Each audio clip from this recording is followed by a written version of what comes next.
And hello, everybody, my sweet, beautiful people. What's going on? And indeed, Lethal, no Boston trip for me. Thankfully. Which means Papa 24 is home. Thank God. Man. He's doing all right. My parents are back at home. He's on the mend. It was confirmed outright if he didn't get to the hospital as relatively soon as he did and didn't get the surgery that he got, he would have lost his eye. So that, was kind of fucked, but he's good. He's good, thankfully. So, I don't know, what his vision looks like out of the eye at the moment, because he's having to do, eye drops to, keep everything clean, make sure the infection doesn't come back. But I'm hoping to be able to go see him on either Friday or Saturday, because, again, Saturday I'm not going to be here anyway, so I might as well turn a trip for some limitless obligations into a visit with my parents as well. So, does he have a wicked eye patch? That I don't know. I was going to FaceTime them earlier, and they went to bed super early. You can imagine that they were fucking exhausted. Your dad's Daredevil. Sure.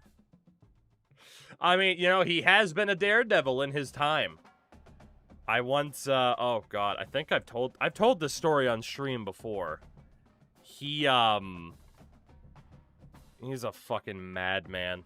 I was in middle school or high school, and my best friend at his house, he added a rope swing from his bedroom window on the second floor outside, and then would swing out and then back to the window. And my dad's like, oh, I can do that. And he fucking hit the tree.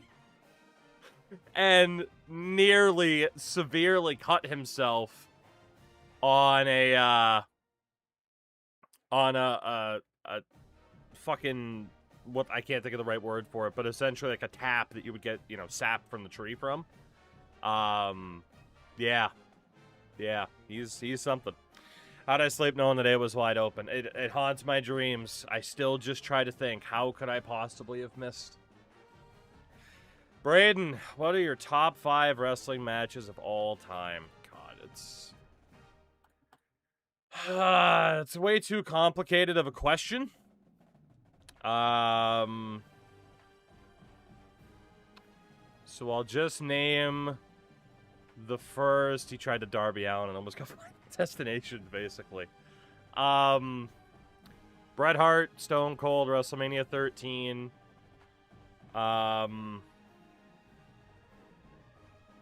Omega, Okada 2. Sting's retirement match.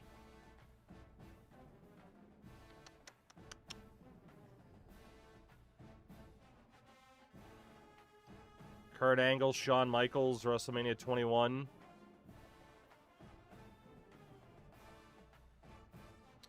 And let's go with Bret Hart, Ken Shamrock. Let's go with, oh, I don't fucking know.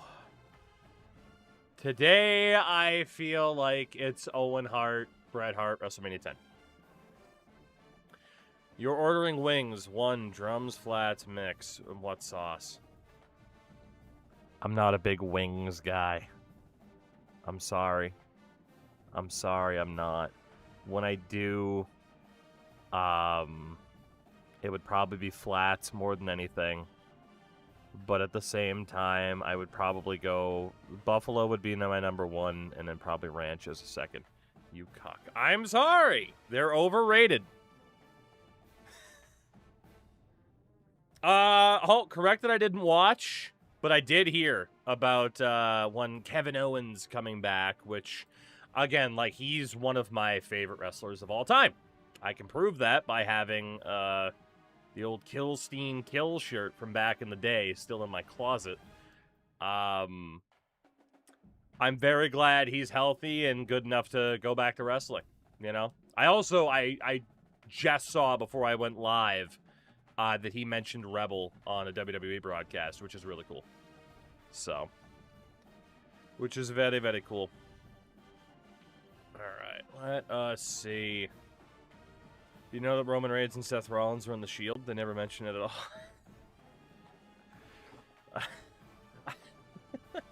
I've heard people mention the Shield chair a bunch. So, yeah. All right, let me see. What is it? Oh, God. Ooh. NXT Women's. That's got to be Athena, right? ROH Women. Yeah, I mean, it's Athena. Yeah. I mean, you see the ROH Women's Championship, you know who it is. Especially if they held the NXT title. There you go. Quick and easy. Quick and easy for that one. The Shield, the group with Kurt Angle. I mean, the most famous member of that group is definitely Kurt Angle. So, you know. The Shield Fist. Yesterday was fun with the blatant Daniel Bryan side. I mean, you look at all the titles and you're like, oh, okay, like, that's not too bad. And then you look through and it's, yeah, you just get the fucking eco title in there. It's like, oh, okay. Yeah, I mean, Hulk. I missed. Yeah, I mean, you said last few days. I guess the Pedro Morales one was a while ago. But, you know. Oh, goodness. All right.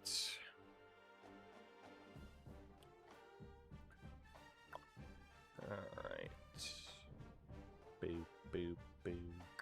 Boop, boop, boop, ba-doo. Alright. Chad Gable's the Intercontinental Champion. I'm glad they're finally doing something with good old Shorty G. He deserves it. He deserves it. Only 6 years too late. Oh, man. Well, you know. Oh, I did see, actually, that he won the Intercontinental title because it popped up on my Twitter feed, the sponsorship with Mug Root Beer. Oh, that company sucks, man. Hey, here's a guy winning a title in front of his home fans. Here's a root beer. Jeez, highly unnecessary. Caps, thank you very much for the 49 months. Welcome back. Welcome back. Good Lord. Good Lord. Every moment must be sponsored. Every moment must have an advertisement. Every moment. Every kiss begins with K. Yeah, in fairness too, I also had a Photoshop pop up on screen. It was a picture of, I guess, Rollins and Reigns at the end of the match, and then somebody photoshopped it to be there. And it's like, God damn, if I knew SummerSlam was that woke, I would have watched it. Let's fucking go. But, unfortunately, that is a Photoshop. Unfortunately. The Shield kiss. I'll never forget Cody Rhodes was making his entrance at WrestleMania a couple years ago. They cut to the popsicle section in the... Did they? Did I see that CM Punk shit himself? I didn't. It wouldn't be the first time he pooped himself during a match. It wouldn't be the first time. Did he actually poop himself? That's... I mean, shit happens. It's the Shield lip lock. Yeah. God, you know, sometimes when you gotta go, you gotta go. You can't exactly pause a match, you know? Poopsie Phil. Hibs I have. We'll see if we end up checking it out. I've had some mixed interactions with the guy behind the project, but I am intrigued. I am intrigued. Let's see, your boy Danhausen won a match. I'm glad he's doing well. I mean, he was always going to be better suited for WWE than he was AEW, so I am glad he is doing well. Alright. Sorry, just having to check something really quickly. Oh, we should be okay. We should be. At least I think.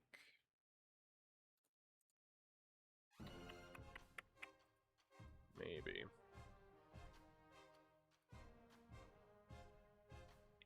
That's okay. Yeah, we are good. Cool.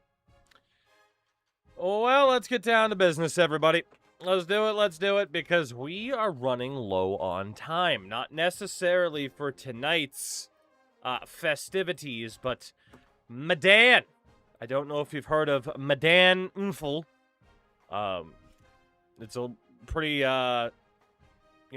obscure video game, but good old Madan is due out in a couple of days. And this team is very, very close to getting to the promised land, but they are not quite there yet. So we have some unfinished biz new. The team for this season, we have Lamar Gastineau, Freddie Love, Bless You Kwenku, and Diego Fuentes at quarterback. Out of nowhere, Lamar Gastineau just gonna be our guy. Running backs, BJ McCoon, Adonis Morissette, Del Clapp, Fuck Ayu, and red shirts for Ryan Dykes and Gordon, Jeff Gordon. No fullbacks, of course. Wideouts, we have Keenan Ezike, Josefa DeLong, Prince McCracken, AJ Cedar, Josefa Kiki, Amari Fogg, Yura Moran, Maximilian Pegasus, Big Belly Akindele, and Hotel Ragamba will be red shirt this year. Tight ends, Floyd Boyd, Gordon Penning, Torrey Paul, Old Greg, and Breweries. Left tackle, Silas Awesome and Doc Hendricks. Left guard, Sergio Saxnumber, Jared Ball, and Wu Tangelo. Centers, Morris McElrath and Robbie Bobby. Oh, why would that be censored? Boo. Right guards, Mike James, Alexander O'Kine, Where's McCarsey, and Deacon Poot. Right tackles, Emeka Wilcox and the Earl of Sandwich. On the edge, Garrison Aurora, Shaquem Weil, and Barako Obama. Other side is J. Cole, Rendezvous, Earl Lacombo, Big Country Reeves, and Better Call Sawyer. DT's the man, Becky Lynch, Kaware Kawenku, Thad Francis, and by God, he's Massey. Linebackers, Jason Bloom, Gurlette Boyette, Robert Yoder, and Tobias Tehigden. We also have Bruce Paquette, who is going to be way too good for us to sit out, unfortunately. I wish we could. George Harrison Garrison, now a senior. Alexander the OK and Jacques Whiteside. And the weak side is F.U. Gallimore, John Jonnings, Iosefa Vitato, and Stephen A. Smith II. Hello, Crashy. Corners, BB Koo, Roy Boito, Kangaroos, Dwight, Nasir DeBeer, who was not a custom name, and Scott Chatape. Your safeties, Canna Corner, John Cougar Adlerenkamp, Pay the Troll Tolbert, and Javon Get the Tables. That's so bad. Strong safeties, Isaac Biggums and St. Angerer. Your new kickers, Adrian Irwin and Vince Throbinson. Punter, DeMarcus Cumberland. 97 overall team it claims. which I don't believe in the slightest. The depth chart's already established as well, by the way. Once again, we are the preseason number 1, despite SMU winning the national title last year, which I'm still not sad about at all. At all. BJ McCoon, Floyd Boyd are in that preseason All-American conversation. BJ McCoon at running back is also in the Heisman conversation, which is kind of nuts. And going over what these conferences look like. For this season, we start off way back down in Tier 11 with Air Force, App State, Arkansas State, Army, Coastal Carolina, Georgia Southern, Jacksonville State, Kennesaw State, Louisiana Tech, New Mexico State, San Jose State, South Alabama, Southern Mississippi, Temple, Monroe, poor UNLV, El Paso, and Western Kentucky. Oof. Tier 10 has Eastern Michigan, Georgia State, Kent State, Liberty, Marshall, Mid-10, Ohio, Old Dominion, Oregon State, Sacramento State, Troy, and the San Antonio Roadrunners. Oh my goodness. Tier number 9, down in the Sun Belt, has Bowling Green, Charlotte, Cincinnati, Florida Atlantic, Hawaii, Kansas, North Dakota State, Northern Illinois, North Texas, Sam Houston, UAB, and the Washington State Cougs. Ender, congrats. San Antonio's on 1 and 2. Yeah, they are. They actually... Some of these teams have retained some level of prestige. Ender, I am proud of you. Go get them, champ.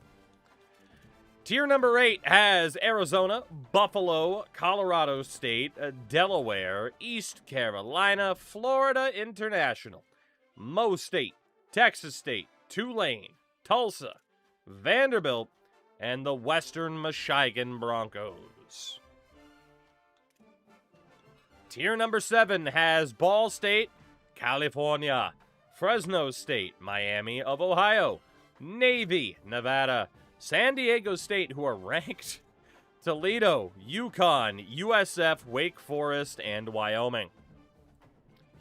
Tier number 6 has Akron, Central Michigan, Iowa State, James Madison, Kansas State, Kentucky, Maryland, NC State, New Mexico, Oklahoma State, Utah State, and the West Virginia Mountaineers.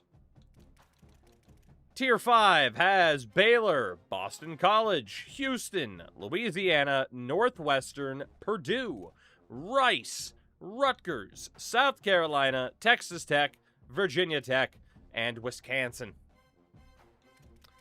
Tier 4 has Auburn, Colorado, Duke, Florida State, Illinois, Iowa Hawkeyes, Michigan State, Mississippi State, Mizzou, Pittsburgh, Stanford, and the Syracuse Orange.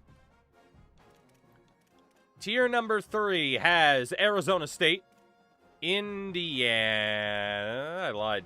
Tier number 3 has Alabama, Clemson, Florida, Georgia Tech, Memphis, Michigan, North Kakalaki, TCU, Tejas, Central Florida, UCLA, and Utah. Tier number 2 has Arkansas, BYU, Boise State, Georgia, Louisiana State University, Louisville, Miami, Penn State, SMU, Tulane, USC, and Washington. I was trying to go with, like, Washington.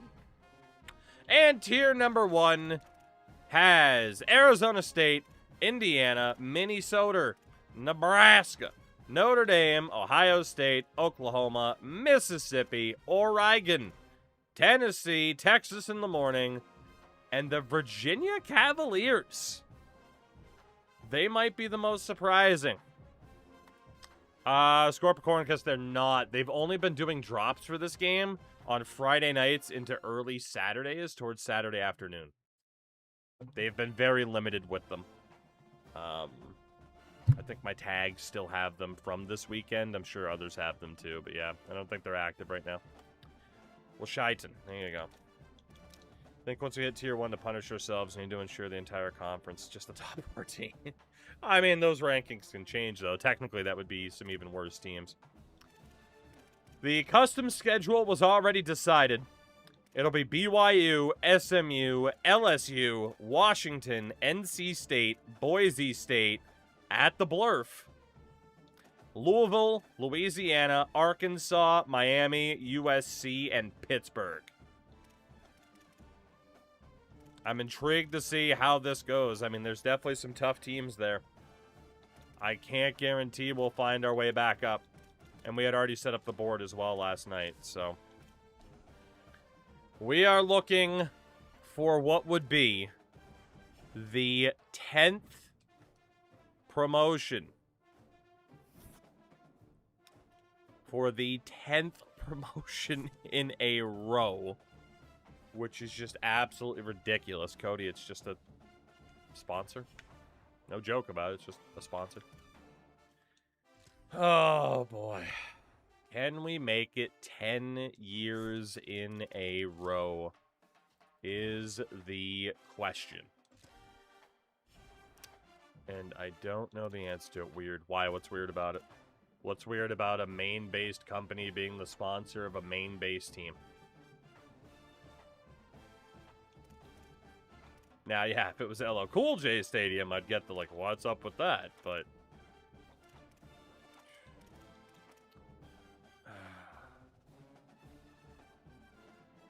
Cody, Google's your friend.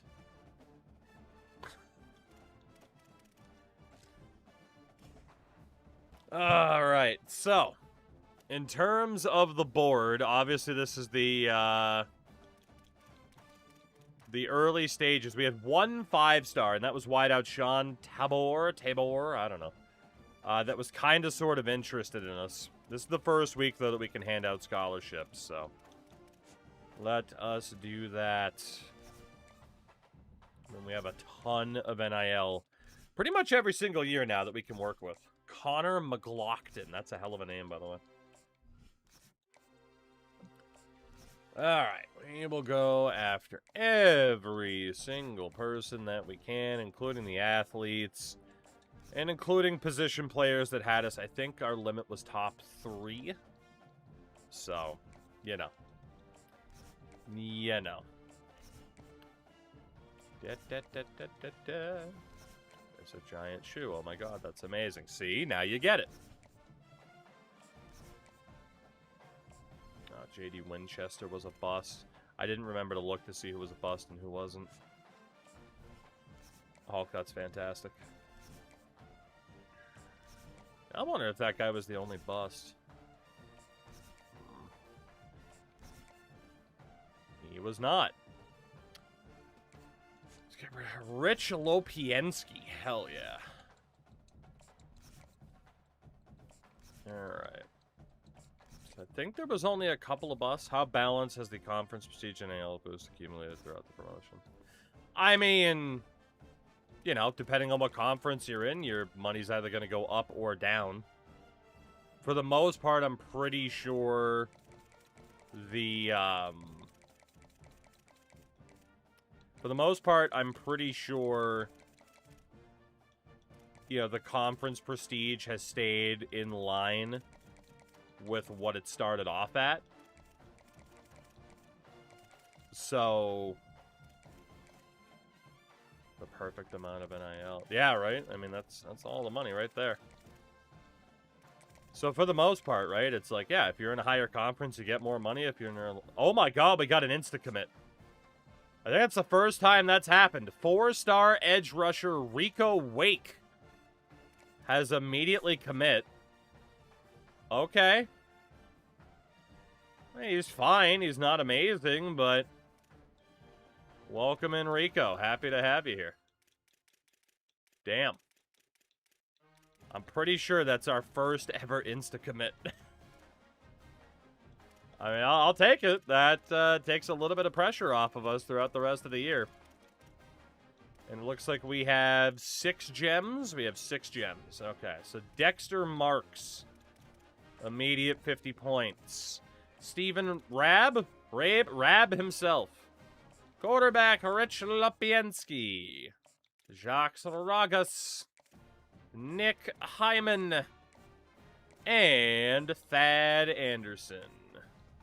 And then we might as well put 50 points on the 5-star.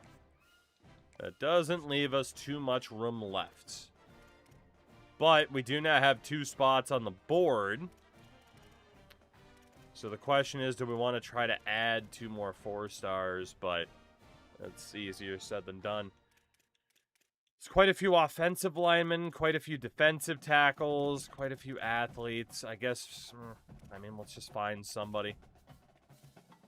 Connor McLaughlin. I just want to see if there's anybody with, like, an absurd amount of abilities out of the gates or something.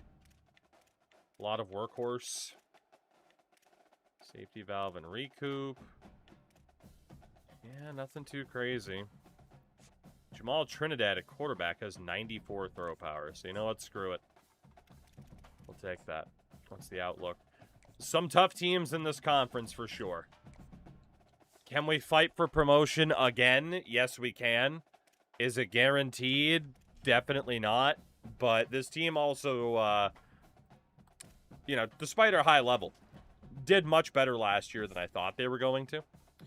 Goals for this year: win 50% of our conference games, allow fewer than 24 points against per game. Okay. And we immediately head to Mormon country to take on BYU, who have been a very competitive team. I don't know if they've been outside of the top 2 conferences this entire time. If they have, the lowest they've fallen is Tier 3. They have been an uber competitive team this whole time. But let's take a look at recruiting and see what we're dealing with now. So we're in first for Marks. That's good. Rab, Lopiensky. We're going to be dueling with Alabama. Ragas looks good. Okay. All the top options we're definitely in the fight for. Doxson, let's get you on 10 points.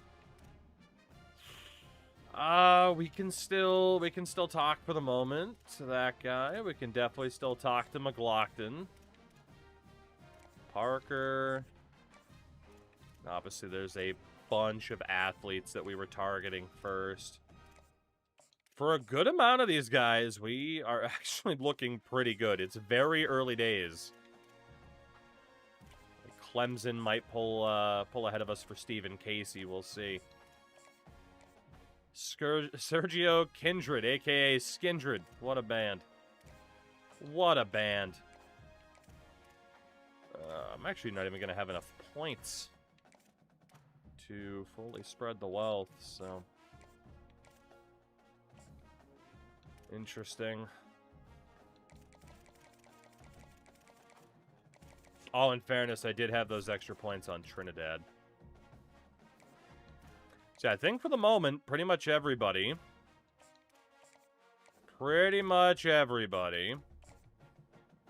can go to 10. I feel like we're getting close to needing the recruiting hour. I mean, if we can get a 4-star at the end of the year, we have those extra recruiting points, so... We are going to be shy on getting everybody on the 10 points for this first week, but I'm actually still not going to have enough points. Tony Royer, let's drop you down to 5, and we'll drop Westbrooks down to 5. I mean, that's the issue, right? Like, cool, yeah, we have 32 people on our list because one guy already signed, but... There's too many people to try to target. So, we'll just have to see what happens.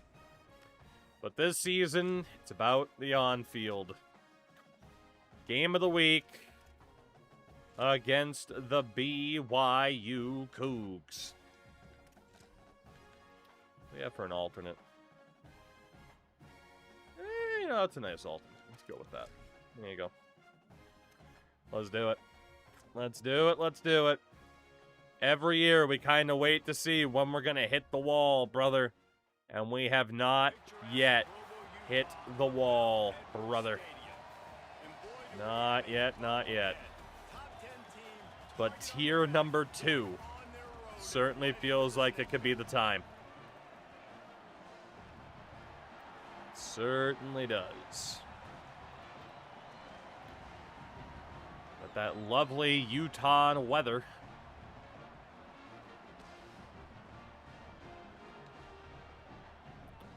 Tuglane with their first SEC patch. Be a massive interest boost to people with champions, contender, and destroying such teams. I mean, I guess there is technically a boost to it, right? Dan landing at BYU. Indeed, there have been a lot of coaching changes over the 10-plus years that we've done.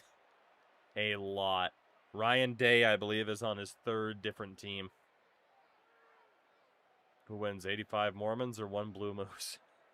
Well, the answer apparently is the Wildlife, because good Lord, has this been a one-sided game and one hell of a debut for a freshman quarterback. GG's. No touching! No touching! No touching! 52-10. A destruction. A demolition of the Mormons as quarterback Lamar Gastineau kicks off his tenure as the leader of the Blue Moose. Damn. No touching, just like the Mormons. I mean, it was a pretty wet weather game. There was quite a bit of soaking involved, I suppose. 533 yards. Apparently, I'm dyslexic. To 222. We had a couple different quarterbacks in there. Yeah, for Gastineau, only 1 touchdown, but no picks. Not a bad debut. Not at all. Yeah, 6 rushing touchdowns. 2 of them for Gastineau. 4 of them for Adonis Morissette, who is proving to be one of the most dominant running backs I think I've ever seen. And then a touchdown through the air was A.J. Cedar, the senior wideout. O-line, of course, struggled as per usual, but it's bound to happen. Defense, Aurora, Kwenku getting to the quarterback. And our new kicker, Adrian Irwin, 1 for 1. 71 rating seems lower. Am I not understanding passing rating? Was that his passer rating, or were you looking at his completion percentage? Because, yeah, with that stat line, I would definitely expect to see his rating have been higher. Crumble cookies, overrated, confirmed. I don't have an opinion on the subject, so I'll take your word for it. Alright, didn't get booted for anybody. That's not bad. And it is a rematch of the Final Four. We went 1-2 against SMU last year, losing the conference title game and the Final Four playoff game at the Orange Bowl. They went on to win the national championship.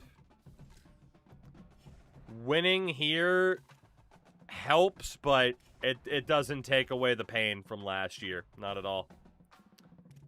All right, points-wise, there is not much else we can do. So, actually, with Ragus... actually, not with Ragus. With Dexter Marks, we can try to find the hard sell already. And we can schedule him for a visit on Coach Prestige. I just noticed he cared about playing style as well. Fuck. If anybody else's deal breaker's playing style, I don't know if I want to fight for them. So yeah, Ricky Stokes, since we're not in furs for you, let's just move on. Again, I just don't like dealing with the playing style deal breaker. It's just it's too volatile. It's a pain in the ass. We'll deal with it for Dexter Marks at least, but... and then Stephen Raab himself. Hard sell. What can we work on here? We actually don't know any check marks. Fuck. Oh my god. So it's not status seeker. Could be aspirational goals. We'll try that. Schedule you for a visit against LSU. We brought in 5 stars yet. There was only one 5-star that was interested in us out of the gates. Okay, Alabama really wants this guy. 88 speed, 91 throw power. I can see why they really want him. We're not giving up on him. Yeah, Tabor was the one 5-star we could go for so far. So, honestly, let's bump him up into that mix and try to find his deal breakers as well. It's not going to be primetime player. It could be hometown hero. And yeah, that upcoming game against LSU is going to be gigantic with the visits we have. Alright, that does not leave us with much left, that's for sure. Anybody on 5 points that we're in first for? No, but we do already have some other people getting to their top 5 phase, which is not good. Obviously, we're trying to overextend here and compete for a lot of people at once. And that's just not sustainable. It might be worth taking out pretty much anybody that we're not in first for. Which is a fair amount of people, but also we are in first for a good amount of people, too.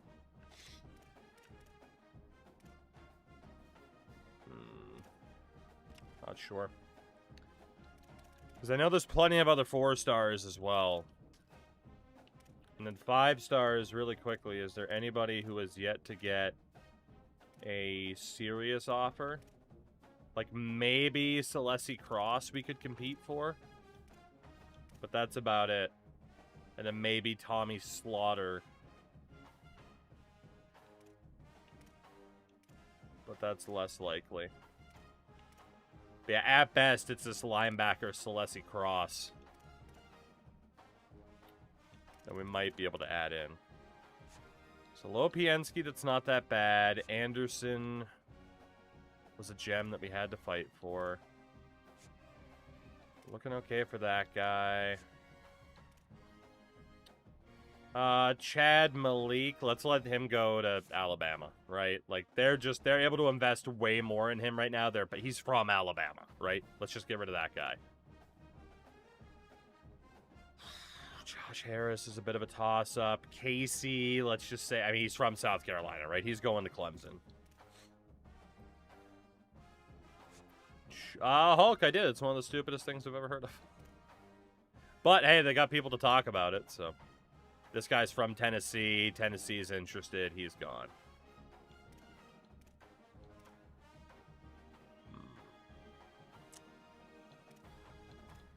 Okay. Again, Watford. Yeah, that guy's gone. As much as I wish he wasn't. Like, he's going to Texas A&M. I don't have the points to compete with him. Joseph's he's from Ohio, right? He's going to Ohio State. I think we could compete with these schools. I just don't have the time. Same there. It's like I just don't really have the time to fight for some of these players. I wish I did. We freed up 40 points. Celessi Cross is a beast of a linebacker. 85 speed, 81 zone coverage. That guy is outstanding.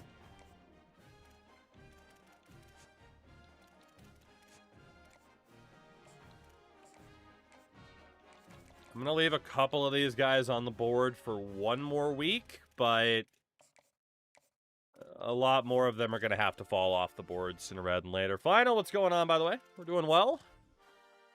Ask me again in 3 minutes once we've probably lost to SMU again, and I might have a different opinion, but I don't know how SMU turned into one of our biggest rivals, but they definitely have.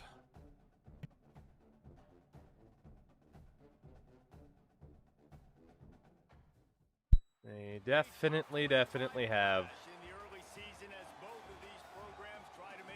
A rematch of the Final Four. We take on the defending national champion Mustangs. That still makes me very, very sad to say. Very, very sad.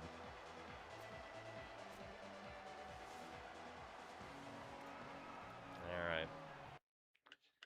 Let's see. I mean, we demolished BYU on the road, but again, for whatever reason at home, we seemed to struggle last year. Hopefully we can turn that around this time. Apparently not. I mean, 13 points isn't bad. 20 points is better. Just a ghost walking right through the goal post. Yeah, it happens like every time. Oh, why they would make... Oh, shit. That intro available. 2:49 to go, gentlemen. Please see this game through. Thank you very much. Up by 14 with 37 seconds to go. This one's over. No touching! No touching! No touching!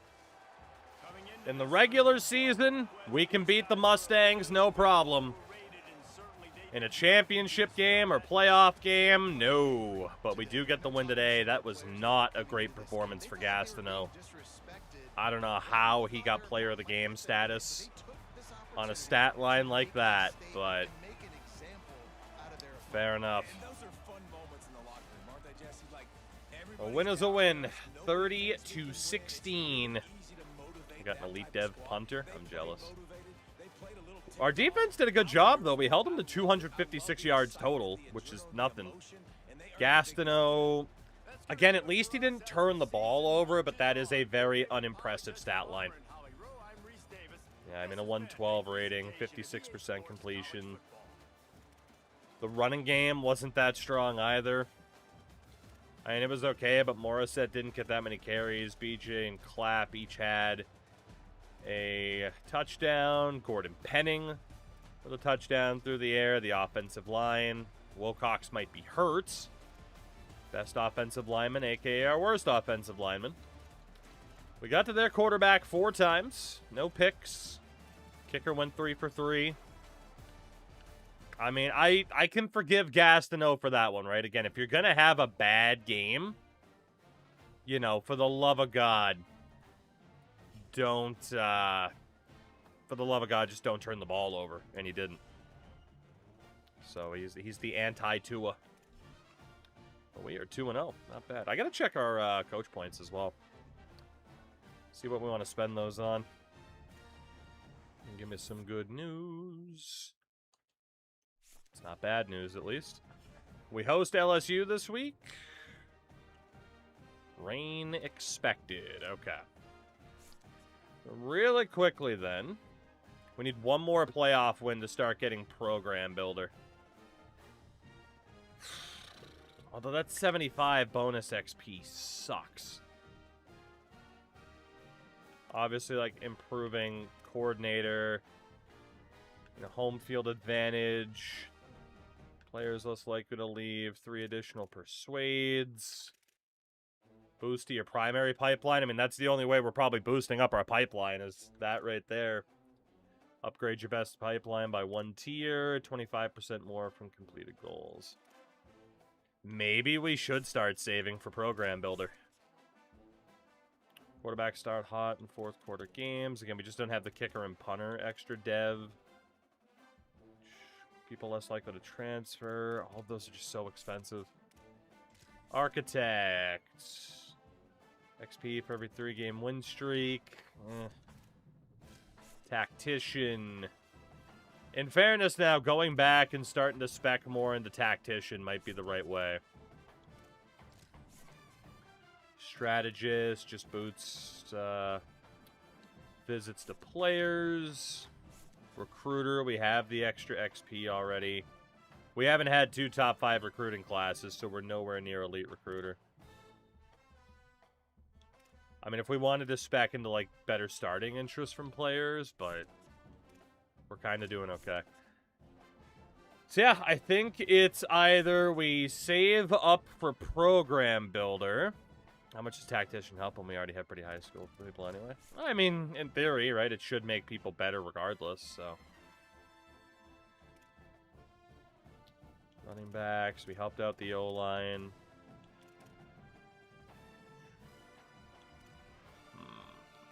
Hey, you know what? I'm gonna go tactician. Let's not think long term. Let's think short term here. Let's help out that D-line a little bit. See if that'll help us out at all. But yeah, we'll think short term. Try to make the team right now as good as they can be. And it is a broken collarbone for right tackle Emeka Wilcox. So that's, in theory, a big loss. But again, the higher rated my linemen are, the worse they seem to play. So. Yeah, I mean, just because we're in Tier 2 doesn't mean we still don't have work to do, right? We want a Tier 1 title. We want a national championship. We don't have either yet. Alright, so Marks, I see we're now 2nd ranked after starting 1 and beating 2 ranked teams. Reasonable, yeah.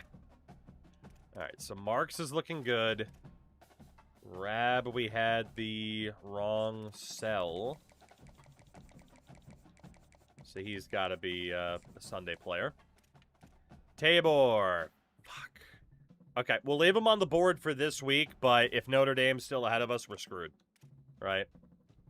It's pretty much where we're at. If Notre Dame's still ahead of us, we're screwed. Honestly, we might just have to up the money total as well and just go all in. So yeah, let's see if Sean Tabor, if we can get ahead of Notre Dame. If we can't, that's it for him. Rich Lopiensky, or Lopiensky, if you prefer. He could be a primetime player. Millions of dollars, millions of dollars. Get you on a visit on contender status. Ragus. A lot of these guys are moving real fast in terms of the stage that they're in. Alright, we need one with a check mark. Conference legend. And then Nick Hyman. What can we do for Mr. Hyman? He is also looking like a Sunday player. Schedule you for a visit against NC State. On contender status. And then we have Thad Anderson, who we'll leave there. Doxson still looks good. Merling is still fine. McLaughlin. Let's see if we can get Westbrooks onto 10 points. Which we can. Willie Bedham. Get him onto 10. Mwamba. I do wish there was a slightly faster way to go about these menus, but what are you going to do? Mr. Goodley. I mean, as long as we are hitting the maximum amount of points for the players that we're most interested in, we're doing okay. So, for the moment, we're all right. A good amount of these guys will end up falling off the board, though. That's just the way it's got to work, unfortunately. I think everyone's on at least 10 points now, though. Right? Yeah. All right, that's not bad. LSU, we have quite a few visits today. This is a pretty big game. Is this our first matchup against the Tigers? I think it is. Let's do it. This is one of those teams that will always be scary. But if we can beat them, we have a chance. We have a chance. Da-da-da-da-da. All right. All right. So much rain. Why is it always raining? We don't do well in the weather. We don't do well. The trend seems to continue no matter who the quarterback is, though. We start off slow before figuring it out towards the end of the first half, and especially into the second. This game's over. No touching! No touching! No touching! 42-24. They scored 21 in the fourth quarter, but it wasn't enough. Lamar Gastineau leads the way. This team is crazy. They've been crazy. They continue to be crazy. If that slow start has to do with the AI choice? Probably, actually. That's a fair point. Right. Good amount of points for LSU. Good amount of yards, but 42 points for us. Gastineau, I mean, 80% completion, 2 touchdowns, no picks. Freddie Love got a couple of throws in there. Rushing-wise, big game for Adonis. B.J. McCoon had a strong game as well. Del Clapp with a rushing touchdown. In the air, touchdowns for A.J. Cedar and Old Greg. Blocking-wise, not bad. Only 2 sacks allowed. Defensively, only got to the opposing quarterback once. And our kicker went 0 for 1. Of course he did. Basically, what's going on? I'm doing pretty good. How are you? All things considered, we are doing pretty well. What is Gastineau's speed, given that he is a dual threat? He has 87 speed, 85 acceleration, 83 change of direction. So, I mean, he's fast. He's not, you know, Madden 04 Michael Vick, but he has the potential to be that in the future if he sticks around long enough for us to develop him. But he is pretty damn fast. Let's see. All right, no crazy news today despite those visits. What is next? Washington. Oh, boy. Have I had some horrible luck in this game. Oh, man. Top corner, BB Koo gets the torn labrum of the year. At least once a year. Somebody's got to tear a labrum. So without our top offensive lineman and now without our top member of the secondary. Right. All right. Dexter Marks. This guy should be ours. He should be. We can drop him down because there's no competition level to a 20-point standard bearer. Rab, we still got to fight for a bit with Penn State, but we look good. Tabor. That's with the increased money and a visit. It didn't put us into first. Notre Dame has a visit coming up in Week 10. I'm out for this guy. There's no way I can get him. Notre Dame will clean up the second we hit Week 10, so I'm backing out. Lopiensky. Are we next to a power station? You know, we might be, actually. Let's see. Ragus, we're looking good. Nick Hyman looking good. Thad Anderson. What can we do for old Thaddeus here? Shout out to people still naming their kids Thad, by the way. Aspirational goals. Schedule you for a visit against NC State on conference prestige. And then 10 points for everybody else so far. Except for Shelley and Blount. And then there was also that other 5-star Celeste Cross. You know what? For Cross, let's try to fight back. And for the likes of Blount and Shelley, let's also try to fight back.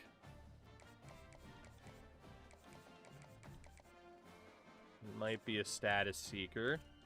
Schedule you for a visit against Louisiana on brand exposure. And for Shelley, what can we do? We don't have the points for the hard sell. Oh, man. Let's schedule him for a visit then. on Pro Potential. But then also for Shelly, let's offer you more money. And we'll offer Blount more money as well. Because we can. And if that's not enough to fight for him, it's not enough, but that's okay. Thad, Chad, Brad. The best name frats can buy. Alright. Well, we'll get to see virtual dubs. But then hopefully the team gets to see an actual dub. Let's do this. Looking to continue this red-hot start.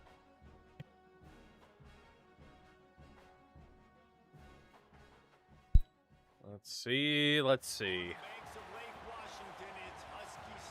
Pro Potential means meeting alumni who are in the NFL and, you know, not available on Saturdays. I mean, you know, it could just go over our history. It's fine. Run, Dubs! Run! You know, we're going to have to be Washington one of these days.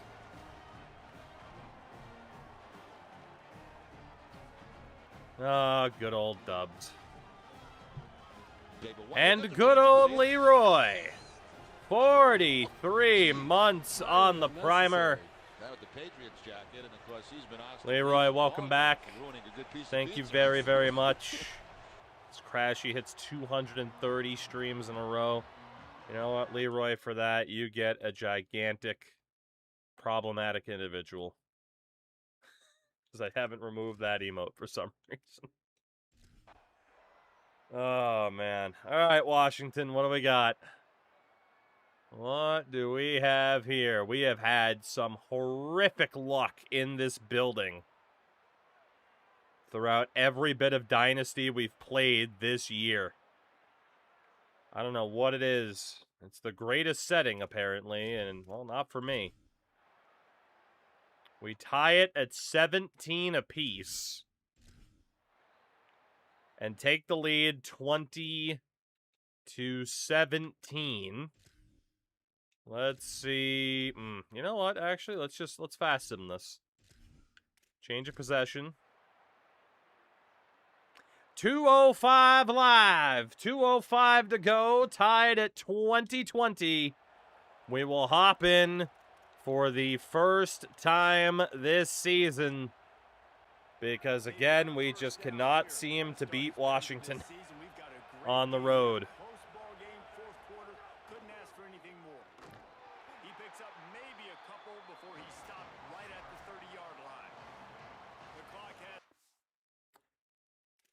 You know, I haven't really been worried about the idea of eventually we'll come back to this and we'll do probably the run-only challenge with Army, right? Army was cashed in for channel points. That is the first play where I am actually worried. Sir. Sir.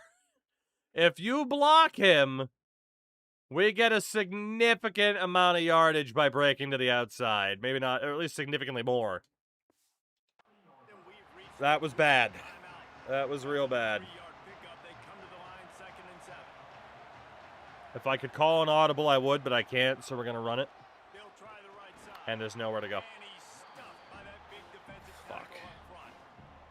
Well, this guy's been an animal all game long. He's had tons of success running the football. The defense had to do something to stop. That's not the play that we called. That is. Front seven, tons of credit for being really physical there, getting the TFL. Trying to escape and get it himself. Yeah. He slides and gets the first down. Okay, not bad. Still got timeouts. Again, if I could call an audible, I would, but it does look like they're probably in man.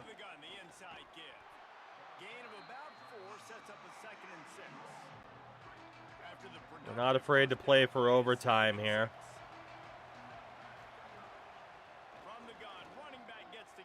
Jesus Christ, that acceleration. I just don't like the play call, guys. 2 straight runs, and you're just wasting clock. At this juncture of the game, brother, I'm not wasting clock. You don't even know. The ball is not going to get it done. On the run, deep down the right side. Can't make the connection on 3rd down. Fuck. Hard-nosed pass defense, and now it's 4th down. We'll just go for the coffin corner.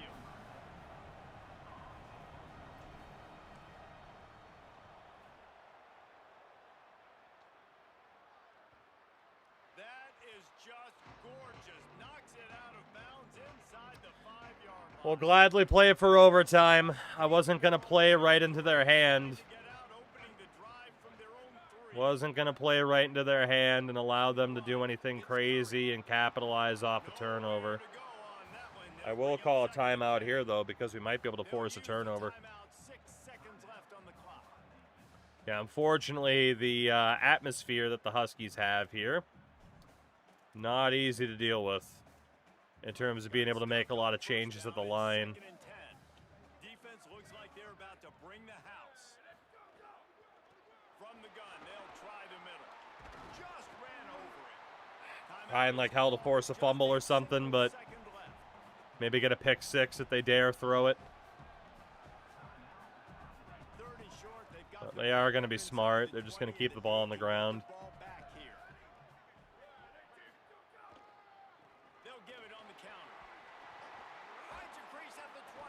It's okay.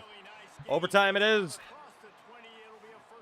The frickin' atmosphere in Washington, man. The frickin' atmosphere in Washington.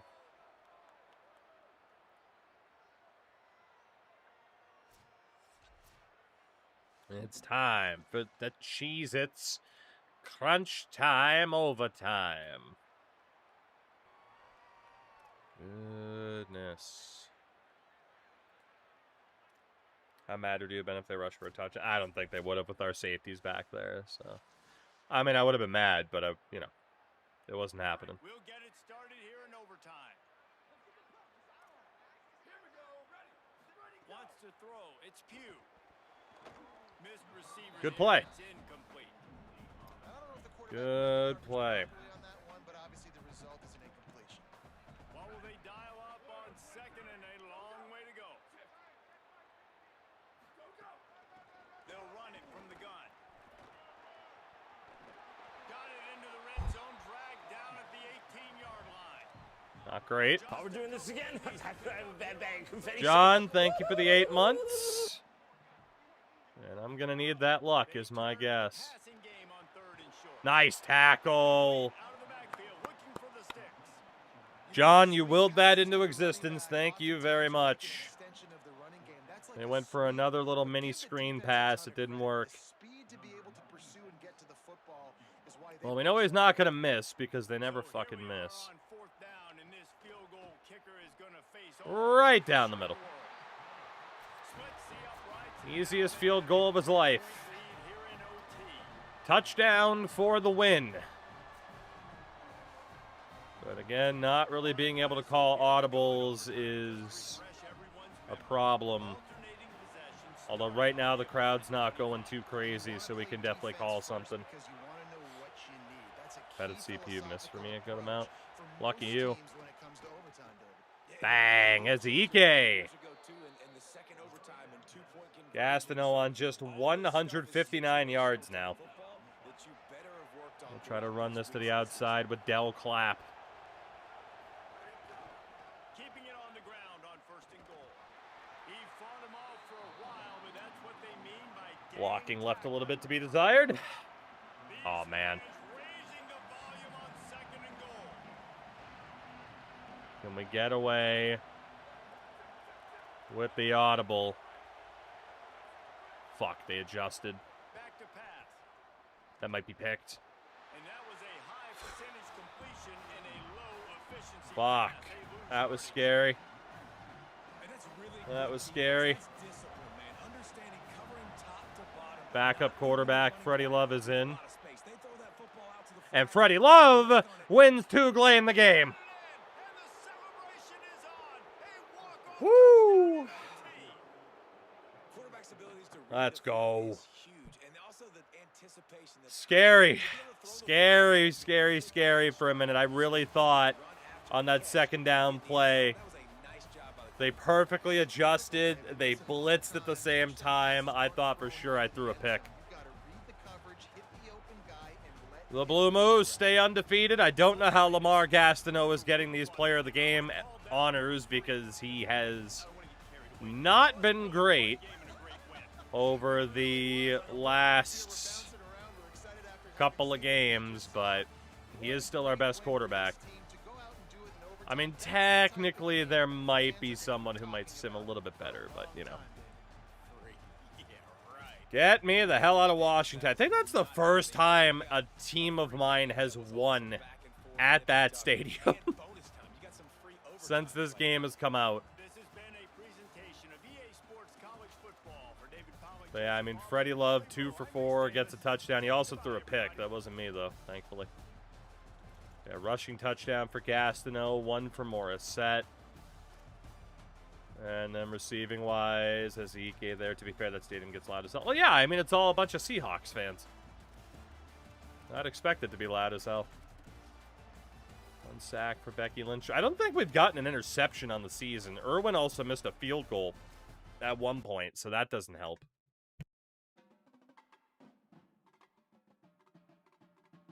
But as they say, a win is a win is a win is a win. Although I do wonder, quarterback-wise, yeah, I mean, Love is 5 points worse. He's not as fast. His arm's a bit better. His accurate, yeah, it's Gastineau's team. It is Gastineau's team. When I worked at Nebraska, it was. Did you ever tell me that you worked for the team? I know you were a Huskers fan. I didn't know you worked for the team. Joseph, gifting the sub. I think to take the lead on the board for August as well.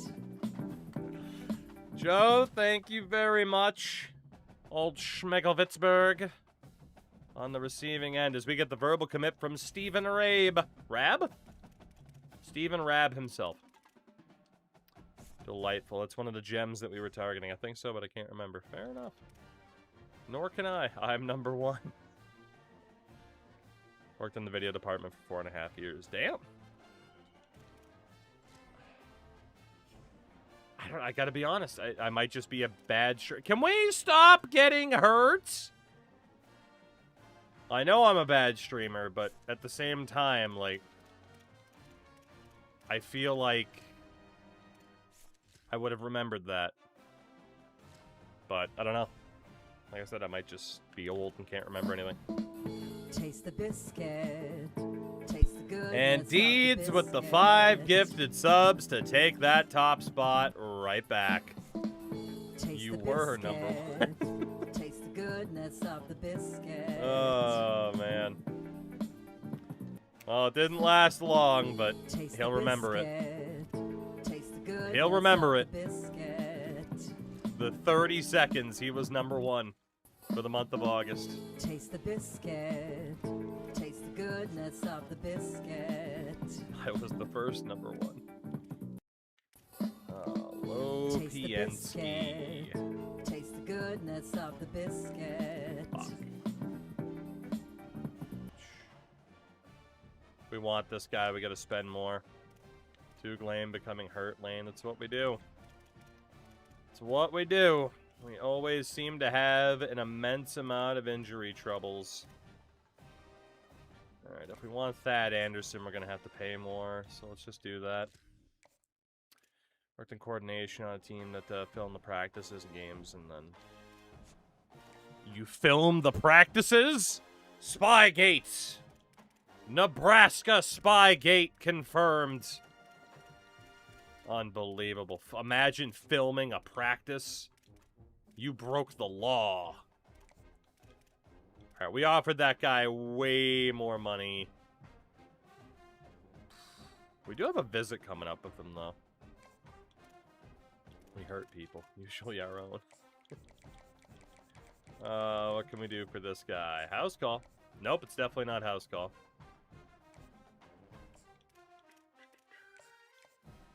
Or does it? Actually, it might have been house call. It was house call. I misread it. It doesn't help our entire medical staff. It's a 76-year-old Army vet who just yells, rub some dirt on it. Robitussin. Get that tussin in there. Ah, God. Chris Rock's late 90s, early 2000s comedy specials. Top tier. Schedule you for a visit against the Ragin' Cajuns. And... we will see what we can do for this guy. Some of these guys, I definitely feel like I should just take off the board, but I'm stubborn, so I'm not going to. I'm not going to. I don't wanna. NC State, it is 4-0 versus 0-4. We will see how that works out for them. NC State, though, I mean, again, they have also been up there for quite a bit. Where's the Taste the Biscuit song from? Search it on Google. You'll find it. I don't want to spoil it for you. It's the top result. You'll find it. You'll find it. It's the top result. And it's delightful. What tier? We are in tier 2. We have been promoted 9 straight times. It took 3 seasons to get out of independent status, and since then, we have gone up every single year. A couple of times, we've gone up via tiebreaker as well, so... While it has been a run of dominance, it hasn't been a run of perfection. And here in Tier 2, I mean, there could definitely be some tall tasks, although we are pulling away from NC State in the second half. This game is over. No touching! No touching! No touching! We are 5-0 after beating NC State 34-13. BJ McCoon, oh my God, 150 yards on 8 carries. That is an absolutely absurd stat line. Absolutely absurd. Damn. I mean, we're cruising so far. Let's see, 458 yards to 306. Gastineau did throw his first interception of the season. But, I mean, we're 5 games in before he threw his first pick. Rushing touchdowns from Morissette and B.J. McCoon. I mean, this running tandem is crazy. And then through the air, touchdown for Gordon Penning. Blocking-wise, no sacks allowed. That happens like once every 70 years. Meanwhile, we did get to their quarterback a ton today. And finally, if I'm not mistaken, that's our first pick of the year, Jason Bloom, the senior wideout. Irwin did miss a kick today. McCoon feels like a potential Heisman so far. I mean, he was the preseason favorite. I don't think he would have done well enough to, you know, win the award by the end of the year, but maybe. Yeah, his yard after contact in that game was absurd. I mean, outstanding. Outstanding. We get the verbal commits from Dexter Marks of Cortland Manor, New York. What the fuck is that? Hold on. Okay. Cortland Manor, New York, as we have the primer from a very hard man on the 4 months. It is a hamlet, an unincorporated section of Westchester County, New York. Okay. They don't even have a population, but Anthony's Nose and the Bear Mountain Bridge. Okay. Notable people. Elton Brand is from there, really? Jackie Gleason. Oh, well, shout out to Cortland Manor, New York. What a time. I swear I re-subbed last night. I thought you did too, to be honest. We also get the verbal commit from Rich Lopensky, or Lopiensky. I'll go with Lopiensky. From Daleville, Virginia. Population 3,000. All right, hold on. What's up with Daleville? What's up with Daleville? Anything interesting? Not really. The Botatort Center at Greenfield, a business park. They have a brewery. That's fun. Okay. They have an airport. That's shocking. And no notable people. All right. Fair enough. We do miss out on Juan Blount. That's not a surprising. Not a surprise, and very unsurprising. He was one of the guys at the bottom of the board. Jason Bloom was your conference defensive player of the week. Very nice. And we get ready to head to the Blurf of Boise State. We also fell down to number 3 in the country. Oh, the injuries. It's a good thing we have depth, but man, the injuries. That's the one thing that could really, really hurt us. And apparently old Sachs number just got hurt, too. Let's see. So Dexter Marks should certainly be ours in a matter of time. Rab himself should be ours. Lipinski should be ours. Maybe. Alabama's really going to be able to put up a fight for him. Ragus. We're okay for the moment. Nick Hyman should be ours. We should be able to put him on a 20-point Sunday player. And then Anderson, we're definitely having to fight for. Okay. Then Doxson, everybody else, it's on 10 points for now. We'll bring Muwamba down. Blount took us off the list. Cross. It is probably worth fighting for this guy, right? I mean, he is a 5-star linebacker. But if we're going to get in there, we got to offer him more money. So, Mr. Cross, there you go. Shelley. You know, we joined in on the fun. We're not out of it. Trinidad. We might need to offer up more money to get Trinidad here. But was he a primetime player? He was. And then Mwamba, we got some work to do for this guy. Alright, we need to sell that has 0. See if he's a primetime player, and schedule him for a visit against Louisiana. So that game against the Raging Cajuns will be pretty important. Yeah, the question is whether or not we'll have to spend more money on Trinidad. But we do have 10 points left. Let's just throw that onto Mwamba to try to make up some ground. That works. That works. Let's go to the Blurf. Let's do it. Boise State. This is Tulane. We're definitely going to have to put them in their orange. This is going to be a pretty bright game. It's going to be pretty bright. But let's see. Why did their Blurf work? In fairness, if we were Boise State, people would complain about the Blurf there too. In fairness. On the blue, Albertson Stadium in Boise, and boy, do we have a fun one ahead. Ah, yes, the Sledgehammer. Triple H's favorite team, the Boise State Broncos.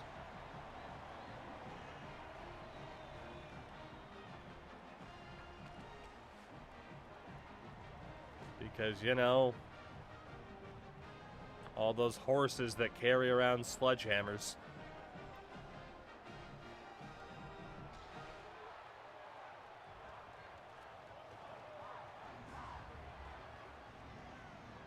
His name is Buster. All right, you bastards. Let's do this. We are looking to become bowl eligible again. You think he says Boise State like he says Backlash? I hope so. I hope so. Oh, the Blurf. You know, the SEC conference badge looks pretty good on the Blurf.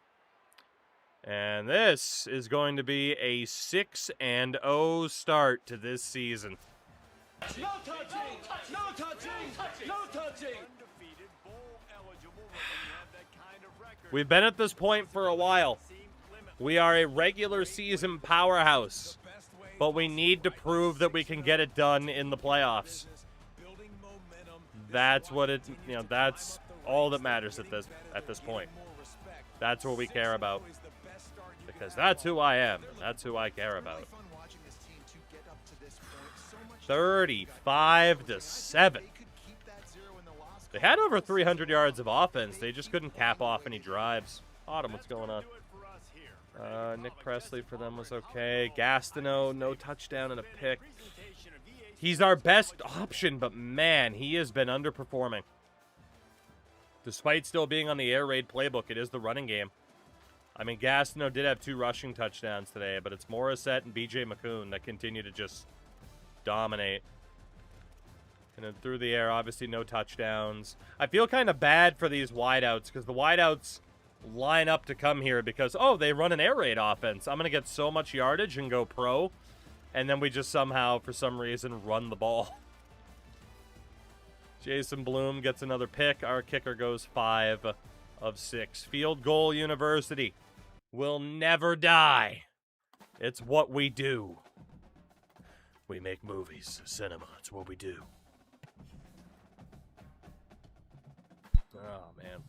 A phenomenal start, though, to this season. Absolutely tremendous.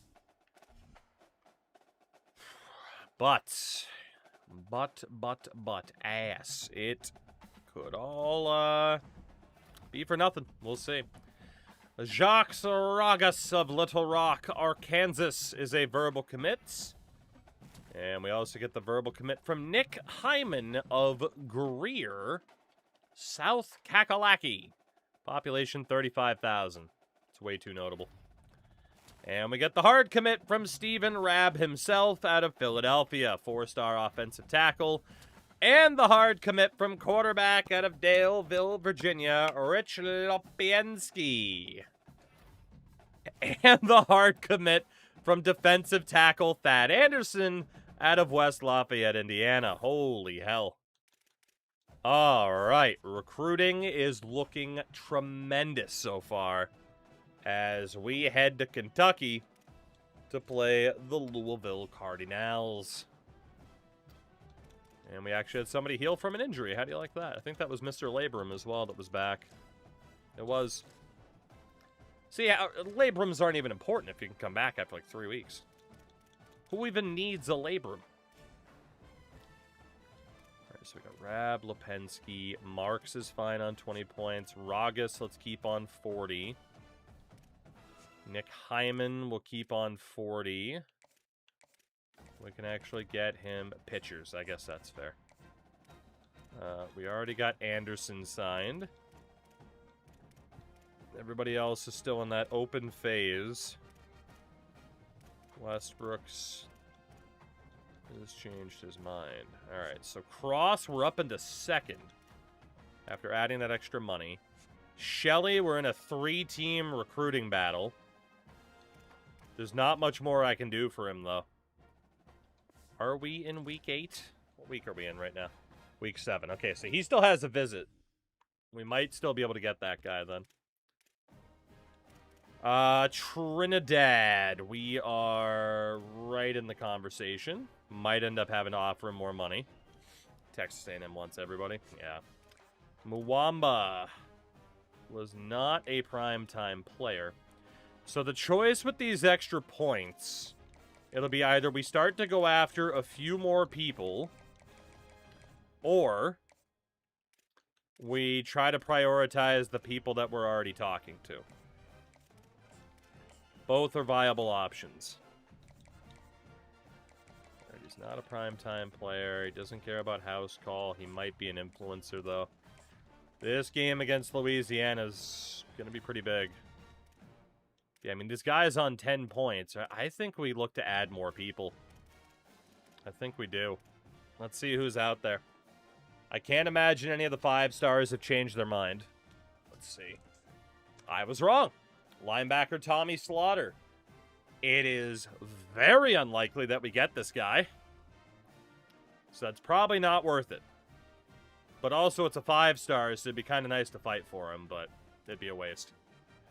So then that brings us to the 4 stars, of which there is still, correct me on the mathematics here. You know, I'm not the smartest in that regard.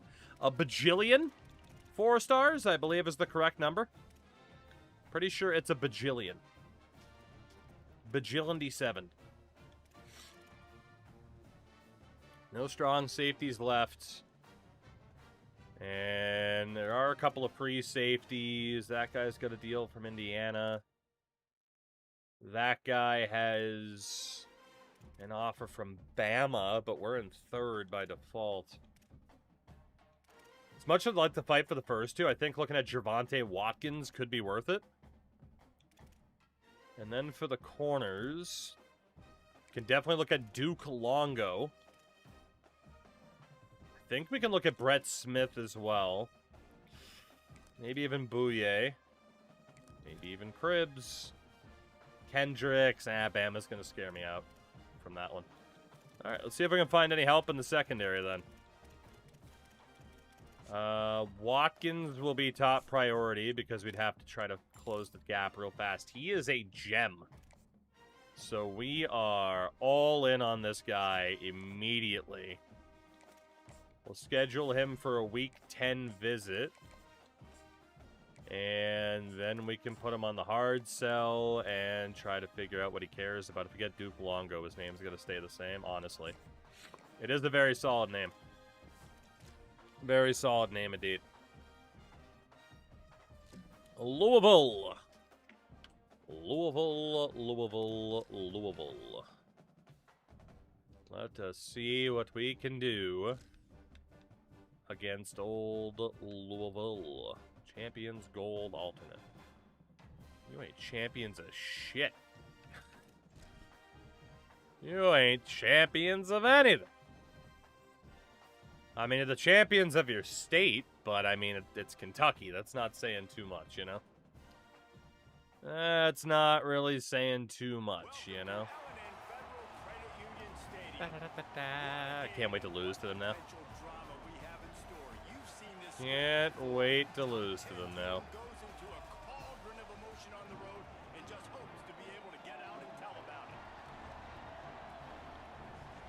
A battle of tier 2s.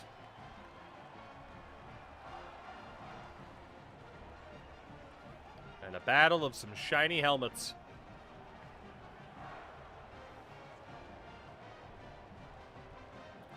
These teal chrome helmets always look really good during the day games. All right, fellas. Fellas of the Pfizer variety. What's it gonna be? We've had one troublesome game so far. That was in Washington. And, well, here's troublesome game number 2 of the season. Somehow we failed to score there. This game is way too close for comfort right now. All right. The Cardinals are angry. 3:09 to go, and the Cardinals are up by 9. Yikes. We are going to have to be as aggressive as possible here. So you know what that means. And now the offense will come onto the Fucking yikes. They're going to throw it to start the drive. Got his man Damn. downfield. And he Good gets start. it I mean, Gastineau has some decent yardage today, but again, another interception. after the big play to start. Now they are on the move. And they are really pressing. I should have gone the right bumper. Got his man on the It's right. fine. We still got a good amount of yards. Really putting together a threat now. They get the Honestly, I might just have to kick the field goal if we get a little bit downs closer. after the completion. Looking downfield on first down. Caught. They'll ride him out of bounds after the good pickup spotted at the 25-yard line. You could definitely argue in favor of kicking the field goal right now. Wants to throw it again. Bang. Snags it. But we don't need to. And he's in for the touchdown. That is such a great job by the offense putting together. Problem is now the defense needs to get a stop. Not a lot of time left to go, but if their defense can get them the ball back, they've What the got an fuck, man? opportunity to kick a field goal and walk It's out of just there an with a win. extra point. Why does it do that? Will draw them 1 point closer. Quick work on that scoring drive, just 4 plays.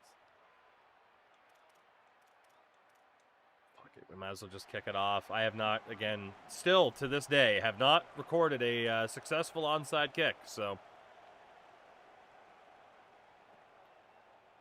2:38 to go. Basically all 3 timeouts. The Cardinals offense headed out to go to work. 2-point as well.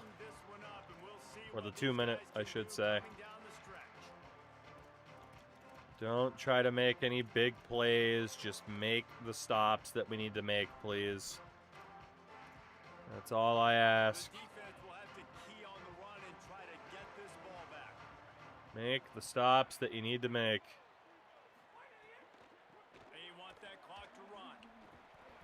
Not a good start. Injury timeout. That's huge. That is tremendous for us, honestly.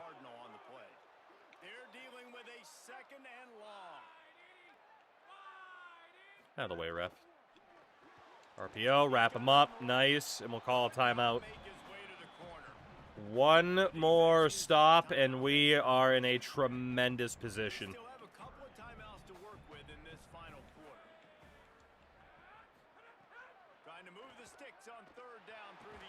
Get him. Let's go, boys. BB Koo. Back from that torn labrum. On the corner blitz. That was perfect. We'll have 1 timeout left plus the 2-minute warning. And a chance to return for Prince McCracken. Just couldn't get to the edge. It was so close, though. That was so close to him perfectly getting to the edge.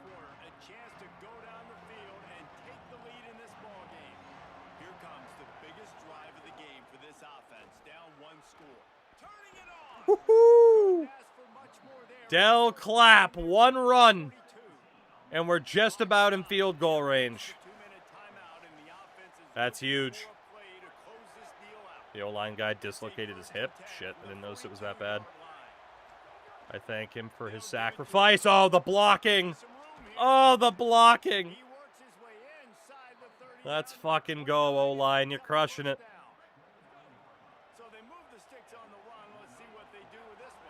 We're just going to kill some time here. That's what we're going to do. I can't believe they didn't use a timeout. Very good stadium pulse for them. Does the stadium rank change? It's supposed to, right?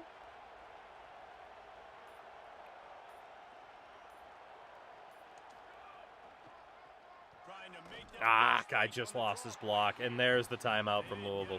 Okay. I don't know why they didn't call one sooner. The Cardinals decide to use the first of their 3 timeouts.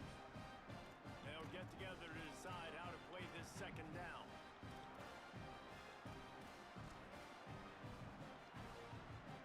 They got nothing on the last play. It's 2nd and 10. You afraid about the field goal? A little bit. From the gun, the ground. But this O-line has been unreal. And so I'm feeling a little bit better. This running game is crazy right now. Frustrated having to use that after giving up the first down. The crowd getting behind this defense as they try to get a stop in the red zone. From the shotgun, they'll run it. Pull down and feel left. That's Louisville's last timeout. That's a 4 and 6. No.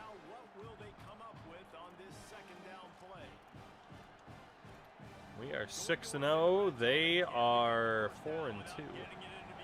And they definitely know that we're running this ball. I just wanted to make sure it was centered.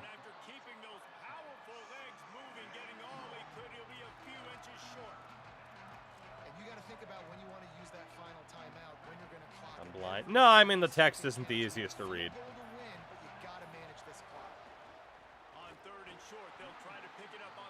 Okay, here we go. A 28-yard chip shot for the win. And we'll definitely use our final timeout with like 2 seconds left to try to calm our kicker down. Like in real life, you tell your kicker, hey, get out there You're going to get a sense for how loud they are, so you know what you're dealing with. I'm going to call the timeout with 2 seconds left. You don't got to kick it. Now you know what you're up against. You got this.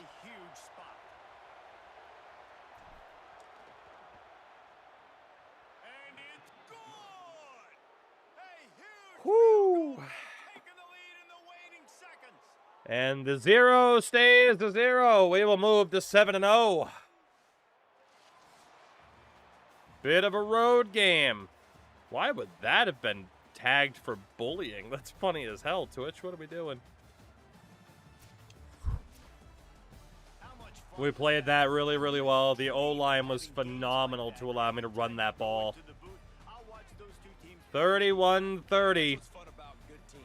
Cardinals join the Huskies as one of the 2 teams to really give us a scare this season. But I'll take it. I want a mod where the winning team gets to take any player they want from the losing team. A true conquest mode. That was a great drive, excellent defense, and then another perfect drive. Another win for the Blue Moose. We have our issues, right? Like, we know our quarterback play has not been great, but I just don't feel like turning to anybody else is worth it, you know? Yeah, Gastineau, 2 touchdowns and a pick. I mean, 300 yards, 61% completion.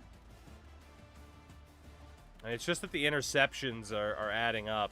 BJ McCoon and Morris set, each with a rushing touchdown. Touchdowns in the air for Ezike and AJ Cedar. I mean, when our guys are making the catches, like, we get a lot of yards out of it. We did allow 4 sacks today. Defensively, we got to their quarterback a couple times. No picks. Kicker went 1 of 2.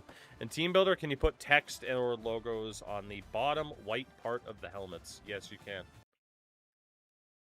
You sure can. Yeah, we have a little main logo there. Although, to be honest, it might make more sense for it to say, like, Blue Moose across the bottom. Or 2 Glane. Now that I think about it. The Moose is probably too much text. Probably too much. Jake Bird in New York's minor leagues was on the mound with 2 outs in the 9th and was pulled when he was traded to Washington. Oof.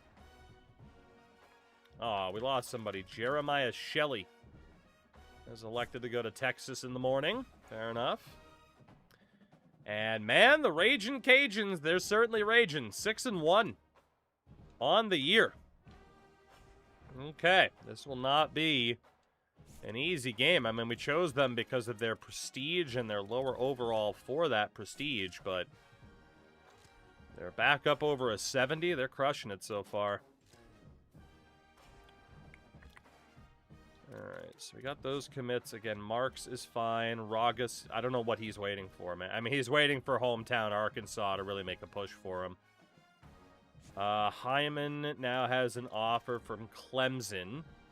So we're going to change him to a 40-point Sunday player.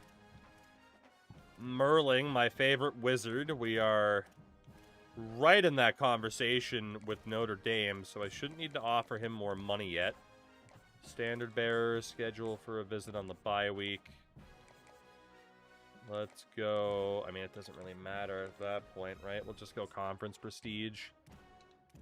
Doxson, whatever. Then there is Tyler Parker. Let's see what we can do for you. Are you a gamer? Pro potential. Doxson, McLaughlin. I love the stories of Merling and Arthur. Let's see. Josh Harris. We're still in this conversation as well. But we are now low on points. Then there's Westbrooks, who has a visit this week. So we're going to have to go all in for this guy, and if that's not enough to turn the narrative around, then he's gone. So let's just give him some points while we can. Then there's Muwamba. who also has a visit this week. We'll look to pay him more money. There's Trinidad, who also has a visit this week, but we're in first for. Shelly took us off the board. Did we make it to Div 1? We are in Div 2. So we are up into first for the 5-star linebacker, Celesi Cross. He is a gamer. And we'll get him scheduled for a visit on the bye week. And then Watkins, if we want to get this guy from Bama, we need to fully commit. Let's see if he's a status seeker. And we have pretty much already fully commit. If he didn't have the visit, I'd probably take him out. So then it's back to Harris, who unfortunately is kind of the odd man out for this week. We'll put him on 15 points. All right, fair enough. Louisiana, the Ragin' Cajuns. We are number 2 in the country, only behind Ohio State. Then you have Texas at 8-0 already as the number 3. Surprising teams. I mean, certainly James Madison at number 16, Sam Houston, Bowling Green. In terms of the conference, we have a 2-game cushion on anybody else. I probably shouldn't be surprised, but I'm definitely surprised. Again, our ratings are a lie. We know that. But we're crushing it. We are crushing it so far. But we do still have some very tough conference games to go. Right? Like after this, we have Arkansas, which they're not bad. Then we have Miami, USC to round out the conference games. And then another non-conference game against the Pitt Panthers. Louisiana, we welcome the Cajuns of Rage to the Northeast. Let's see how it goes. Looking to make it to that top tier, looking to win a national championship. And that'll set the stage for us just before Medan comes out this week. Really anything better than immersing yourself in football all Ba-da-da-da-da. Continue with this one. It's the Louisiana Raging Ba-da-da-da-da.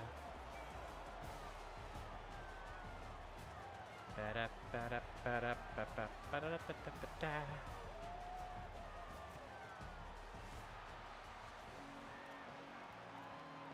All right. Let's see. Let us see. Let us see. So we take on the Ragin' Cajuns of Louisiana. I prefer Clarkissippi, but that's just me. And we have another close game. It is a 1-point lead with 5:51 to go for the Cajuns. We have taken a 5-point lead with 4:24 to go, with 3-yard touchdown for running back Adonis Morissette. We get the ball back after a 3-and-out. More points on the board. This game should be over. Del Clapp, the rushing touchdown, and we survive the scare. No touching! No touching! No touching! 28 points for Louisiana was not enough. It's 40 on the board for the Blue Moose.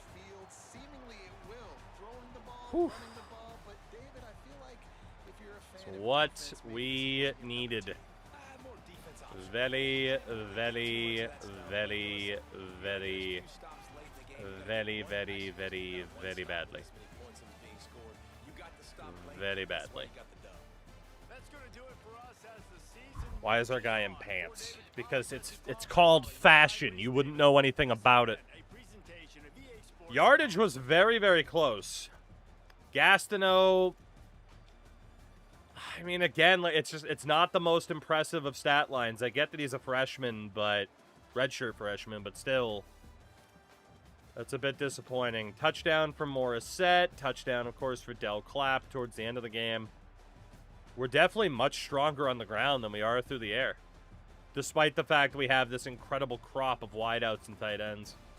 Only 1 sack allowed today. We got to their quarterback 4 times. Jason Bloom continues to maybe be our best defensive player. Can a corner. Gets an interception, and kicker Adrian Irwin went 2 for 2. Number 2. Number 2. Number 2. Number 2. Derek Jeter. Jay O'Rourke, what is going on? How are you? Wasn't the shift to the running game what put Texas Tech over the top? Kind of, yeah. It really does seem to be that that powerful this year. It really, really does. Despite the fact that we still have the air raid, right? Am I a hockey fan? Slightly. No touching! No touching! Whoops, well, hey. No touching! I mean, let's be honest, we're probably winning our next game anyway. We get the hard commit from Dexter Marks. Biscuit, be nice. Dexter Marks is here. Jacques Ragas is here. We're looking damn good for this recruitment class, too. You just cursed us. It depends on who we play next. You know, I might have cursed us, actually. Arkansas... I mean, it's tough to call the number 8 team in the country a trap game. But, we have another injury, too. Arkansas could be a trap game. I like the Penguins. Fair. I am a Bruins fan. Curlet Boyette. Complete PCL tear. Hell of a way to end your senior season for Mr. Boyette. Damn. Damn. I got nothing against the Penguins, though. Actually optimistic for their upcoming season. Alright, well, at least the recruiting's going well. Nick Hyman stays on 40 points. Merling stays on 40. Parker stays on 40 with an extra 5. And he is going to need more money if he's going to sign here. Harris. We knew he needed more points on him as well, so... we'll schedule you for a visit when we take on the U. There's, like, no benefit to a win, either, when we play Miami. It's only a negative if we lose. Still trying to decide on my favorite team. I narrowed it down to 4 teams during the last NHL season. Well... You gonna share with the class? Optimize Parker. What? Oh, shit, was the thing wrong? If so, good eye. Yep, you're right. Thank you. I only noticed that it wasn't a full 5 out of 5. Thank you. I just figured it was wrong. Sharks, Ducks, Mammoth, or Stars? Well, presuming you are still, in fact, based in Nebraska. Let's see if he's a Sunday player. His trade list is Vegas, Florida, Minnesota, Dallas.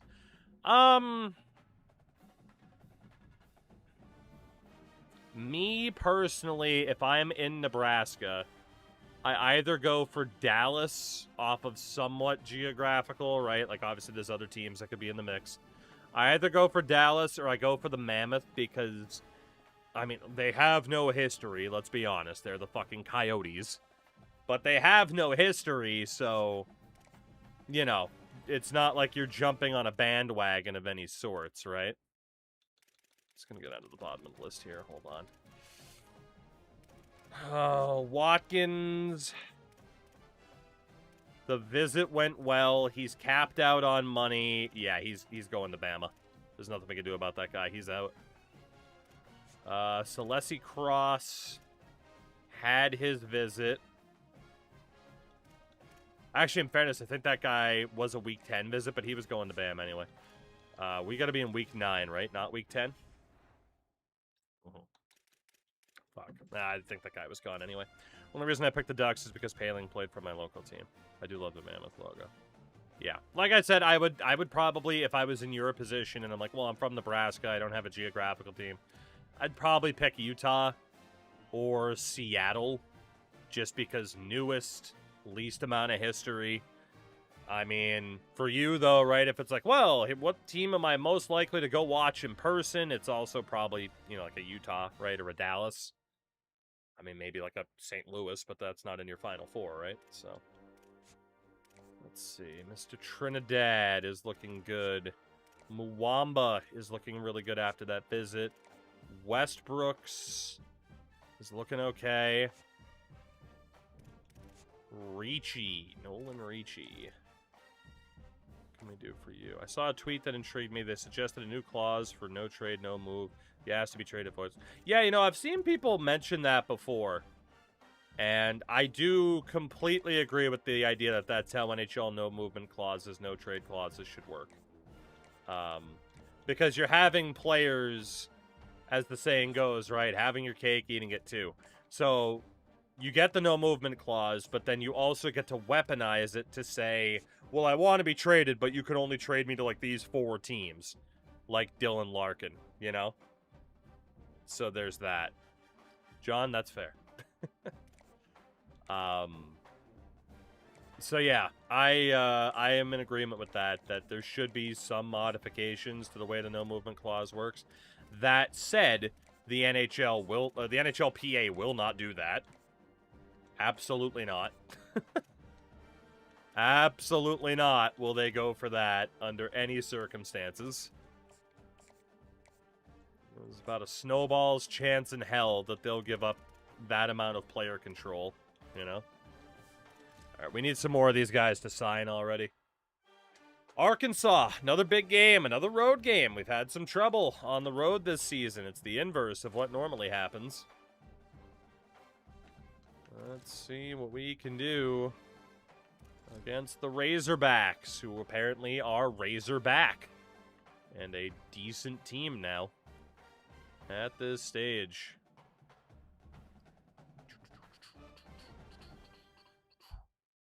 Shap-a-dap-a-dap-a-doo. D.W. Reynolds Razorback Stadium, brought to you by McDonald's, and brought to you by Liberty Mutual Insurance, and brought to you by the guy who donated a lot of money because he was an oil baron back in the 40s, and brought to you by Costco, home of the $1 hot dog, and brought to you by the entire state of Arkansas, but certainly not the education department, and brought to you by our friends. You get the point. It just, the names just keep going, you know? They just keep going. Jerry Jones wishes he had the naming right. Brought to you by number 2, Derek Jeter. Number 2. Oh, Arkansas. What even goes on in Arkansas? You know? It just feels like it's completely overshadowed by surrounding states. You know? Like, no one's like, fuck yeah, I'm gonna go to Little Rock instead of, like, Nashville or something like that, you know? Meth and Jesus, Walmart, racism. That sounds like a lot of places in this country, though. Whoo, we're in trouble. 27-9 with 9.5 minutes to go. Holy. We've been slipping up as of late. Guys, this offense will go back on the attack. And yeah, this is not looking all that good here, is it? To the air on first down. And he got Fuck. smacked just as he released the pass. It's incomplete.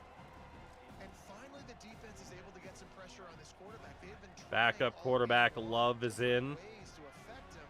Weren't able to get there, but on that play, because of the pressure, it affected his accuracy, and that's why the ball falls incomplete.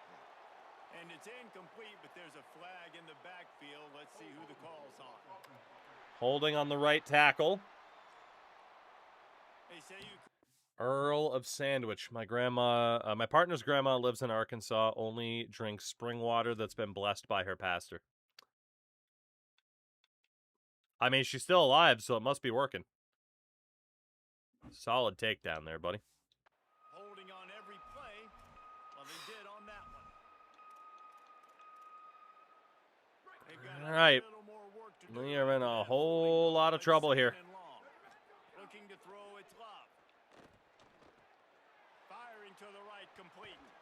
They make the stop, but not before he takes a chunk out of what they need to move the sticks. Ball's at the 29.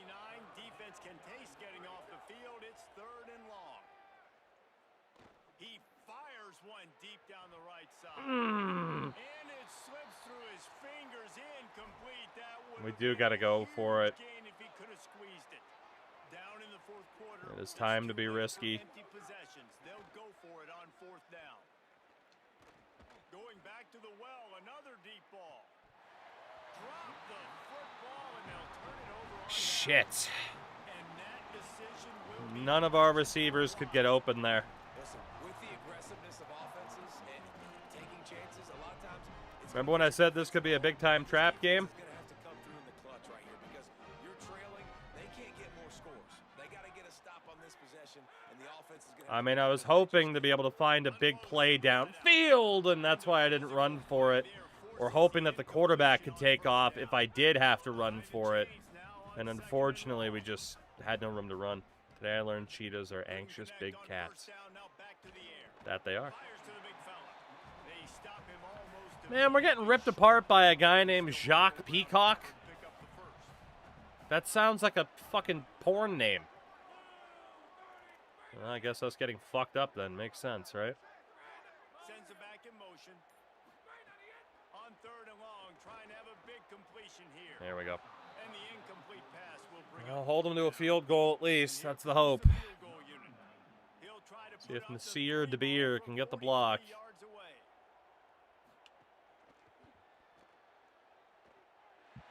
Right down the middle of the Yikes. and they'll push that lead out a little further.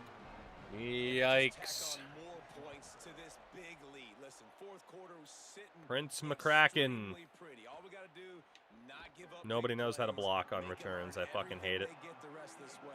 And we Okay, we need a miracle. Backup quarterback still in. Back to throw, it's Love. Got the back over the middle. He snagged it, but he'll be stopped short of the 1st down. Good, solid. I mean, we had seen the warning signs that this team was not performing to the best of their abilities. This is a fun moment for an offensive coordinator. Here's the deal. You're down 3 possessions. What a grab! What a grab. Floyd Boyd. The 48-yard line on 1st and 10.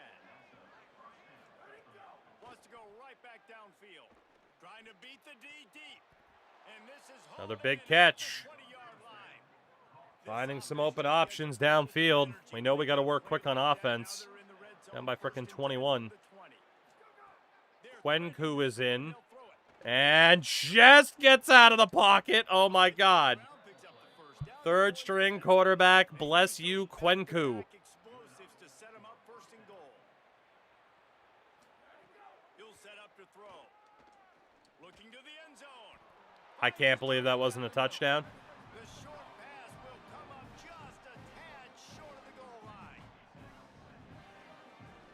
See if Clapp can make it into the end zone here. They're gonna run Yep. All right, that's one. little alley into the end zone. for That's a one. touchdown. Now they'll line We up need with 2 more without allowing any other points. The wind is also crazy right now. understand how to get there, finish strong into the end zone. Know I get 6. All right, that was a damn good drive. Somehow the wind went from 13 miles an hour in one direction to 4 miles an hour the other direction. The hell's going on? And he's going to bring it out of the end zone. I know he thinks he can house every return. Okay. Sometimes you just have to take a knee as he stopped at the 14. The Razorbacks offense set to begin this drive. So that last touchdown made it a 2-possession Watch that quarterback game, in but case if he this takes offense off. can do its job, they can put this one away. Runs through it. Nice. They've got Fumble! it. Recovered! Alexander the OK takes it to the house. And he's in. Will it stand? I didn't see if he was down. But this team is rolling. That would be an unbelievable momentum flip, but I don't know if he was down. Doing their job, Palmer. Momentum is crazy. Will that be overturned? They are not challenging. It is a fumble, and it's a one-possession game. Getting off the field, giving it I kicked that field goal as quickly as I possibly could. On the touch. Running back looking for space. Takes a big hit. They should have... He was down. He was absolutely down. But they didn't challenge. I cannot believe they didn't challenge that. That is as down as a player's ever been. Some highway robbery. In college football, we see momentum And a shifts free 7 points. all of the good juju right now. Clearly I can't believe they didn't challenge it. Like, that's why I didn't celebrate it too much. I was pretty sure he was down. Touchback, the ball will come out to the 25-yard line. What a momentum shift that is. Offense heads onto the field. That last score the defense allowed made it a one-possession And it is a game. one-possession game. Productive drive here. Jesus, what a hit. Not much doing there. He gets it to Fucking the 26, headshot. a gain of 1. Didn't get much on first down. It's 2nd and 9. Using his feet. Quarterback holds and nearly gets murdered. Line of scrimmage before he gets down. They've made third down offense a key. It'll be tested on 3rd and long from the 28. What's with that corner? From the gun, wants to pass. Here's the pressure. Quarterback gets hit as he throws. Released it and it falls to the turf. Whew, and the momentum is absolutely on our side. Bob, what's up, man? Just realized you're the number one that we are. I am from the great state of Maine, home of trees, and that's about it. Oh my god, I thought he fumbled. Okay, let's see what we can do. We don't just have to bomb it downfield every time. Although if they are going to threaten to blitz like they are, Wants to throw on first down. Stepping to the right. wide open. On the run. He's got it way down the field. And he's out of bounds, but not before a good Couldn't get it to him in time. a rare sight in this one. And But that the is third such a string great quarterback, What bless can do you, with football Kwenku. pocket when you have your feet set underneath you? But when you That can is the get most somebody wide off open you will center, ever see somebody for a throw. throw a dart like that, that is just big time, and the offense gets a huge explosive play. After the 4-yard completion. And there were on werewolves first in down, Maine. now it's Correct, 2nd that's and in London. 6. The give out of the gun. Got enough Oh for my the god, first. we almost hit that lane. Down after a good pickup, and they're in the red zone Okay, at the 20. we're cooking. Most important part of a clutch drive. Piece together some first downs. Get in position. And here they are on 1st and 10. Oh, what a spin. The tackle. Solid pickup of 4 on first down and 2nd and 6. We didn't beware the Moors. Oh, I thought I could get past him. Brought down. What a great play by the linebacker. You talk about filling a hole. Defensive line does their jobs. He comes in the hole and says, sit down, sir. Here's a little room. He comes in the hole and says, sit down, sir. Takes it all the way to the 6. Hell yeah. And they just kind of Hell sneak yeah. that one in there as a defensive guy, 3rd and 5 plus. I'm thinking pass.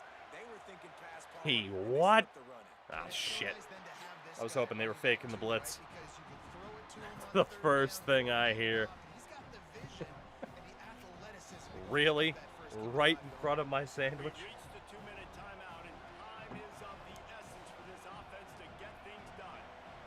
Now 2nd and goal. And Every running fucking to road the game is on one of the biggest And he never had a chance. Just fucking stopped cold stadium as soon as he meter got it. bullshit. It's 3rd and goal and a long way from the end zone. Dropping back, it's Love. Rushes on him. It's complete on the right side. Not good.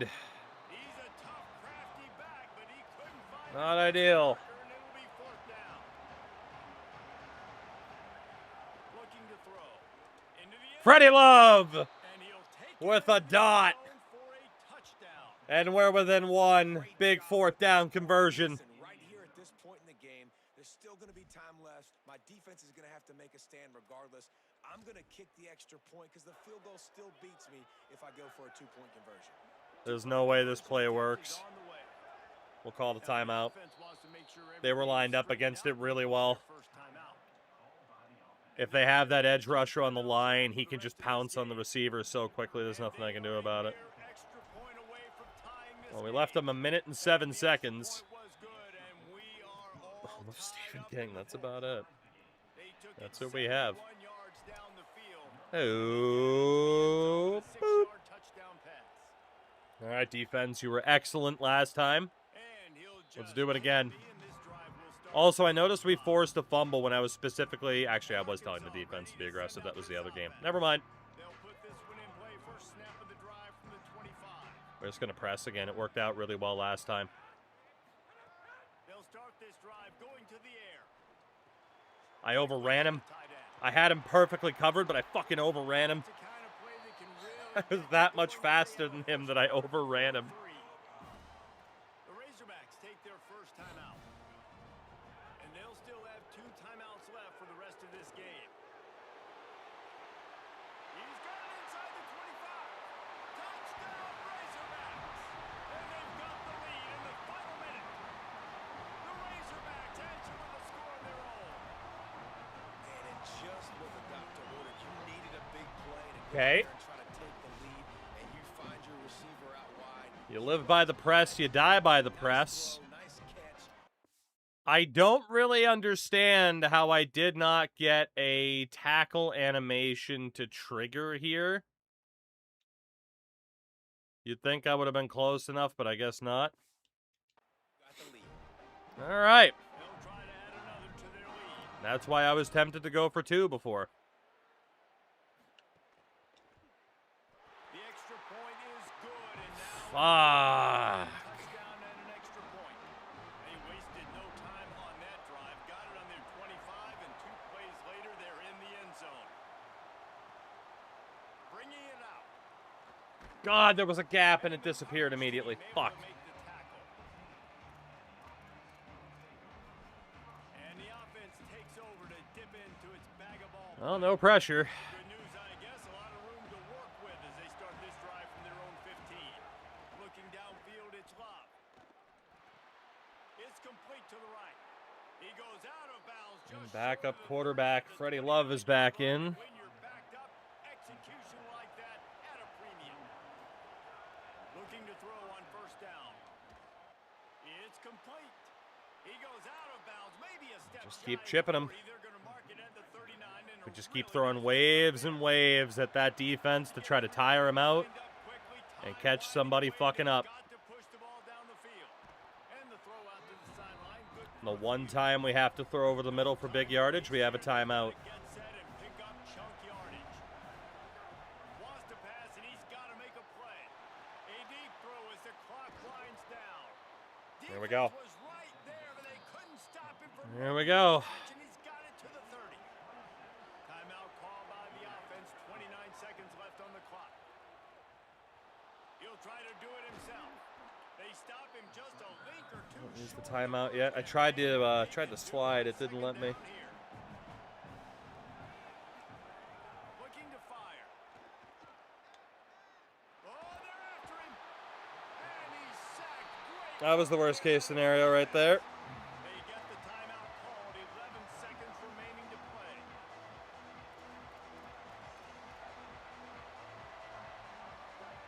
Better find the earplugs. Here comes the noise, backing this defense on third down. Here's a heat. Right through his hands. He had a touchdown and just didn't look the ball in. It'll be fourth down. So here they come. One last chance, and they've got to have a touchdown. Here comes the heat.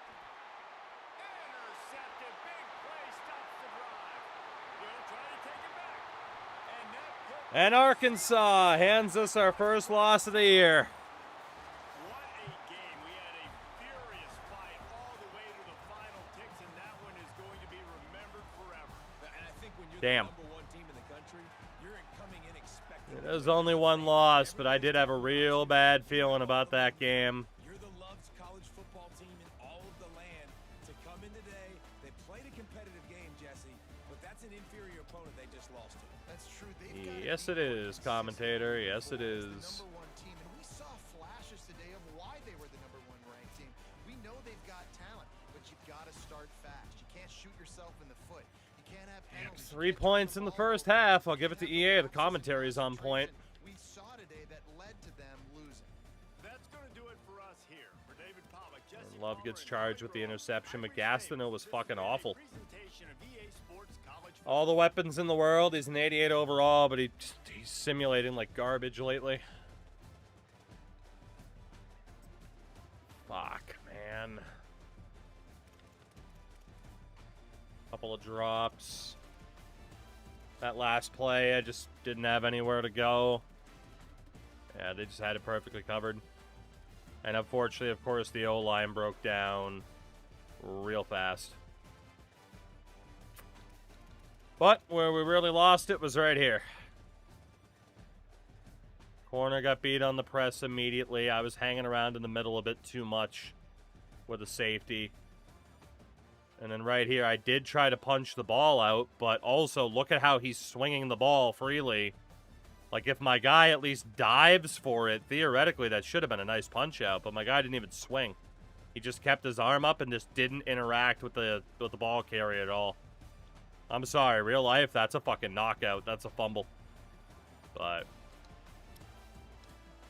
I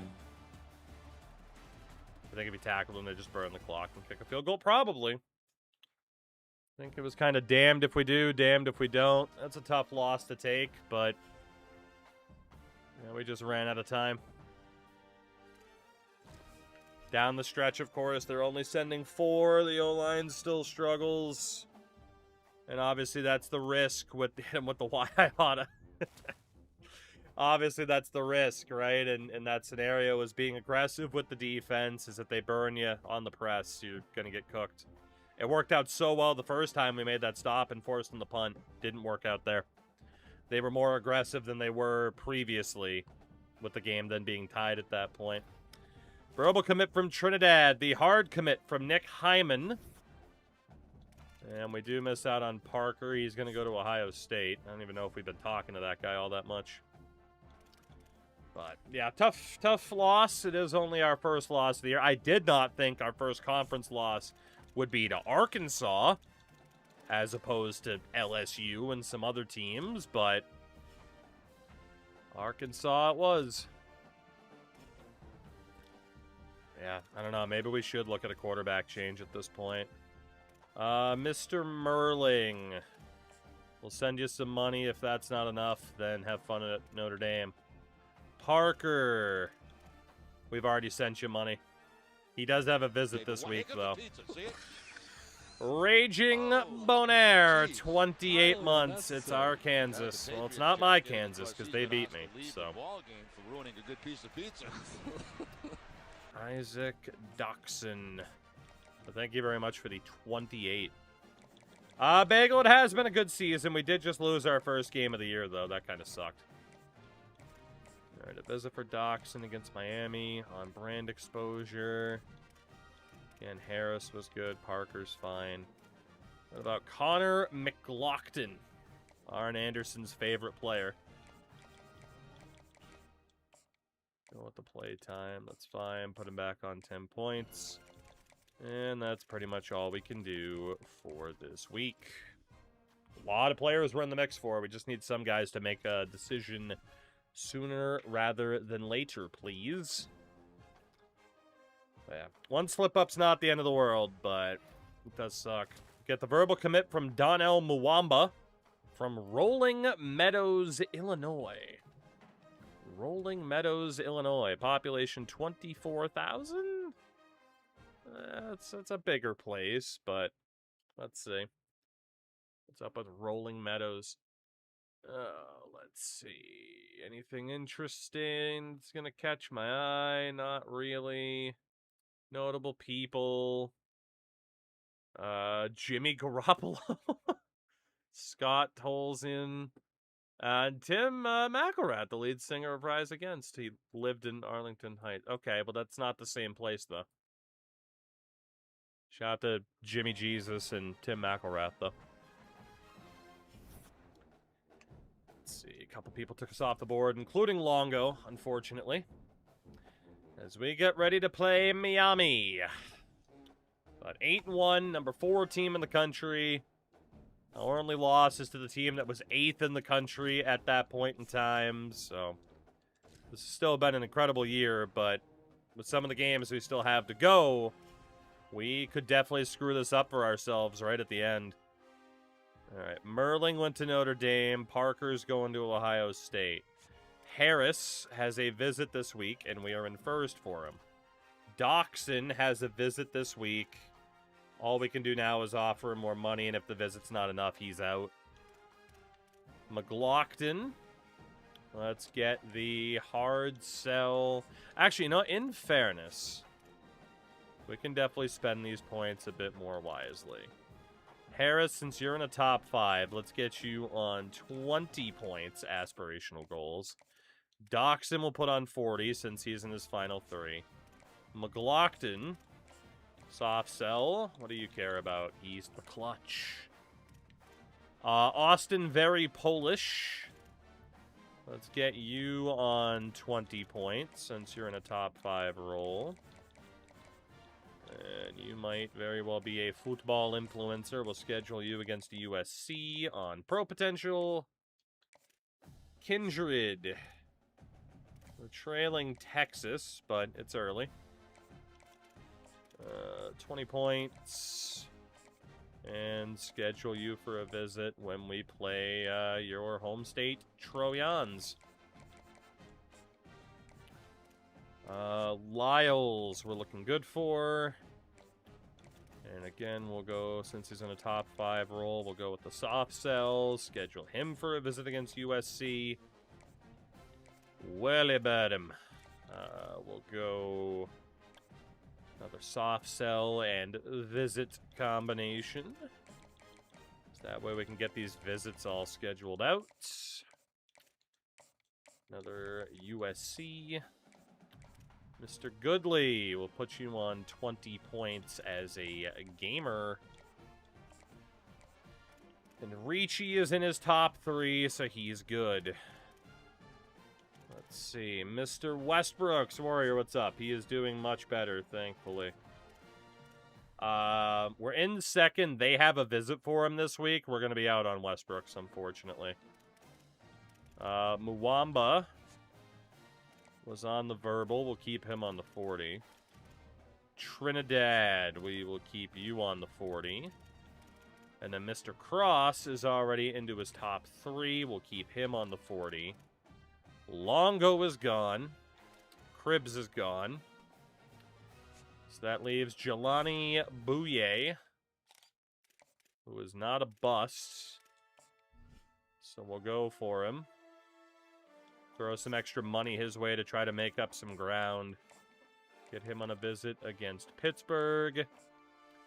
And let's go with the soft sell of anything with Coach Prestige. We'll try a standard bearer. And then Mr. Smith is a gem. We'll give him a scholarship with some money, try to make up ground. There we go. We're fighting. Yeah, Warriors doing much better, though. Remember AJ Bouye? I sure do.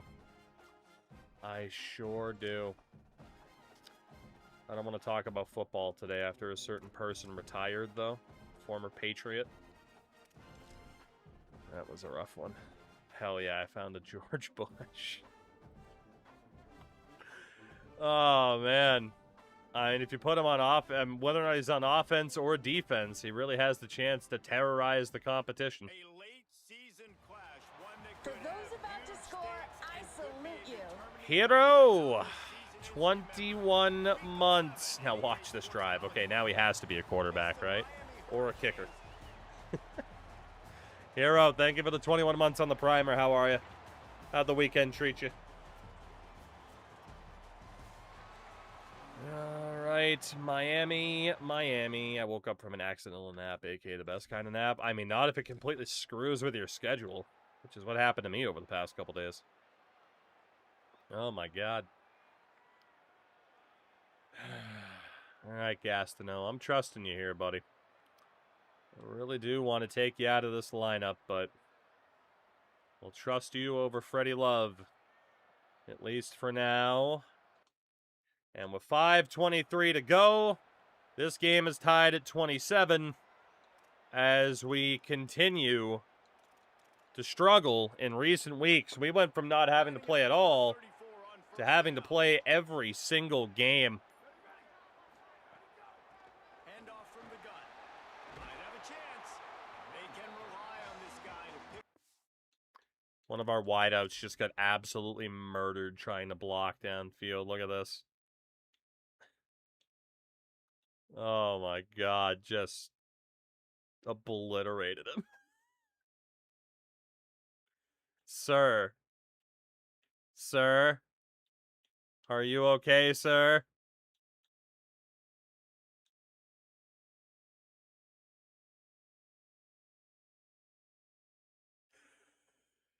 Oh, that's screenshot worthy, isn't it?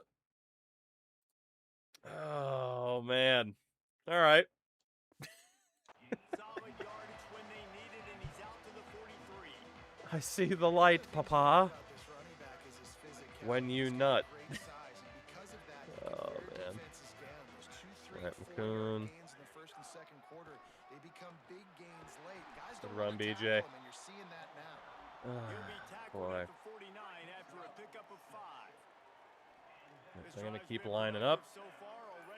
Just keep killing time and keep trying to run that football. Lineman, can you block the right fucking guy, you big fucking idiot? Come on, man. Energetic defenses that fly around, that make things happen. The ones that get in the backfield, the running back tries to go somewhere. Where do you want him to go? There is nowhere to Just go. a clear and obvious person to block. He's like, no, I don't think I will.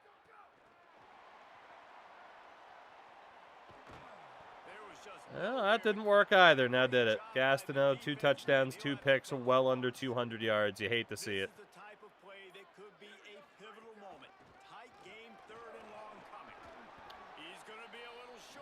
Smart timeout by Miami. Timeout called by the defense. 2:09 remaining on the clock. And this defense has got to be jacked up, man. They finally forced the 4th down, right? They've gotten a couple of first downs, got some things going, but I think it's decision time for this offense. And this D's got to do it one more time, right? They've got to get another play, a big 4th down stop here to get some of that momentum and get the football back. They thought they had a good plan, but it did not. Okay. Don't really know what happened there, but all right. You're throwing for it. Everything has to go right, or someone just needs to be able to make a play to keep the drive alive. They couldn't get it done, and now the offense is coming off the field. I feel like our guy forgot what route he was running because there was contact on the press.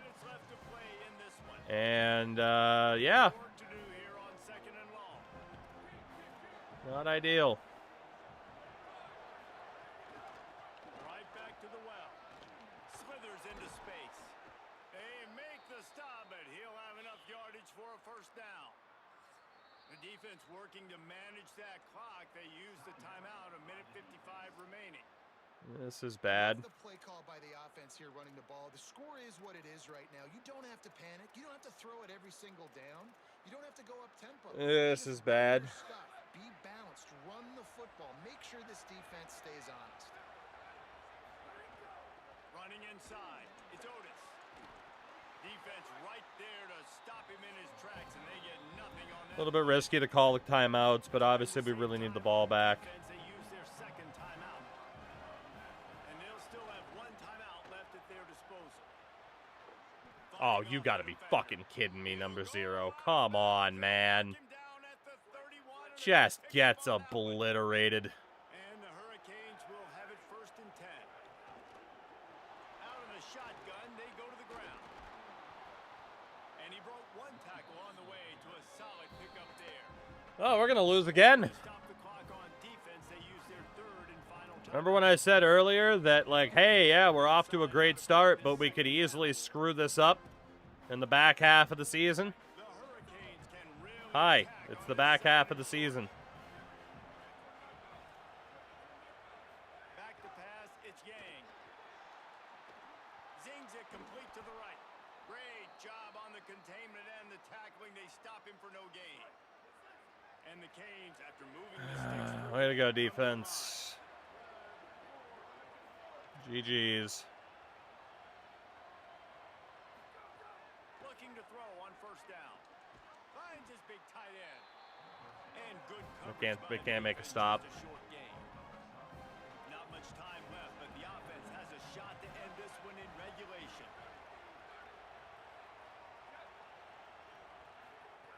Second down, he'll throw it. Gets it out fast. At that point, just let him score. And in the final moments, they've taken the lead. Wow, past couple games, really, really ungood. I've had to make quite a few saves. We couldn't make the save against Arkansas. Playing together, they're on fire. And, my God, we're going to lose to Miami here, barring a miracle. Because not everything was going their way earlier in this game, but they kept their head down, Absolutely they kept horrific. chopping wood. They found a rhythm, and in this fourth quarter, David, they've been unstoppable. And just everyone gets their shit pushed in Return, they'll mark him at the 19. on these kick return attempts. Drive will start from the 19-yard line. Looking downfield on first down. Got his man on the right. That'll be good enough for a first down. They'll mark it at the 30. Sprinting to the line to try to get this one off. Clock's running. To the air on first down. Throws to the wideout. And that pass incomplete. The defense got a hand on it. They've got to move quickly here. Still a chance, but they've got to force the ball down the field. Back to throw, and he needs to make a play. Firing to the right. Nowhere to go. Able to work his way from 5 There's nowhere to go, and the O-line is struggling to shut down a three-person rush. Got to get everybody lined up quickly. Time winding away, and they've got to push the ball down the field. We'll just keep chipping them underneath. Picks up just a little. Get as close as we can before having to bomb it to the end zone. Pick up chunk yardage.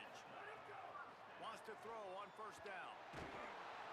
The pass is incomplete. This fucking O-line, man. Stop with 5 seconds left. This fucking O-line. Right here, and this will be the final play of regulation. Looking for a man. It's Love.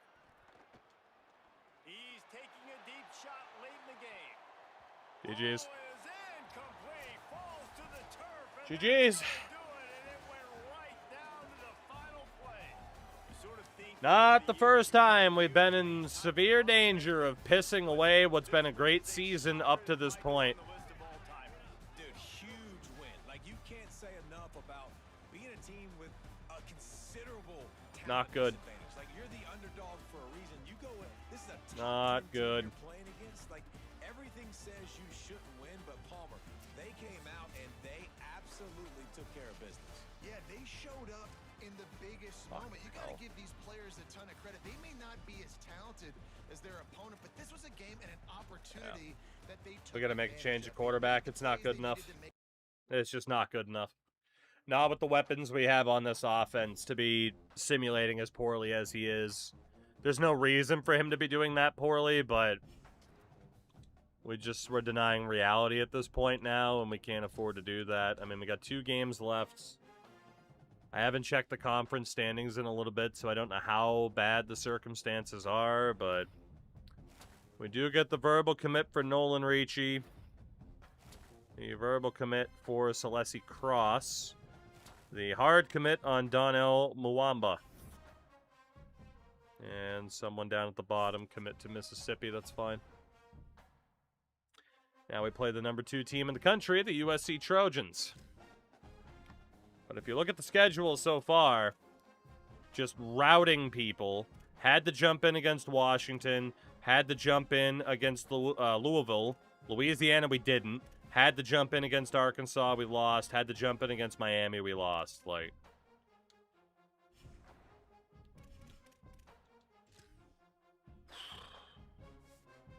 yeah, I mean, Gastineau, it's just not good enough.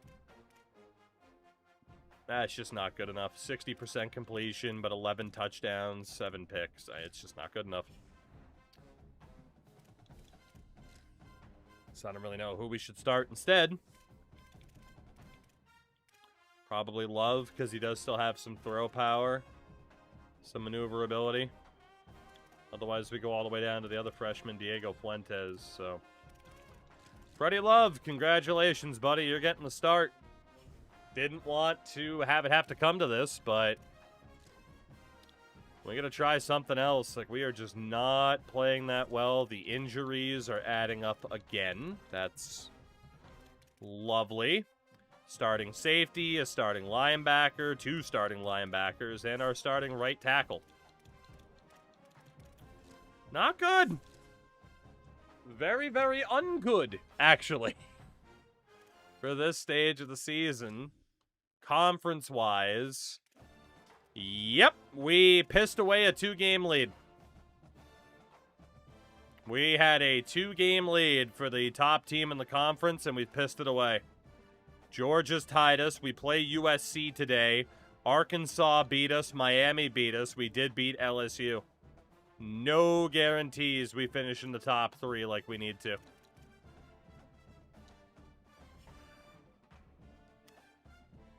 Oh, boy, oh, boy, oh, boy. Okay, we love to make it interesting. It can never be straightforward and simple, for whatever reason. Mr. Harris. We're still feeling okay for you. Doxson. We've already offered him more money. He's gone. Actually, in fairness, if he didn't disappear... Okay, I erased it just in time. He does have a visit coming up today. Nope, he had the visit against Miami. I lied. He's gone. McLaughlin's looking good. Hachowitz is looking good. Kindred, we'll see. I mean, actually, in fairness, Kindred's in the top 3. He does have a visit this week. We'll put him up there. We lost ground on Harris. Yeah. I think we'll be able to get it back. If I'm wrong, I'm wrong. But honestly, it just kind of is what it is. We know we're not going to get all these guys. We just got to try to get as many of them as possible, and we will see. Hainer, I have no idea what that means. So again, Harris was fine on aspirational goals. McLaughlin is good. Haftowitz is good. It means high. Sure. Hello. Worley is good. I am phoning in. Gotcha. Alright, we got Mwamba. What's Trinidad looking like here? Trinidad's looking good. Cross is looking good. Beatty. We need to now start putting on the soft sell. Sunday players. Schedule you for a visit against Pittsburgh. On contender status. Mr. Trap. God, remember Trap? What a band. And another excellent bop by Warrior. That guy's got to be a Sunday player. Schedule for a visit against Pittsburgh. Conference prestige. Mr. Griggs. Let's get you on to the soft sell. Never doubt the wallet, right? Let's see if he's a conference legend. Pittsburgh. Conference prestige. Mr. Smith. Soft sell. Aspirational goals. Best feature you've added to the stream. I don't disagree. And then Bouye. Also looking okay. Alright, so we can add more points to who is there. Or we can potentially go say hello to somebody else, perhaps, that is still available. Because we know certain people are going to disappear. There's still quite a few 4-stars that are available, including a quarterback, Chuck Funchess, but he's really looking at Louisville here. Costello, Keglar. Alright, we'll just look. Linebacker, Esiike. Let's be honest, he is probably going to Georgia Tech. Yeah. Edge rusher, Davis. Notre Dame, Indiana can't compete. Gooden, ASU, and Oklahoma.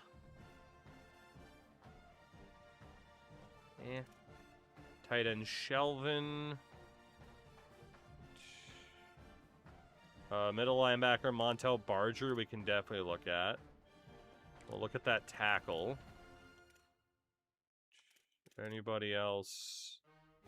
That's an obvious shout here. Tennessee, Notre Dame. That's too risky. It's also too risky. Reggie Rhodes.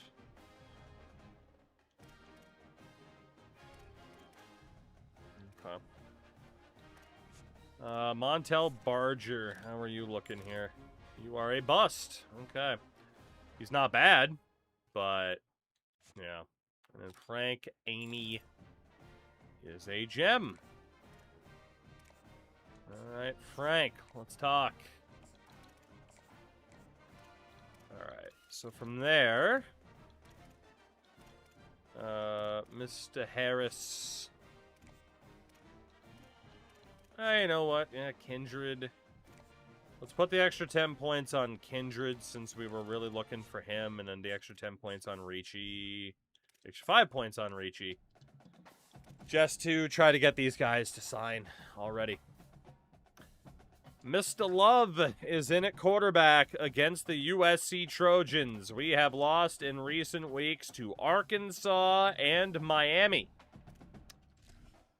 So, needless to say, any confidence I may have had is now completely gone.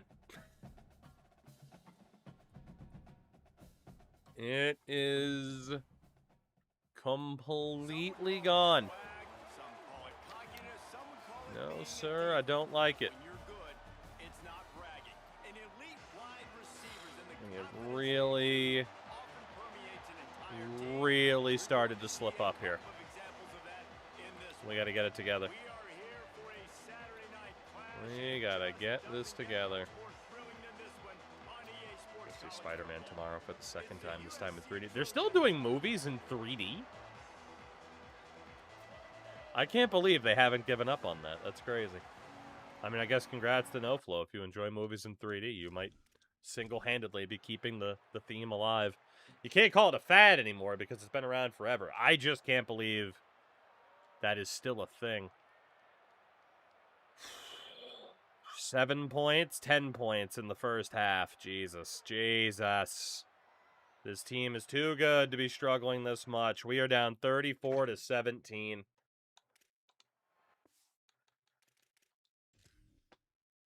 Ah, 219 yards of offense to 461. Freddie Love is 9 of 25 for 113 yards and 2 picks. This team has just shit the bed collectively.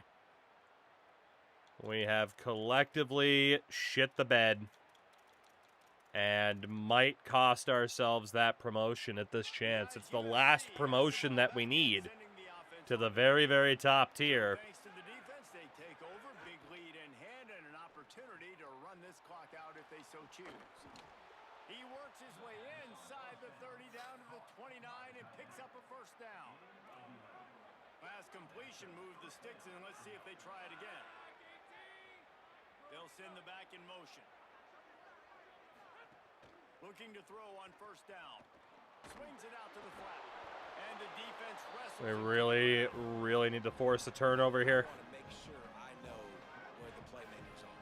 And I can't let guys like this guy slip out of the backfield and make big plays against me. Good job being aware that they can throw the ball to the running back. Oh my goodness, he's still moving. Touchdown USC. And the punishment has been extended. That'll give them a little more breathing room as they try to push this winning streak to 5.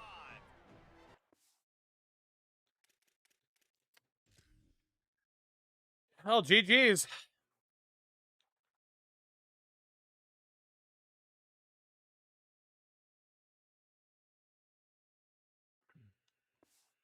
Man, these ball carriers, they've got a lot of ability in the GG's. Their ability to make people miss, but also We show started off, what, 7-0, and now we're going to be 8-3. And the extra I just had a feeling back half of this season that this team was susceptible to just falling off the fucking face of the earth, and that is exactly what's happened. That is exactly what's happened. We have just fallen apart.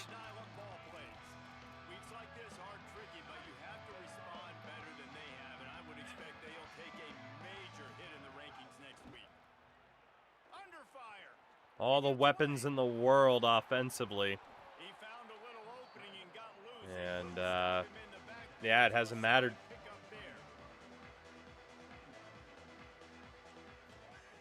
Back to pass on second down. He's going to let one fly down the middle. What a grab. Tackled by Allen. Just heaved one downfield and hoped for the best. Dead. The offense came into this game knowing that for them to win, they were going to have to make some big plays throwing the football. That just has not been the case. Here in the fourth quarter, they've dead. And the defense picks up a sack.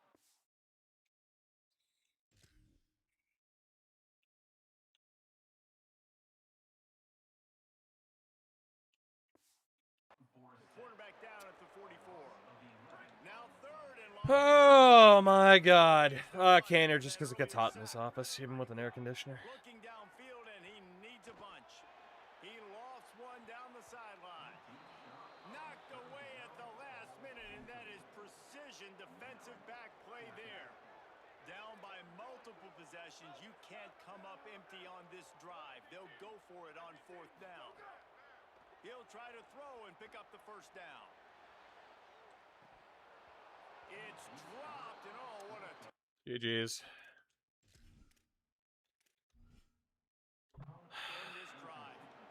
Wow. Well, I can't even really say that we hit the wall. It just feels like we've choked away this season. You know, the wall would indicate... Oh, my God.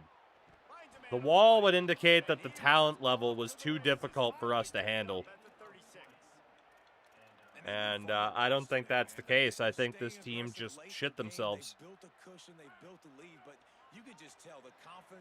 Feels like this team just kind of shit themselves, as they were in a great spot to do the thing. Quick strike complete. And just a short, safe pass play. They pick up a few. Just barely picked up a yard with that last completion. It's 2nd and 9. From the gun, they'll try to impose their will.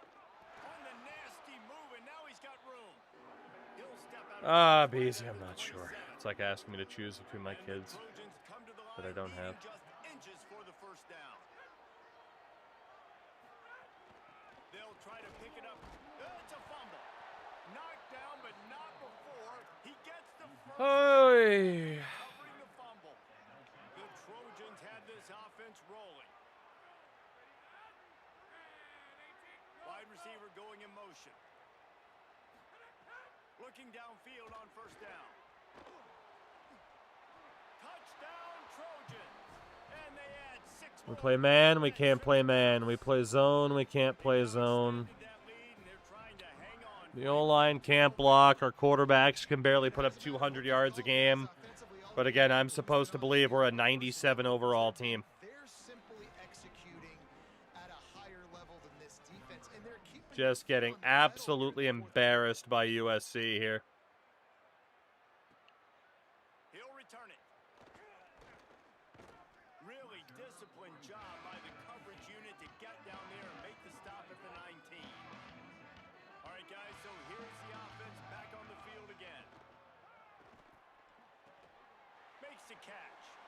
Across the 30, out of bounds at the 31-yard line, and they've kick-started this drive. There's pretty much nothing I can do about it either from a 10 from the 31. depth chart perspective.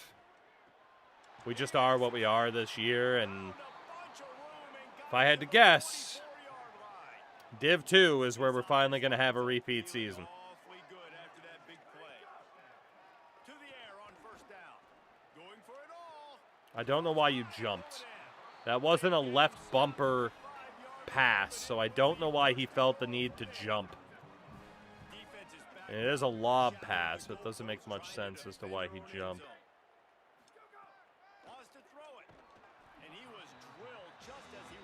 I can't even get a second to throw. Not even a second. Right? Like they haven't protected their guy up front, and that's why they haven't been explosive and scored a bunch of points, man. Position number one for every offense. Like, if we're going to throw, we got to protect him. And just right there, he gets hit again. He's been sacked several times. Like, What a disaster. They believe in their running game on 3rd and goal here. And he'll take it in for the touchdown. It won't have much impact on the outcome. Well, we just need to double our score in the next 2 minutes and 8 seconds. Easy enough, right? Listen, that is awesome to see the guys continue to fight, continue to keep competing, because this game is over. Like, we don't need to fool y'all. We're not trying to get y'all to stick around and improve ratings. Like, the game's over, but you're continuing to fight. You powered in for the touchdown, and show your kids that we're going to always fight no matter what the score is. Here comes the Trojan offense ready to go on the attack. This offense has really been clicking in the game so far, Jesse. No doubt. There he goes. Ripping off a good chunk inside the 25, and they're set up with a first down. So they move the sticks on the run. Let's see what they do with this one. Breaks the tackle. Tough run, gets it into the red zone, and they knock him down at the 17. I'm so sad right now. Working to manage that clock. They use the Oh, man. We had such a good season going. good spot after that 7-yard pickup on first down. It's Can't lose in the final 4 of the playoffs if you don't make the playoffs. can't get him to the ground. Eager to get the football back with as much time remaining as possible. The defense uses a timeout. 1:53 showing on the clock. Gives it to the back on the draw. He did everything he could to find enough running room, but he'll be stopped about 3 This isn't yards good for short the of whole first down keep line. the opposition to 24 points or less during the course of the season as well. They use their 3rd and final Not very good timeout. for that. I still haven't seen a kicker miss a field goal, by the way. And that will extend their It's the most lead. automatic they've ever been. And you want a touchdown, and you want to be aggressive, but man, right down the middle, that obviously gives me some What confidence a down the choke road. job. I can trust this guy. And he'll bring it out of the end zone. Didn't find any crease in that kickoff coverage, and he'll be stopped at the 17. I don't know why I'm stubbornly playing through this. Maybe just so our guys can actually have some fucking offensive stats today. He'll start this drive going to the air. Lord knows they weren't getting any if I didn't jump in. Gain of 8 yards on the play is too short. Gainer, I gotta rework that stuff in fairness, but Running, and they have to get everybody lined up. And I know this football game is over, but we got to keep fighting. We got to keep. He's going to let one fly down the middle. pass interference? On that incomplete pass. He just tackled him and didn't leave him a chance to catch it. Quarterback stands Okay. all wide receiver. Good to know that's legal now. Wants to throw on 3rd down. Nice All grab. kinds of room to throw that one in there. Oof. He gets those chains moving, gets it out to the 42-yard line. And it's on 3rd downs like this. If you want to attack the middle of the field, Why you've is got that to look throw, for the like, tight end. awful? Really nice It's route. just a Great simple job looking lofted for the pass, football. a You can touch tell pass. this Like, quarterback really has a I'm lot not of holding left confidence bumper. in Why his is that in the air like for the that? big fella, and they're able to hook up there. Pulls it in. I did the same exact thing that time and it didn't do it. Bounds at the Is it just like our quarterback is inconsistent and sucks? They'll put it in play from the 41 on I know the answer to that, but Wants to throw it again. Escapes the pressure to his right. Gets it to the back. And this offense is going to have to find more explosive plays, and it can't just rely our on the third string quarterback is in. itself and score more points. Listen, they got beat up today, but moving on in the future, they've got some good pieces. They got to find a way to fit them together. Is that create some pass explosive interference? plays on this offense, because today they've been lacking. Hooray! Some ref ball And the defender to just try to makes save the us right hands at the very play. end. You could see all the contact as the ball was in the air. He simply can't do it, and the referees caught it. On target. Nice game. I thought spin moves were supposed to be overpowered. Here comes the offense on 2nd down. Back to pass. Under fire. And it What a run! Bye, bless you, Quenku. Down, and they're in for the touchdown. Way to go, Quenku. Maybe you should get the start next week. It's pretty much Put our over. frickin' third-string quarterback in, because nobody else can do anything. Take a miracle, but nice job I'm just gonna boot this as hard as I can at somebody's face. down the field, make plays. They'd hope to get that thing bouncing around, but the hands GG's. corral it. GG's. The Trojans win. They embarrass us on our home turf. Guys, I'm gonna tell you, And this season is falling into disarray. to a 3-game losing streak. They are wounded, really. 3 losses in a row.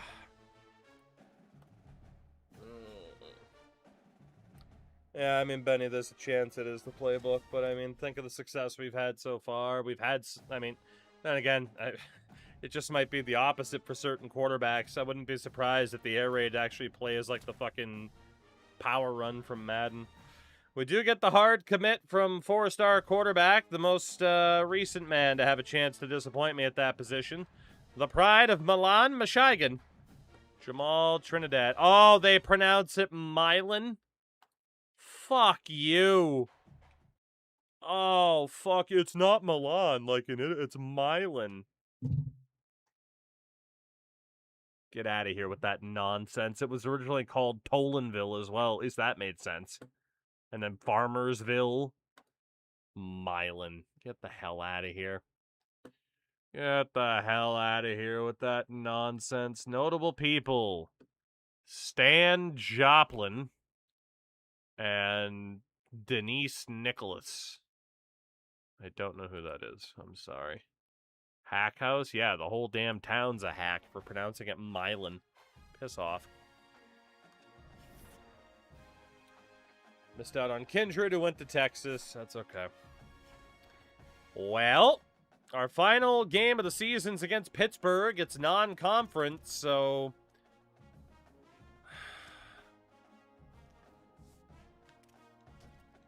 It's going to come down to tiebreaker, and we've missed.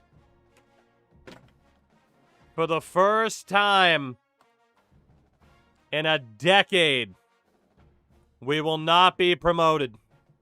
We will hold in Division 2.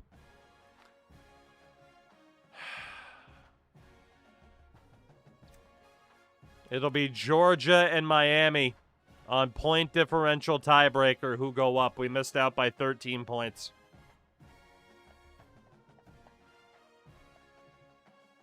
Choke job. Absolute choke job. We lost our last 3 conference games to miss out.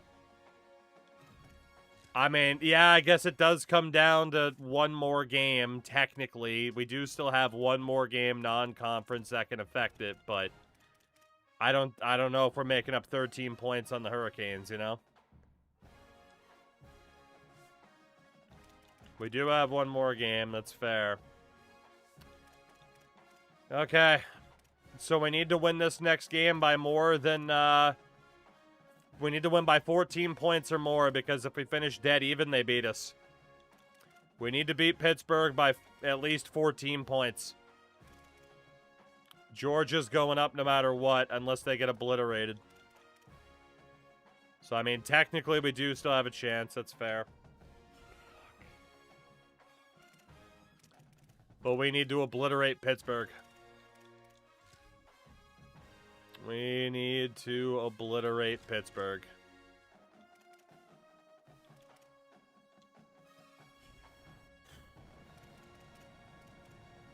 We went from all but being guaranteed that promotion again to now needing a hell of a performance against the Panthers. Loaf of that it is. I mean, we've still made incredible progress, but it's tough when it's like, oh, okay, Div 2 was when we hit the wall. Man, we started off, what, 7-0? So, I mean, it's just that idea of like, oh, man, we really choked. All right, Mr. Harris. We'll spend more money because reducing the points on you allowed us to compete for more people. Might not be the best game plan, but it's what we elected to do. McLaughlin is probably in that same spot, but for the moment, he's okay. That dude's fine. Skindred is on a verbal to Texas. He was on a visit last week. We've already paid him more money. He's going to Texas. There's nothing we can do. Lyles looks good. Worley. No guarantees we're able to get this guy, but we will try. Then there's Goodley, who does have a visit with Memphis this week. Also pretty unlikely we're able to get him, but we'll try. You know, it's worth a shot. And then we got Ricci on the verbal. We'll keep pushing the points just to make sure that we get him. Trinidad has already commit. Mr. Cross might be our first ever 5-star. And there's Beatty on 20 points. Trapp on 20 points. Griggs on 20. Smith on 20. Bouye on 20. And then Amy, who we just started looking at. Trying to fight like hell for that guy. Alright. Well, we could see one more time if there's anybody else worth fighting for, but we're also so low on money, I don't think that there is, so. Alright. So let's see then. Anybody in that top 3 role? Or on the verbal. We'll put to the top of our board. And they will get priority of getting extra points on them if we have the points. It's already been a great recruitment class. There's no denying that. So an extra 10 points on Cross, an extra 10 points on Ricci, Harris. I mean, again, the sooner these guys sign, the more points we can get for somebody else. So we got Goodley, and then we're down to the likes of McLaughlin, who we can just put on the hard sell now because we do have the points.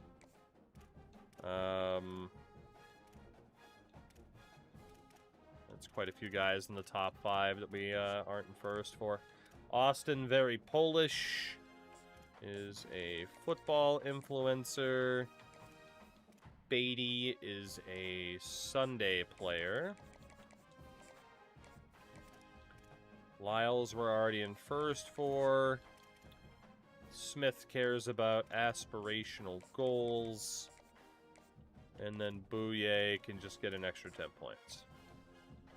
Looking good. Final game of this regular season. It's against Pittsburgh. We need to win big, or we will hold. I didn't mean to have that jersey combo, but it's fine. If we don't win big, we will have to hold in this conference for at least another season.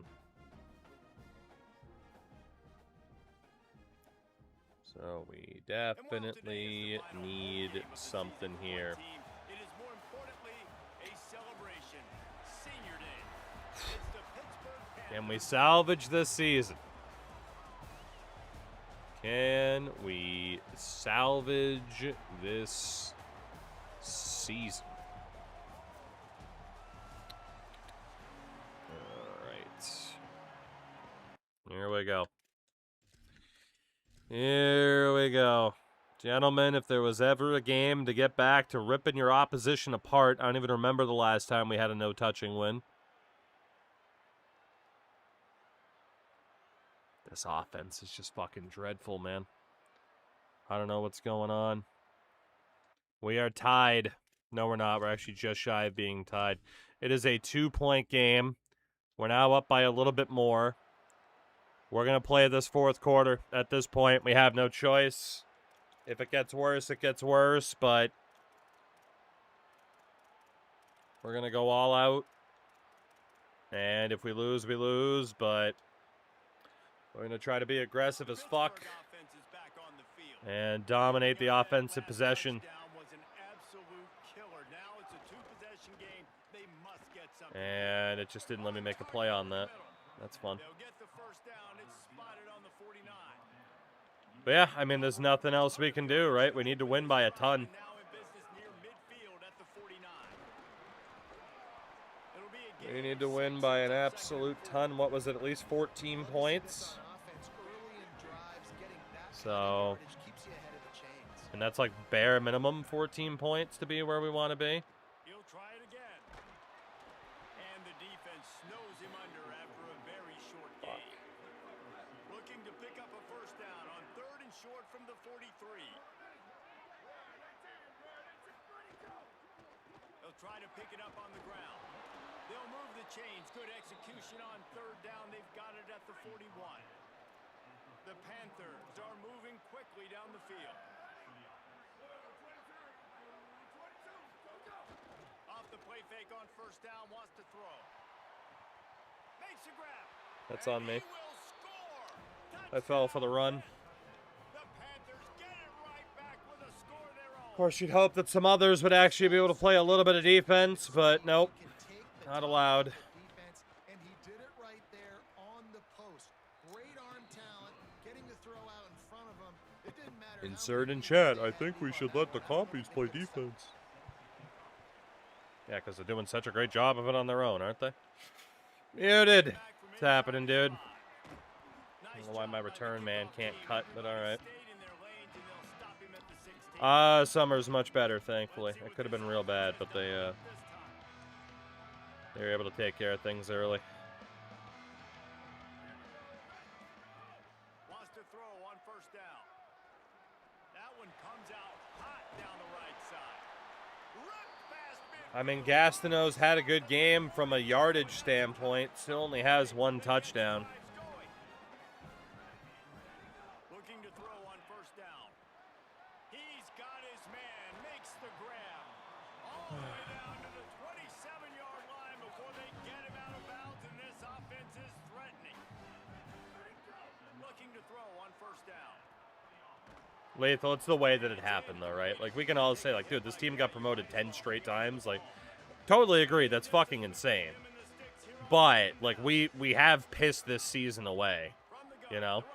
Like, there is no denying that. The red zone drag down at the 18-yard line. Can't stand the catching meter. I haven't minded it, but, I mean, it is optional, you know? They'll try to bully their way for the first. I'll have run there for clap. Zone for a touchdown. And I like the running back's vision. He sees the This will hole put and us back up by 9, but obviously we need our defense to do a bit more. Muted, it's close. We need at least a plus 14 over Pittsburgh to improve our differential enough to get the tiebreaker on promotion. So, I mean, we need another touchdown, and we need to stop them from scoring here.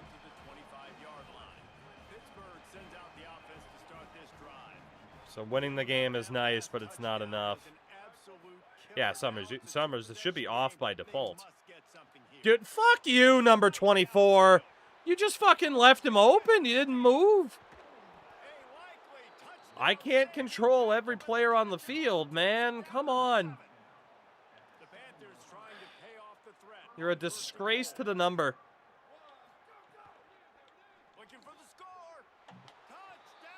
This team is tragic. This team is fucking tragic. 97 overall, my ass. Yeah, we're not getting this promotion, man. This defense couldn't make a stop before I jumped in. They can't make a stop now that I have jumped in. That's disgraceful.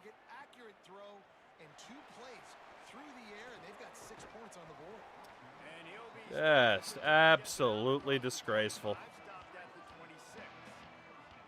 Offense making its way onto the field to start the drive. Pocket breaking down. Finds us back in the middle. That's the kind of play that can really get you going. I tried. I don't know how to turn it off. Just find it in the settings. It's there. Main menu is what you're gonna want, though. Really try to take it to this defense. I'll be honest, man. If I had the weapons these guys Nice. Thank you for not even trying to catch that. Have we had a kick return touchdown? One. In this entire game. Pressure coming. That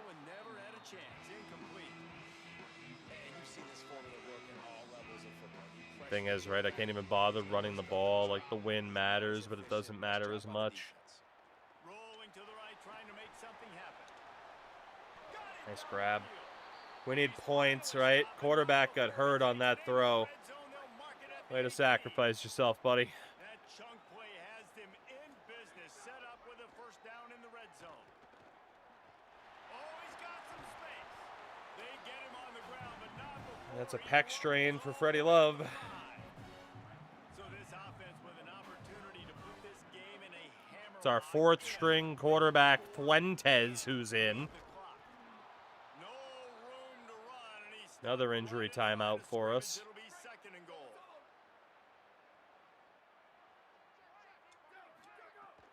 The run up the middle, looking for the score. Another touchdown, but it's not enough. The end zone for a touchdown. We need our defense to make a stop, and we need to score again. The second rushing touchdown from the running back. A 9-point lead is not enough unless Georgia loses by 30 On the extra point. in their final game. Call it a hunch. I don't think that's going to happen. So, And he'll just take a knee, and this drive will start. defense, for the love of God. Offense back on the field and ready to Can roll. we make a stop? Giving up that last touchdown was an absolute killer. Now it's a two-possession game. There we go. Finally. Finally getting to a quarterback. Let's go. Somebody's always going to pop open, but it didn't happen in time before they got the sack. No, it did not. And you know what? I'm going to remember this. I'm going to remember zone defense. They didn't really have an answer. They weren't. Fires one high and deep. Thank God he knocked that out. Slips through his fingers in. Oh, thank God he knocked that out. Let's go. If he could have held on. You make up the game plan and not a lot on the play sheet for this. Third and long from inside their own 20.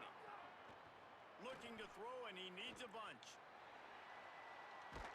Let's go. And that defense gets to J. it. Cole makes the play. One more stop. Come on. Much have to keep And we'll have amazing field positioning if we get that stop. on fourth down. They're taking to the air. Fires to the wideout. Knock that down. Thank you. Intercepted, and the defense has set him up. We actually just cost ourselves better field position by intercepting that. Slide after making that pick, and they'll have it. Good job by the defense that time. They were forced to throw, Good job by the defense. and we made the plays we needed to. Football. It's fourth down. It's late in the game. You got a multi-possession lead. Take away all the deep stuff. Make 'em I mean, force Moki, it probably doesn't help him on the press, but obviously we're being aggressive to try to make plays. They get him corralled, but he carries it all the way down to the 7-yard line. First and goal for Obviously the just trying to make those quarterbacks panic early, basically. They'll try to get it in with the run. And he's in Okay. the zone for a touchdown.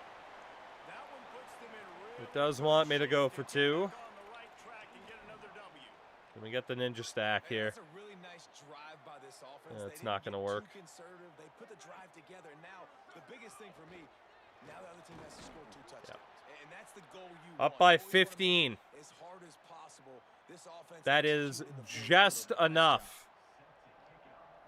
In theory. We'd like it to be by even more just to make sure. But in theory, that gives us the tiebreaker 25-yard. on differential. The Panthers offense comes out. We're going to stop being as aggressive on the press. Last drive. Need to take care of the ball this time, Jesse. We're going to find out a lot about this quarterback right here, too. How does he fight through adversity after that last drive? Yeah, clear the mechanism, move on. That's a part of it, right? If you're going to be a great player, you got to learn how to handle these mistakes and move on. He's got him. Hard running there.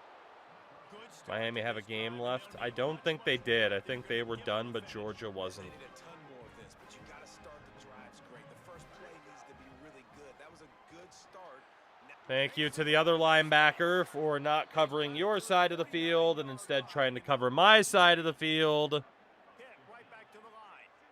This defense And as a result, leaving somebody wide open. Thank you for not playing your part. is one of the best in the nation. He's going to beat me over the top. On their laurels. Someone's going to have to make a play. Because for some reason, my linebacker that's supposed to drop back in fucking coverage is blitzing. It's getting set on first and 10. Or at least, yeah, he's a fucking linebacker. He's not, get over there, you fucking idiot. God damn. He's constantly getting caught up with the center. Red zone. Escapes the pressure going right. On the run, and he'll slide to avoid the hit. A nifty pickup there. Clock stops, and we've reached the 2-minute time. We cannot make a stop. This is To crazy. cut into this big lead. We cannot make a stop. Red zone opportunity. Looking to fire. The sweet feet buy a little time. For the quarterback again that time, thank God.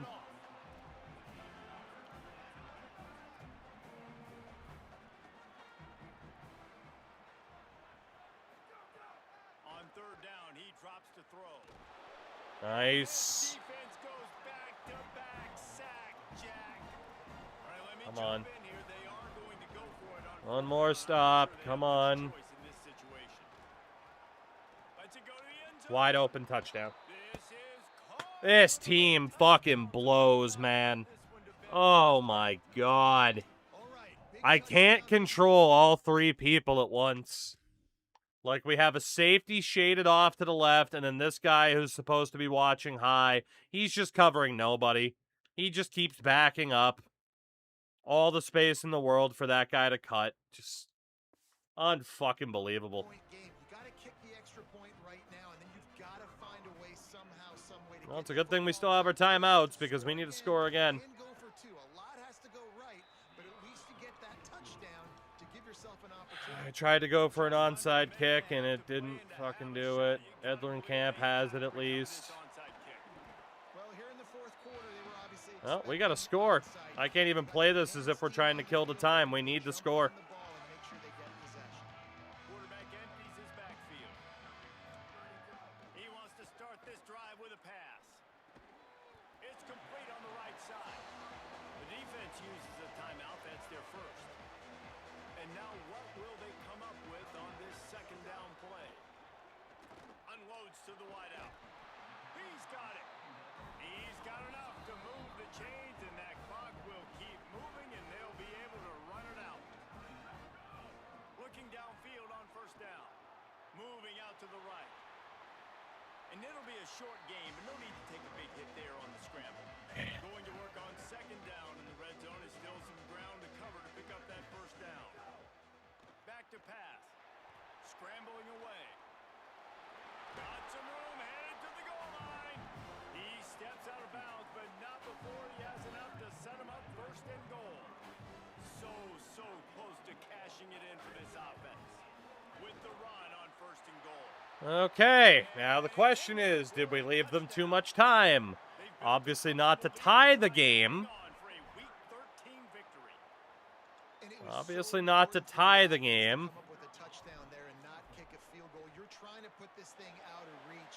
They're And up that by touchdown puts 15 so much exactly. pressure on their opponent now with less than 2 minutes to go. We cannot let them score again, please.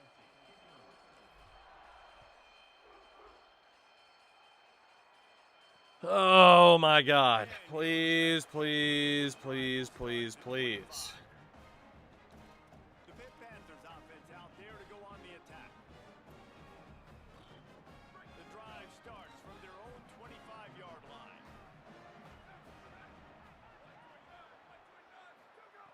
To the air on first down.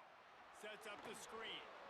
This fucking team sucks, dude. Jesus fucking Christ, man. Ripped off the huge chunk play all the way to the Okay. line. And that's a good This, man, this, I don't understand it. If you get it to 'em early and I you've got don't some understand space it. We around just them, cannot they make a can stop. take This is advantage. crazy. That's exactly what happened there. These guys are trained This is to be great. crazy. Once they have the ball in their hands, he makes people miss. He shows you the speed, and it's a big chunk play in the pass game. Got it. Hit and brought down right at the line of scrimmage. They'll hurry to the line here to try to get off that third down play.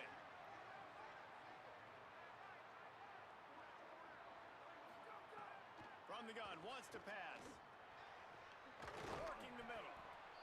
And tight coverage right there, but he makes the grab. We and drop he's got people it on deep the so we don't get beat over the top. And then the safeties still just don't fucking react in time to cover anybody. It's just... We play man defense, that doesn't work. We play zone, that doesn't work. We have people in the short zones, that doesn't fucking work because they don't react. We got people watching over the top, that doesn't work because they don't react.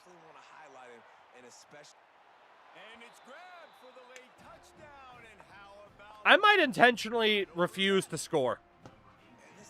This team doesn't deserve to get promoted. Genuinely. They don't deserve it. And they wouldn't even be this close to getting promoted this year if it wasn't for me bailing them out multiple times earlier this year. This team is a fucking tragedy. What a fucking joke. We have 28 seconds to score because we cannot make a fucking stop. Excuse me, we made one stop. I stand corrected.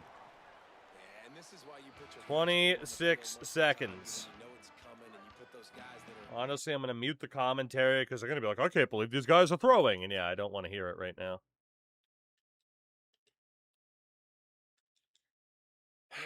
This is unreal. This is just unreal.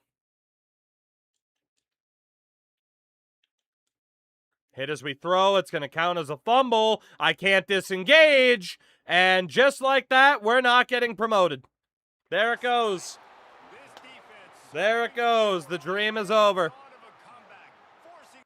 The dream is fucking over. Every step of the way. 7-0. And this team shits the bed down the stretch. I was throwing to A, wide open over the middle. But that was a completely undetected blitz. Nobody picked him up. I'm going to challenge it just to see if they overturn it, but they won't. GG's. Like I said, the idea that we got promoted 9 times in a row is unreal, right? Like, absolutely unreal. So, inherently not getting promoted for the 10th year in a row isn't frustrating. And indeed, it is their ball again, unless we pull off a pick 6 here. So, the idea that we're not getting promoted for the 10th year in a row, that's not the problem. It's how it happened. We had it in the bag, and we blew it. There's going to be, what, 4 losses in a row to end the year? 4 losses in a row. Just an absolute choke job.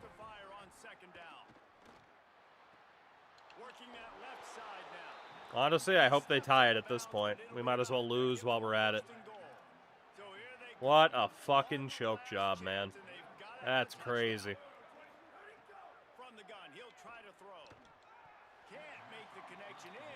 Only way that we regain our promotion status is with a pick 6 here. That's it. And they score a touchdown instead. This team can't play man. They can't play zone. They can't do anything. They can't do anything. What a fucking clown show of a game. That we will win because they failed the 2-point conversion. I don't even know when the recording stopped, so that's fun. I'll have to double check that. Don't worry. You didn't miss anything. When the hell did that recording even stop? Oh, it was around the time of Milan, Michigan. Well, at least those on the YouTube side of things, on the secondary channel down the road. Unless I remember to download this VOD. We'll see if I do. You just missed this team absolutely shitting themselves and blowing their chance at promotion. We do beat Pittsburgh in the final game of the season, 53-51, but we could not stop. We could not stop more than one drive, and because of that, we are going to miss out on promotion via tiebreaker. So the streak is over as we go from 7-0 to 9-3. And just absolutely throw it away. We do get our first ever 5 stars. Celeste Cross from Blairstown, New Jersey. Nolan Ricci also signs. I have no desire to even check Towns at this point. I am so disappointed in this team. Our defense also failed the point per game marker.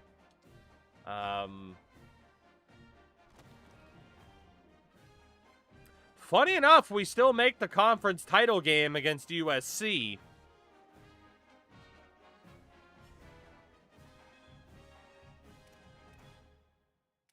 But I don't know if we actually made it or not because of the way our system works. So theoretically, we could make this conference title game, but still not get the promotion that we're looking for. We'll check in a minute because you still have some other games that need to be processed. But yeah, basically, in case I don't remember to double check certain things, we needed to win that last game by at least 14 points to guarantee our spot. And we didn't win by at least 14 points. So, yeah. And, of course, if I do remember, then people will inevitably see that, indeed, when it gets uploaded in fucking 2027. Oh, that game, man. This team, I am just so unimpressed. Our quarterback play all season has been woeful. And just down the stretch, we really, really started to just completely waste our opportunities, unfortunately. There's just no other way to describe it, unfortunately. I'll continue to say unfortunately because it is fucking unfortunate. 7-0, so much potential, but I don't know. From the looks of it, maybe an unforeseen circumstance went our way, and we are actually where we want to be. I guess we'll find out in a second. Let's get Jelani Bouye to where we want him to be as a standard bearer. Again, the recruitment class is looking phenomenal. We have that going for us, at least. But what's it going to be? Apparently, we're in the conference title game against the Trojans, which is hilarious. Missed out on Harris, who goes to Nebraska. That's fine. So, we will play the #1 USC Trojans for the conference title. They beat us during the regular season, but the question is, did we get promoted for the 10th year in a row? No, we did not. Georgia and Miami go up on tiebreaker. The streak is over at 9 in a row. But we will play a second season of SEC football. We didn't make it. We threw it away. We absolutely threw it away.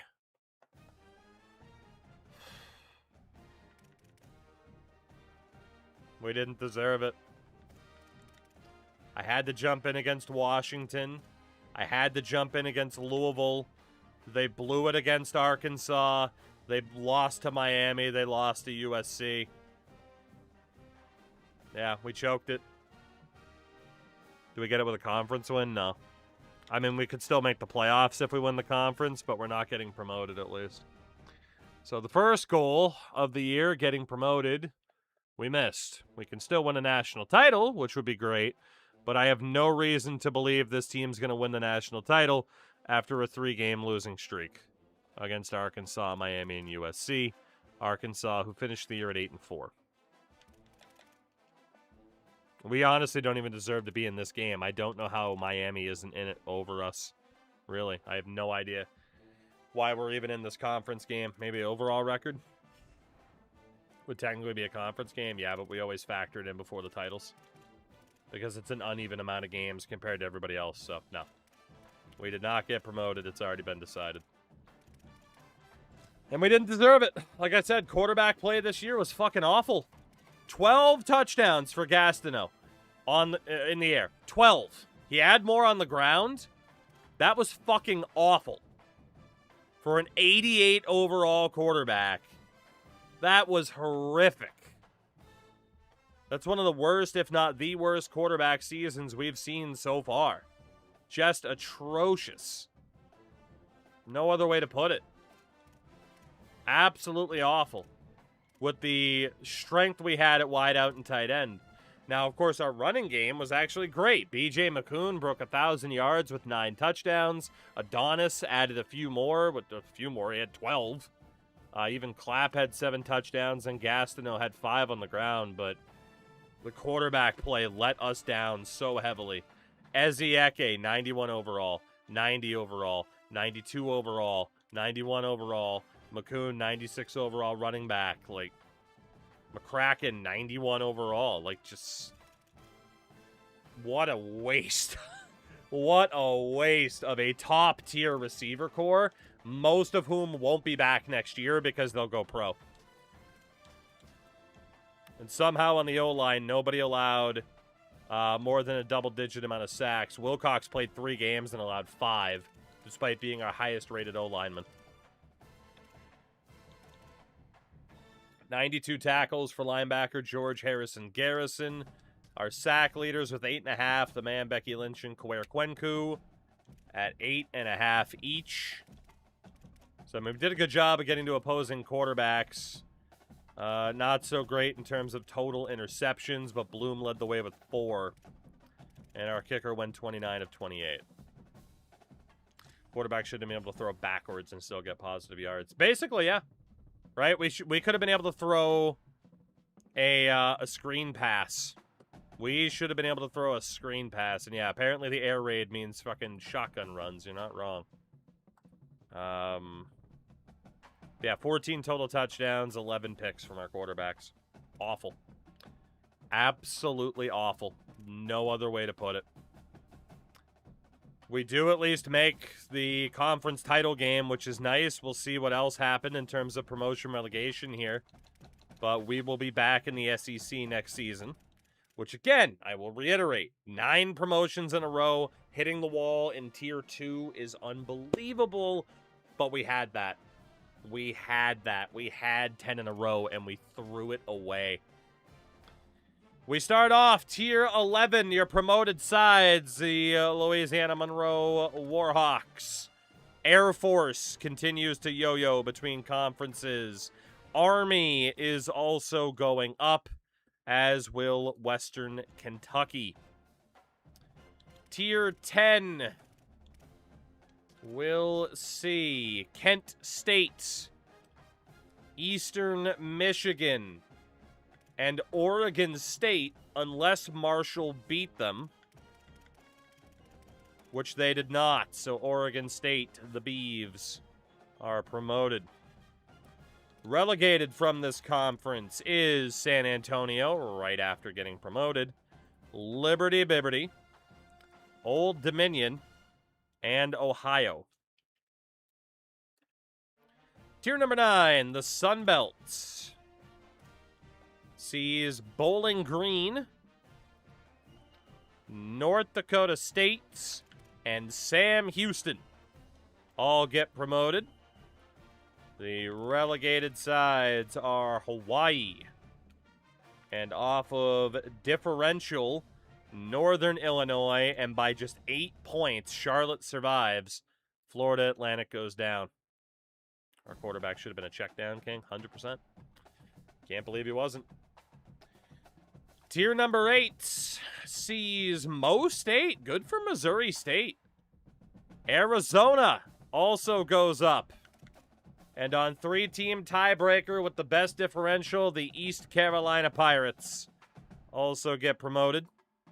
Relegated, the trio of 3 and 6 teams, which means Tulane, Western Michigan, and FIU all go down. Tier number 7 in the Mountain West, Ball State, Fresno State. And on tiebreaker, it is Miami, unless Navy beat them, which they did not.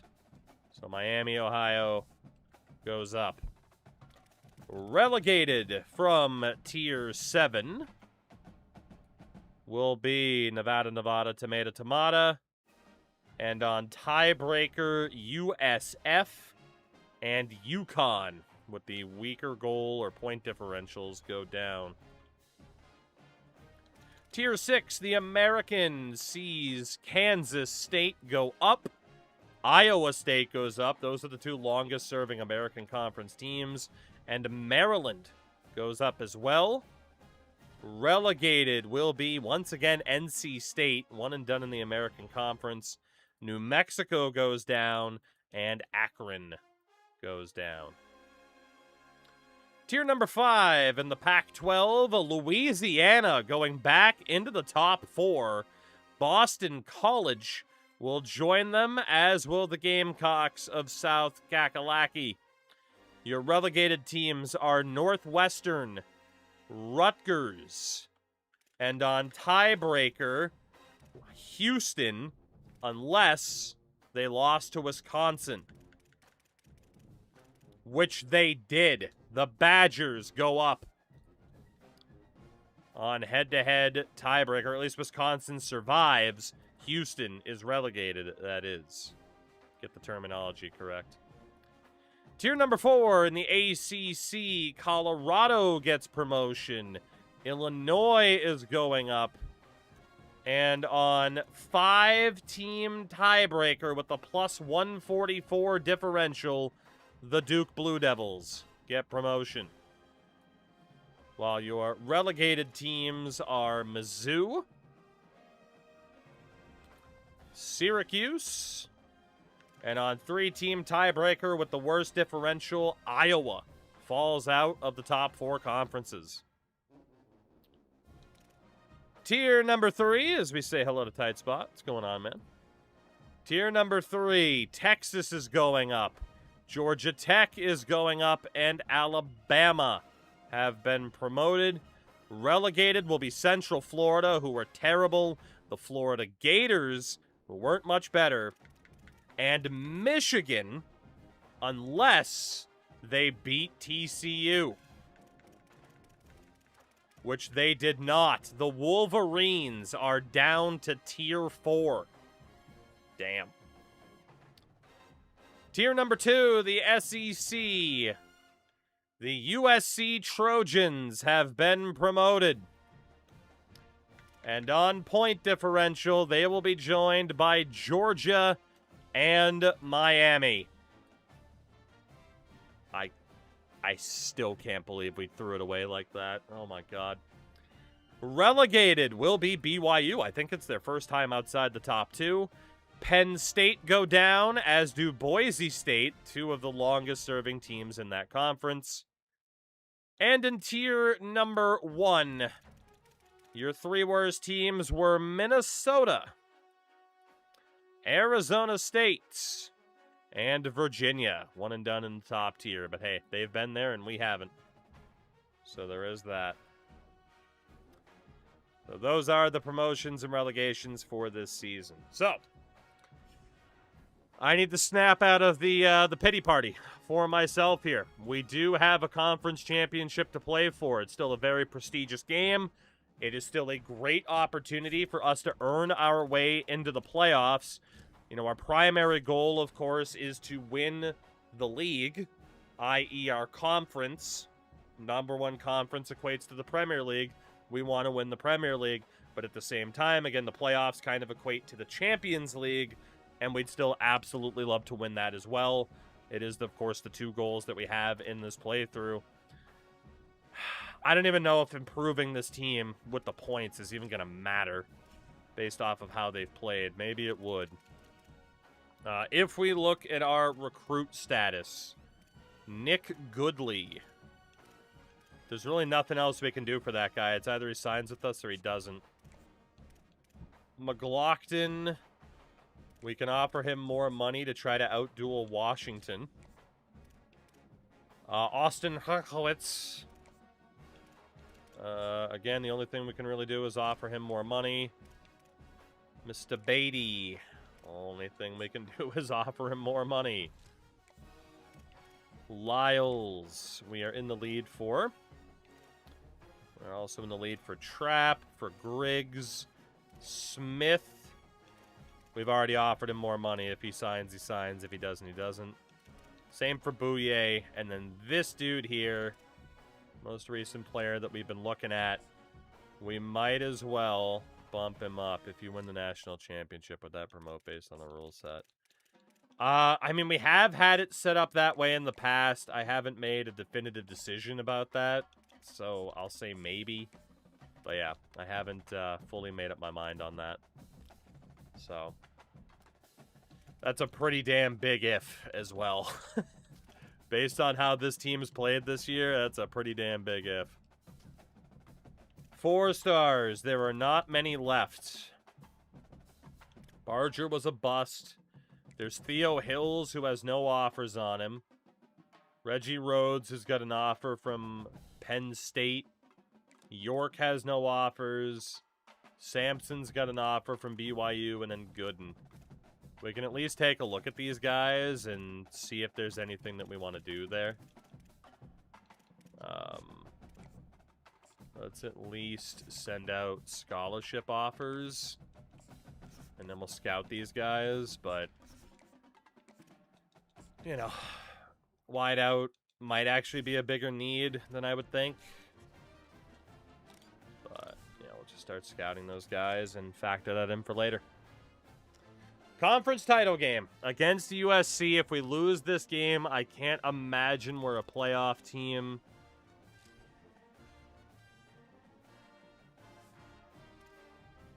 I mean, Gastineau has 17 points. We are going to have to go through and do some upgrades here. No choice. We gotta try to give ourselves the best opportunity we have to win. So, let's do what we can. It's still 91 throw power for Gastineau. He does have dot and mobile resistance. We'll give him the base levels of those. And let's up that accuracy a little bit more. And we could go with a bit more of elusiveness, and we will. So it's an 89 for Gastineau. I've still been so disappointed by him this year. What about Freddie Love? Basically nothing else we can do for Freddie. He's kind of capped out as a quarterback. I had a running back win the Heisman. What'd you need, like 3,000 yards? We've seen a guy hit 2,000 yards and not even be a finalist, so... Kwenku. Seems like his program for a quarterback to always win with the occasional wideout win. I mean, that is how real life often goes, though, too, you know? I mean, especially, too, there's only been, like, what, a handful of players that have ever been freaking even nominated from a defensive standpoint, so... Alright, Fuentes. Let's get that accuracy up a little bit. Elusiveness. Oh, see if we can salvage this season. BJ's probably going pro anyway. You know what? At least a quarterback. I'm going to hold off on the rest of the upgrades. We'll go quarterbacks. You could make an argument for the secondary as well, which has struggled. But everybody's struggled. It starts with the quarterbacks, right? Like, the secondary will be better if the team is not on the field as much. The seniors will do after this game, or at least after our bowl game. We'll have time. Last time we played USC, it wasn't pretty. They beat us pretty convincingly, unfortunately. Let's see what we can do here. Maybe it's the reversal, right? Maybe it's the reversal where they beat us in the regular season, but we beat them in the game that really matters. You know, I would have rather have won in the regular season, but what are you going to do? What are you gonna do?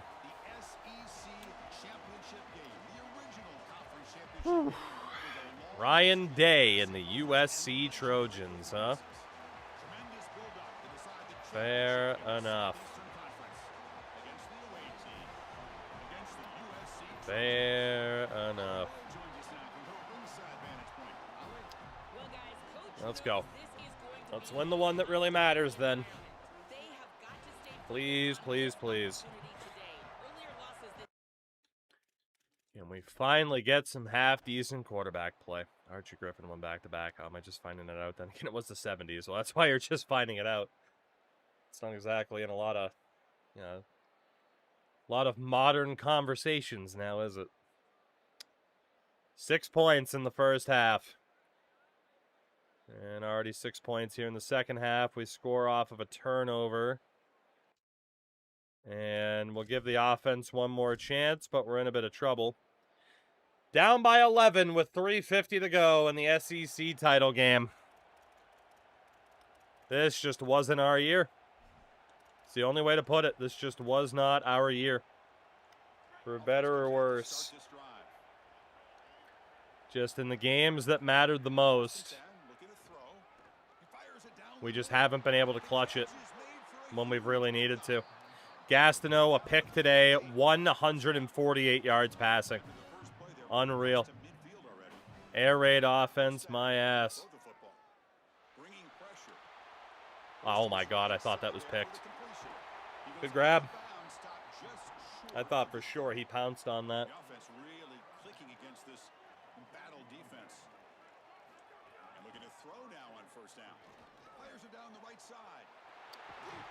Well, there's the first touchdown that we needed, but we know the dangers. Our defense needs to make a stop. And we have not been very good at that. And we do need to go for 2 here. The ninja stack has not been working out well lately.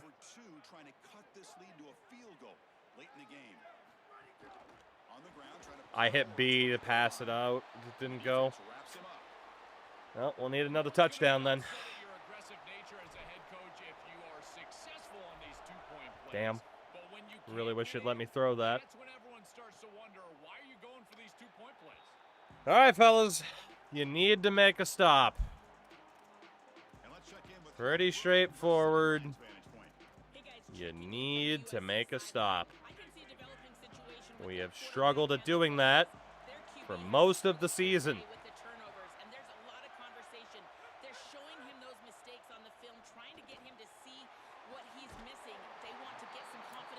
And we immediately surrender a first down. Their quarterback has thrown 3 picks today, yet they are still winning. That hurts my soul.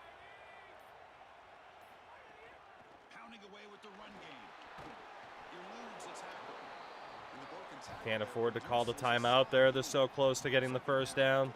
Our offense is putrid. Yeah, and our defense isn't much better. Honestly, the defense is kind of let off the hook because of how bad the offense is. I'm really surprised they snapped that. And that's the 2-minute warning. Well, here it is. This could ultimately mean our season was a complete waste, as much as you hate to see it. Less than 2 minutes from a conference championship. Can they keep the football and secure the win? From the shotgun, here's an inside give. A gain of 2 yards. Now Need to stop just to have a chance. and now the defense will call a timeout. That's the team's first. Did not imagine we'd be in this scenario, you know? End of this game. Time winding down. This offense comes to the line trying to bleed out the clock. Now they'll switch it up, looking to throw the ball here. Grabbed by the receiver. That's a quick tackle. 3rd and inches. Picks up solid yardage on that short throw. Timeout taken now by All we can do is go goal line their second. Strategy and just set fully for run this commit. 3rd down play. Offense comes This up is trying it. to grind down the clock and secure the W. They'll try to run for the We first guessed the down. play right. What'll they do, though? Will they go field goal? Will they go for it? What's the word? And now the defense will spend What's the word? They're going to punt. final timeout. They'll come together here and discuss We're going to get one chance. 4th down play. Defense finally holds on. Line up to punt it away. And on 4th down, the That's a punter good sends punt. it away. That punt 16-yard sails out line. of bounds. There'll be no return this time. Offense trots out onto the field, hoping to start a drive here. The conference championship may come down to this drive. Can they reach the end zone? Looking at that running back. First down, looking to throw the ball. Hit is Nobody up, open. misses it, and the pass ball is incomplete. Nobody open. Unless you can protect your quarterback, and here he's hit as he throws. If this O-line can give him some time, he's going to be able to find somebody down the field. But again, it always comes down to protection. Gets the ball off as he's hit, but it's incomplete. Nobody's getting open. Situation for a quarterback. Defense is in dime defense, which means that there's 2 extra Just have no time to throw. It means that there's tight windows down the field. I would always look towards the sideline or those checkdowns, the backside of the backfield over the middle. A lot of times you can gain some yardage. Needed that. Dumping it off short. They bring him down, but an explosive play by this offense. Big gain. That is such an important conversion to keep your offense on the field. They're trying to execute this comeback here in the second half. They need points. They need it in Waves at the defense and hope they tire out. That's all we can do. We're going to be ready to throw this fast. Step up here in the final minutes. Great grab. Big catch downfield. Tackle made after a big gain. Come on. Clock is still running. They gotta get Come on. quickly.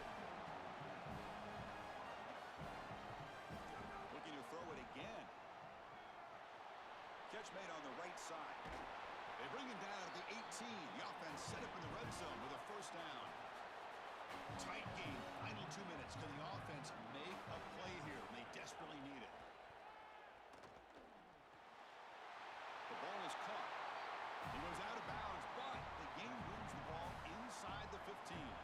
So down here in the red zone, every yard tough to find. Here is a crucial play coming up. Looking downfield, it's Love. Launching one to the end zone. Looking for a touchdown, but it's incomplete. I don't really know what happened on the accuracy there. forward for this third down. This is really the most important snap thus far of the game. And as a quarterback, you've got to go out there and really execute. So remember, it's about feet, it's about timing, it's about accuracy. Put all those three together. Had to get some yards. First down. It'll be fourth down and 1. It's a 5-point game. They need a touchdown. They'll keep the offense on the field. This is it. Fourth down. He's throwing for it. He's got it near the end zone. Did we leave them too much time? It's a question I hate to have to ask. You're down. It's inside of a minute. This offense had to have it. And they're But the able to question put it in the does end need to zone. be asked. That is great stuff from this group. Offense lines up to go for 2, trying to make this a 3-point game.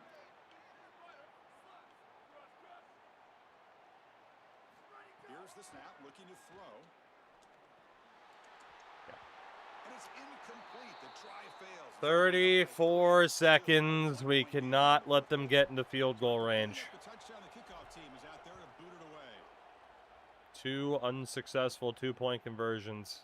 And he'll take a knee here, not wanting to spend time on a return. They'll start at the 25. And a pressure moment for the Trojans offense. Back out here needing to produce late in this close game.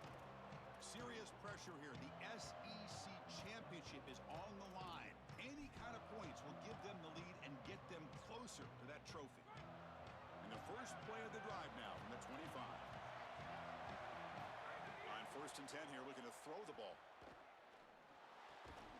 And it's incomplete. The defender arrived the same time as the All football. 3 timeouts as well, too. Offense will need some big plays to get into field goal range. The clock, a huge factor here. And the QB will try again on second and 10. Fires it on the move. That's going to be Knocked it out. That's huge. contact. No flag. Brings up third down. Whoo, come on. Please let us have something this season. And time is winding down. Please. Drops back, looking to throw for it on third down. Looking for a late deep shot. And that's incomplete. They weren't afraid to let it fly. One more. But it brings up a fourth down. One more. The coach leaves his offense on the field to go for this one, needing to get a first down. Maybe the last shot here.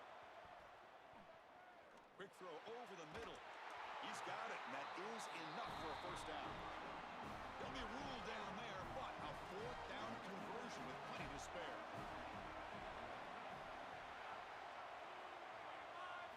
Here comes a first down pass attempt. And that's incomplete. Just 8 seconds remaining now.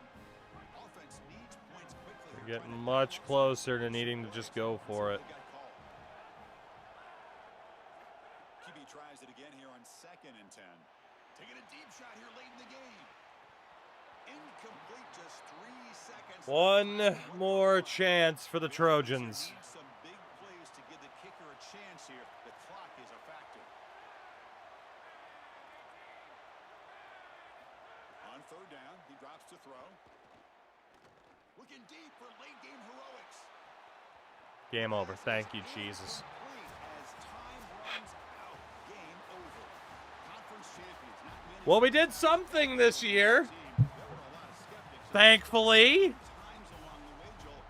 It's a bit bittersweet because we're not getting promoted. 100% Chris. But we have won the Tier 2 championship This is what makes it so great in the playoffs. over Ryan Day and the USC Trojans. We get a big win for the first time in like the back half of the season. I would not put it past this group. We absolutely choked a top 3 spot, even though we still technically got the conference game, which again, Miami should have been here over us, but we'll take it. A win's a win. We don't always win conference titles, even in the years where we get promoted. Get me the hell out of that game. Cincinnati, we're moving on, hopefully to the playoffs. Holy. I think it was strength of schedule. I mean, that will certainly help. Hopefully get us that 4th star by winning the SEC conference title. And that will hopefully, I mean, that'll get us into the playoffs as well. But that's at least something. Jose Lyles, 4-star back, is a verbal commit. Hard commit from corner Jelani Bouye. That's big. Missed out on Brett Smith. That's okay. Okay. We salvaged something out of this, thankfully. We made it because of our conference points for it. Well, there you go. Roy Boito, 2 picks in that conference title game. He was the National Defensive Player of the Week because of that. And thankfully, we can at least say that this season wasn't a complete waste. Conference championship, we're going to the playoffs. Maybe, just maybe, we can kind of catch fire again at the right time. But from 7-0 to 9-3, now 10-3 conference champs, it's still pretty good. Of course, promotion, it used to be just 1 team per conference, and we used to have it be as well. Like, okay, you win the conference, you move up, but now that was just kind of a benefit, right? It's like, hey, you win the conference title, it's still big for your program prestige, stuff like that. We get the verbal commit from Emmanuel Trapp. Now that I'm in a better mood. Ashdown, Arkansas. What do we know about Ashdown? Population 4,200. Formerly known as Turkey Flats or Keller. Okay. It's close to Millwood State Park. Neat. Following the Keller Mill being burned down to ashes, they rebuilt the town name as Ashdown. Okay, so literally they renamed it Ashdown because of fire. They had a Coke bottling plant. Neat. Neat. Annual events. The Whistle Stop Festival. Ah, yes, of course. And the turtle races. And the crowning of Miss Whistle Stop. Anybody want to go to Ashdown, Arkansas to see the turtle races next May? Not to mention the catfish cook-off. Gonna go see the turtle races. Notable people. The first black student to be admitted for graduate or professional studies at an all-white Southern university. Hell yeah, Silas Herbert Hunt, who was also a World War II veteran. Died at 27.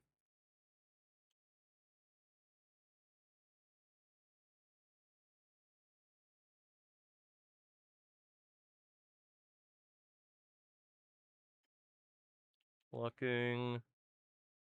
It doesn't say how he died. Why did you die at 27? After serving your country and going to a white Southern university, no less. He was seriously wounded in the war. Right. Well, now I'm kind of scared. Reading. So much reading. So much reading. It says nothing about, like, cause of death or anything at 27. Anyway, shout out to Silas Herbert Hunt. Nick Goodley. Man, how many people out of Arkansas did we get? The whole damn state's here. Camden, Arkansas. Population 10,000? What a dark turn. I mean, a little bit. All right, what's up with Camden, Arkansas? Boy, that sure looks like downtown Arkansas. Recorded history began in 1782. American Civil War. We don't need to read about that. It's Arkansas. We can make a presumption. Notable people, Sean and Stacey Andrews. Jonathan Davis, not the singer, but the baseball player. A lot of other... Hell yeah, Camden, Arkansas. Fucking Neo's from there. This is nuts. And this fuckboy. Alright, well, they got a mixed history. They definitely got a mixed history in old Camden, Arkansas, but... Tuberculosis, did I miss it? Oh, well, fuck. That's sad. Does all that and dies before 30 from tuberculosis? That fucking blows. Turtle races with a stop-off to crown Miss Whistle Stop. Hell yeah. Here comes the Heisman winner. Who will it be? It certainly won't be one of our fucking players after this past season. If we get a playoff win, that'll be big for the coach unlock. True. Very true. There's still a lot to play for this season. Colorado State senior quarterback Desmond Dale is a Heisman finalist. Wow. Like I said, as Somakur, California's senior wideout, this was a really good season for us still, right? It was. This was a phenomenal season for us. But we still screwed up. Senior quarterback, Ohio State, Callum Rude. Like, the fact we made it to Tier 2, we didn't get immediately relegated, we fought for promotion, we won the conference title, we're making it to the playoffs. Like, this was a great season, but we did choke, right? There's no other way to put it. We absolutely choked. We should have gotten that 10th straight promotion. So it's so tough, right? You want to be positive about all the great things, but man, that one negative thing really, really stands out, doesn't it? Okay, we've kept them waiting long So, enough. at All least of it does us for me. wanna know who's going to Two win white the boys trophy made it. for this season. And imagine it's Colorado State's quarterback. And here we go. This season, the Heisman Memorial Trophy is awarded to senior quarterback out of Ohio State. Ohio State senior quarterback wins the Heisman. Chair number 3 is your winner for the Heisman Trophy. That was Ohio State senior Callum Rude boy. Nearly 4,000 yards, imagine. And there it is. We have indeed made the playoffs yet again. We'll be taking on the Gamecocks of South Kakalaki. The Gamecocks of South Kakalaki. Connor, we can certainly help.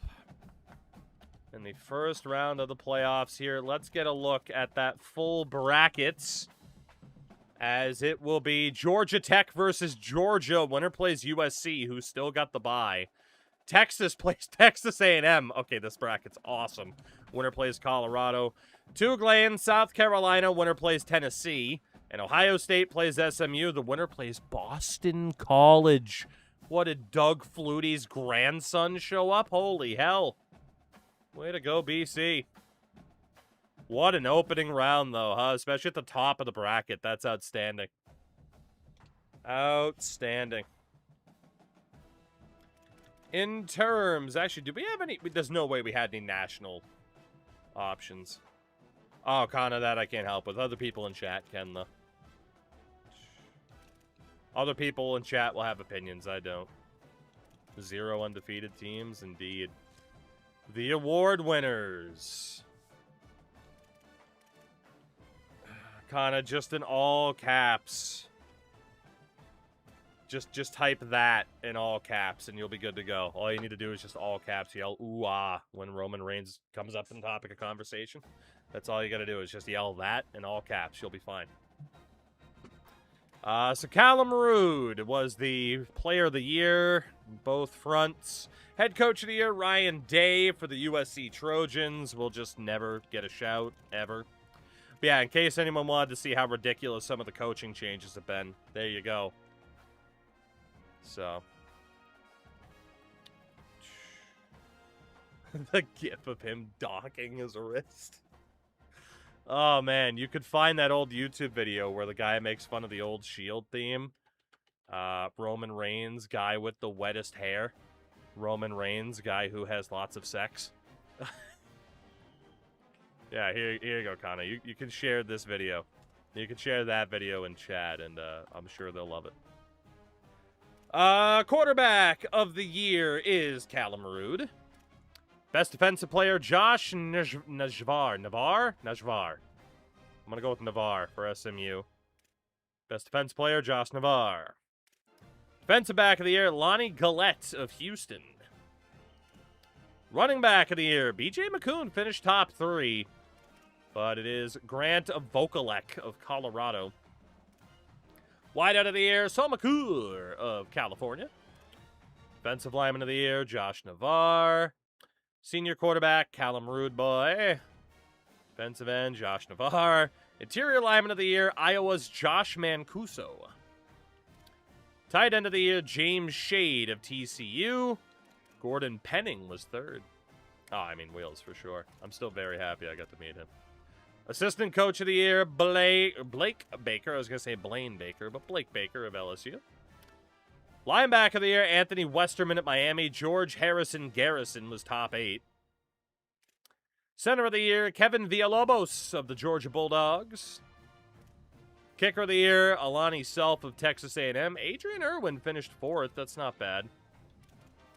So, punter of the year, Marcellus Stewart, Coastal Kakalaki.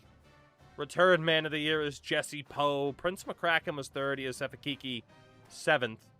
And the freshman of the year, Gene Montgomery, a quarterback for the Rice Owls. It derailed it. I told you it would work. I told you. That's a topic changer right there.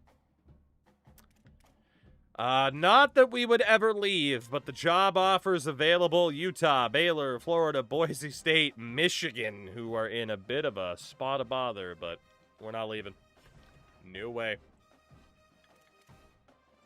No way. We are going to have to figure out new coordinators, of course. And for the most part, this team is healthy. We will also have to try... Nebraska's job was open too. True. They just weren't super... Well, they were interested, but we weren't like top 5. We're going to have to do some upgrades as well, I would imagine, for this team. So, in terms of offensive, defensive coordinator, we could finally abandon the air raid. But I do still really like having the ninja stack available. So I think we're just going to try to stick with it against my better judgment. So who's out there for air raid focused coordinators, if anybody? Unless there's nobody available. Dave Martino was a level 23. Frank, they did finally stop. We missed out on tiebreaker. Power spread.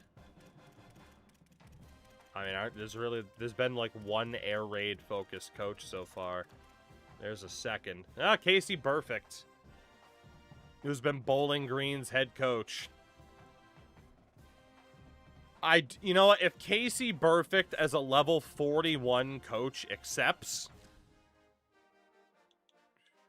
then we go for it, right? If not, we'll probably have to switch to a different offense next year. Defensive coordinators. Who do we have available on that front with 300 points to spend? This rate, it's just anybody that's in the 40s. So, Ronell Hicks. I must be in Quahog. All I see are a bunch of Hicks. All right, we'll go for Ronell Hicks. Who else do we have? Level 40. Bo J. Philly Moayatu. Good old Bo J. Good old Bo J. Who else? Level 40. Deshaun Roberts. Mr. Robert. I accidentally offered a little bit too little. There you go. Motivator, Isaac Bernstein. Also in the level 40s. Anybody else further up? No. Then we got Ben Thomas. Yeah, the good thing is for defensive coordinators, right? It should be Bernstein, yeah. It should be just, hey, whatever guy offers. Oh, Robert Bala as an elite recruiter would be pretty helpful to us, but it's fine. First come, first serve on those job offers. And we'll see if that offensive coordinator says yes. But for now, it's South Carolina in the first round of the playoffs. So we need to get those upgrades in there. We need to. So quarterbacks, Freddie Love. Again, he was capped out.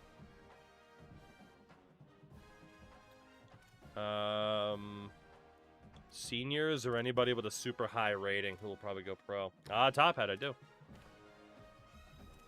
They also shaved Serena Deeb's head. Luke Gallows was there. All the stars. I looked at the season stats. I mean, it wasn't anything impressive. I think that might have been the issue, is it just wasn't anything impressive. 99 overall, BJ McCoon, huh? Fair enough. That is ridiculous. What about Adonis? I fired her for drinking outside of work. Well, you know. Alright. Let's just do a quickness boost for Adonis then. That is fine. 99 is sophomore. He is elite dev, so. Del Clapp. We can cap out the route running. Yeah, the elusiveness would have been too much.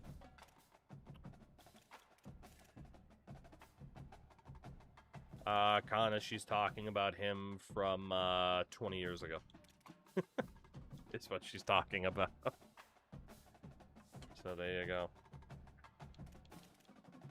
Let's see, those guys shouldn't go. What about fuck are you? I know. Oh, okay, it's been established then. Fair enough. Power, quickness. We cannot do anything for Mr. Fuck are you. Except improve sidestep and 360 no scope. Wideouts. Ezeike, who will probably go pro anyways, so we might as well just make him better. Elusiveness, we can't do anything for quickness.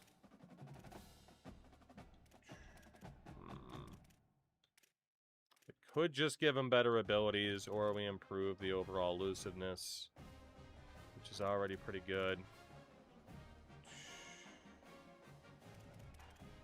Let's see. We can upgrade everything. Yeah, right, Peggy? You never know. You never know. Iosefa DeLong. What do we got for you here, buddy? Nothing we're going to be able to hit the caps on, unfortunately. So, hands, elusiveness, IQ. Let's go elusiveness and IQ. For Iosefa DeLong. Prince McCracken. Very good chance you will look to go pro this year. Let's cap out that route running. Thank you very much for the XP. Someone randomly responded to a comment I left on a TikTok video calling me goofy. I told them 0 out of 10 rage bait. They proceed to spam the comments of my videos with this. I mean, that's why you just let somebody call you goofy. You know? Because odds are, they got way more time on their hands than you do. You know? Kiki, you are probably going to go pro as well. We got a team of Iosefas. Anything for the physicals? Double dip, sure hands. Make this team as good as we can make them before these games. And then Imari Fogg might also risk going pro. Warrior, if you mean, do I still get XP for capping out certain attribute columns? Yes, we do. We do have that one. Which is still a very nice column. Oof, I'll text case in point.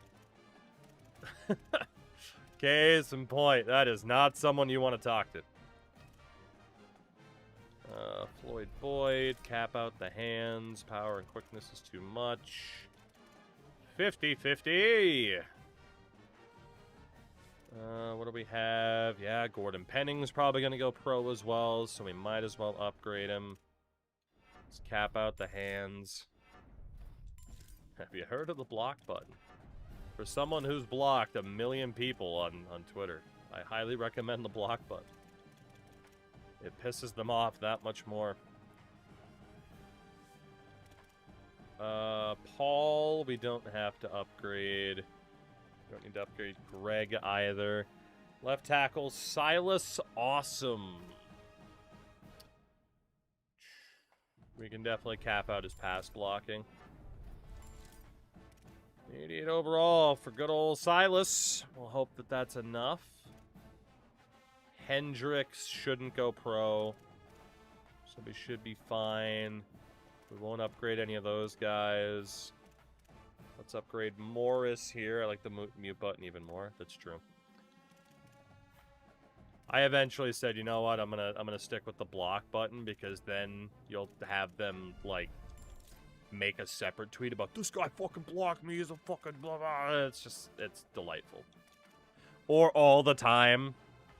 Because if you mute people, you know, like occasionally you'll still get like, oh, one response, and you won't see anything, so you pretty much know it's somebody that's yelling at you. And a lot of times it'll just be like someone being like, why is this person yelling at you? And it's like, what do you mean? I don't know who it is. And they'll be like, oh yeah, this person was yelling. Oh, Emeka Wilcox. Of course, you've been hurt all year.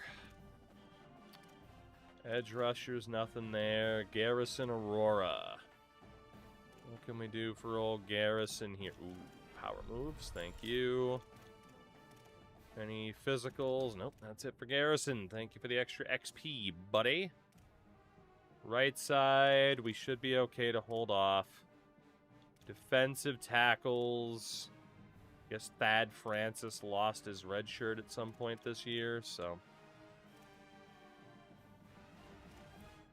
The man, Baki. Baki lunch. We can raise your overall. Yeah, to try to get you drafted. That needs to be the priority. There you go, Becky. Becky. Kaware Kawenku. We can still upgrade the finesse moves, so we'll do that. For Mr. Kaware Kawenku. And then Thad Francis. 14 points for old Thaddeus. We could try to cap out his health. Alright. Everything looks good. Everything looks good there. Linebackers, all seniors. Jesus. Okay. Jason Bloom. House call. Bouncer. There you go, Mr. Bloom. What about Gerlet Boyette, who is still hurt for 39 weeks, just dead. You died. 39 weeks. He's been hurt for months. And then these two, it's not going to matter. Middle linebacker, Bruce Baquette, who did miss time due to injury. Let's just go IQ. And then one on pass rush. There you go, Brucey boy. Another senior, George Harrison Garrison, medically retired from football. Who is he, Jalen Polk? We should be able to cap out his pass coverage. Terrible pass rusher. Ooh, yeah, we gotta go bouncer. There we go. George Haddison Gaddison. And then we don't got to upgrade the other two. I mean, Jacques Whiteside, I mean, maybe there's a chance. I don't think he's getting drafted. Pass coverage, run stopping. He's up to an 81. At least more usable. I mean, starting park, there was more than enough support already for the baseball lockout. It didn't need Tarek Skubal going to the Dodgers, which again, even if he wasn't traded there, he was gonna sign there. So that was just going to happen regardless of whether or not the trade happened or not. BB Koo. What do we got for BB Koo? We can cap out his catching ability. Thank you very much, BB. We hope you'll be back for your senior season. This is Roboito, yo daddy, Roboito. His senior year. That makes me kind of sad. No physicals, so we'll boost up the power. Still no physicals. Okay. And then we don't need to upgrade anybody else except Nasir DeBeer. Nasir DeBeer. Nothing we can do for Nasir. Safeties, we're good. Strong safeties, Isaac Biggums. We might be able to cap out the man coverage unless it goes to 6 points at the last second, and it did. So we can go house call or layout. Let's go house call. Not bad. And then kicker and punter, honestly, we can just improve anyway because it's not that big of a deal. Go IQ or physicals. We'll go deep range. All right, 84 for Adrian Irwin. And then our last upgrade here would be punter DeMarcus Cumberland. I mean, we've definitely had some players take a nice step up here. Cumberland's going to cap out his power. Anything from a physical standpoint. Coffin corner. What did the IQ cost? Way too much. Okay. We are as well set up for both now and the future as we can be. It's another playoff game, this time against the South Carolina Gamecocks. We are on the road. Funny enough. Didn't think that we would be, but we are. Gamecocks versus Blue Moose. Here we go. No first round bye this year. We gotta go the long way home if we're gonna get there. If we are gonna get there, we gotta take the long way home.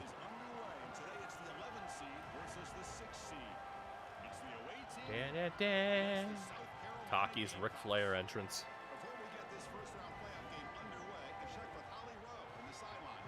Catching up with the South Carolina head coach before the game. This is the moment we've been building for years. Not just this season, but for an underdog team like ours to host a playoff. South Kakalaki in a playoff game. Duglane, a perennial playoff contender at this stage. We were the preseason number 1. We entered the playoffs as number 11, but champions of the SEC. We'll see what happens here. It has certainly been an up and down season.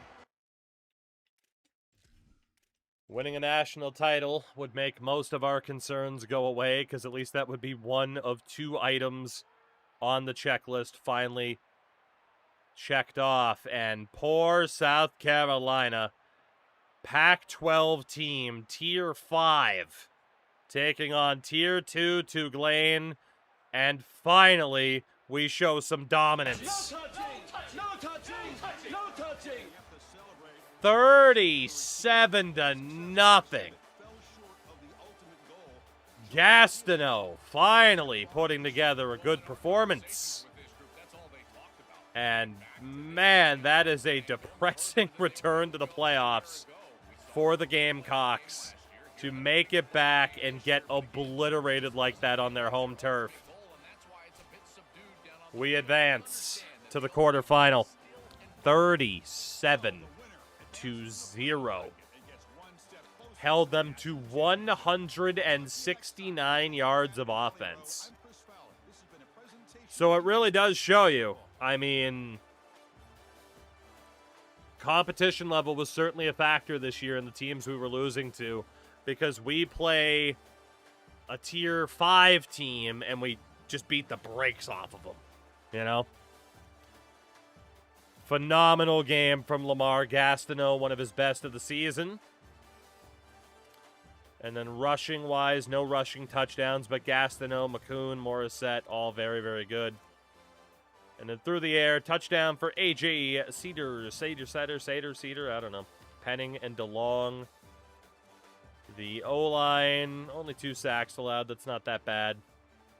Defensively, only got to the quarterback once, but we did pick him off twice. Biggums and Harrison Garrison. Our kicker, Adrian Irwin, 3 for 3. We are going back to the quarterfinal of the playoffs, still somehow under 300 yards. Yeah. Yeah. Well, there is a good chance we will depart from the air raid playbook next season, so we'll see. Depends on what that offensive coordinator does. We have unlocked Program Builder, should we choose to spend the ungodly amount of points to actually afford that upgrade. Oh my goodness. And in the second round, we already know it's Tennessee, right? Isaac Biggums was the Conference Defensive Player of the Week. And we will head to the Rose Bowl to take on the Tennessee Vols. That is a very tough matchup, Tennessee being a Tier 1 program. Our defensive coordinator will be Ronell Hicks. We do not have a new offensive coordinator yet. And not that we will leave, but UCLA and then some other schools, certainly programs we could jump to, but we are never leaving. So yeah, we are going to have to try to find an offensive coordinator, and we'll have to see what playbook we end up going with next year. If air raid isn't the best passing playbook, you got to wonder what is. Maybe veer and shoot. Yeah, to unlock Program Builder, 70 points. It's not too bad. I mean, we could, save up just to do that. But all right, offensive coordinator. Who are we going for? Depends on who's out there and how much money that we have. Just 365 points. So, I didn't see air raid as I was quick scrolling. So, highest level dudes, a veer and shoot from Jamie Hitchcock. We'll send him an offer. Anybody over a level 40, I'll send an offer to, and we'll run whatever offense they want to run. Level 40, Zach Thompson on the spread option. Any other 40s? Anthony Arsenault, run and shoot. He's been at Hawaii. And we have Tyler Walker, runs the spread, as most seem to do. And we have, Major Applewhite, level 49. Freaking Major Applewhite. And there was one other guy there, Everett Parker. See, I have no idea what type of offense we're running next season. It depends on who takes the deal. We'll adjust to them. But we do have Ronell Hicks as our defensive coordinator. That Metro Atlanta pipeline. Tennessee. It'll be Georgia Tech versus USC, Texas versus Colorado, and Ohio State versus Boston College. We are guaranteed a new national champion this season as the SMU Mustangs have been eliminated. Tennessee won Division I, did they not? I am pretty sure you are correct. So, yeah, I'm expecting a loss here. I would love to be pleasantly surprised, but I am definitely expecting a loss in this game. Let's get to it. Why not? Let's get to it. But not expecting much, to say the least. We'll see. The Rose Bowl. Metro Atlanta, the speeding capital of the U.S. You're not wrong. You don't have to say it, but you're not wrong.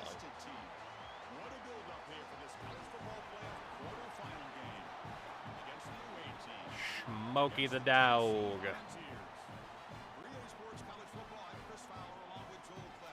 Oh, the Rose Bowl. Let's see. I mean, another quarterfinal appearance for us. Every season at this rate, the ambition is the national championship, and anything short of that or a promotion is definitely deemed as a failure. But we know how good Tennessee is. A consistent top-tier program, at least within the top two. And a pick 6 thrown by Gastineau. We are now down by 7. And with 5 minutes to go, we are trying to tie this game. And we do. 24 apiece. 2:53 to go. Let's see if the defense can make a big play. Can the defense make a big play? RPO and a near first down. Their quarterback, at least this guy, I don't know if he was the starter, only 70 yards, has a pick. I'd like to think their starter was injured.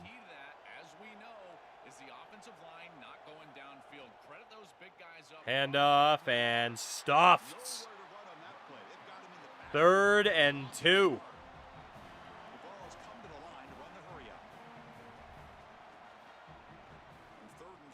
And a first down.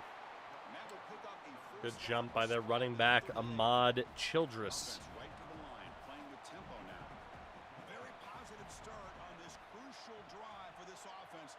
What's it gonna be?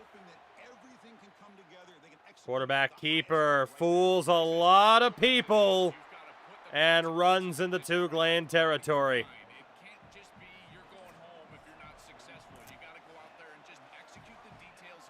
Not great. Not great. How wasn't that picked? Number 32, all you had to do was put your hands in the air and ideally wave them like you just didn't care. Oh, no.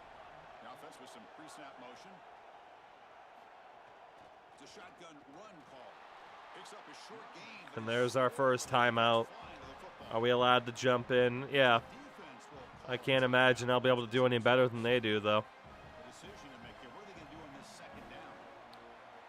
I figure, see, case in point. Hey, trust the defense. Yep, well, they're not doing much better without me, are they? Quarterback has to throw it away. 3rd and 8. We have to hold them to a field goal.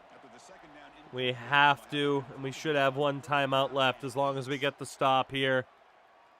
Wide open underneath. Just shy of the first down. Jesus. And they will go for the field goal for the lead. I thought for sure he got that first down. That was so close. Tennessee has grabbed the lead just before the final minute of regulation. 1:16 to go. A 34-yarder, but we do have the opportunity with one timeout in our pocket. They wanted to put points on the board, and they do so here.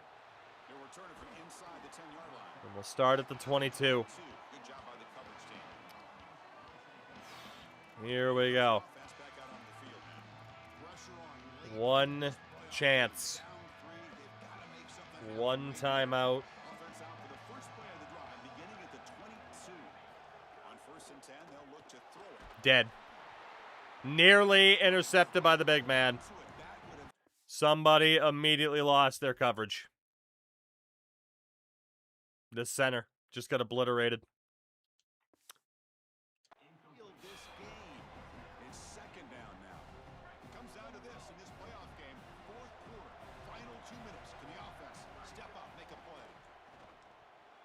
Quick throw misses his mark there. Incomplete.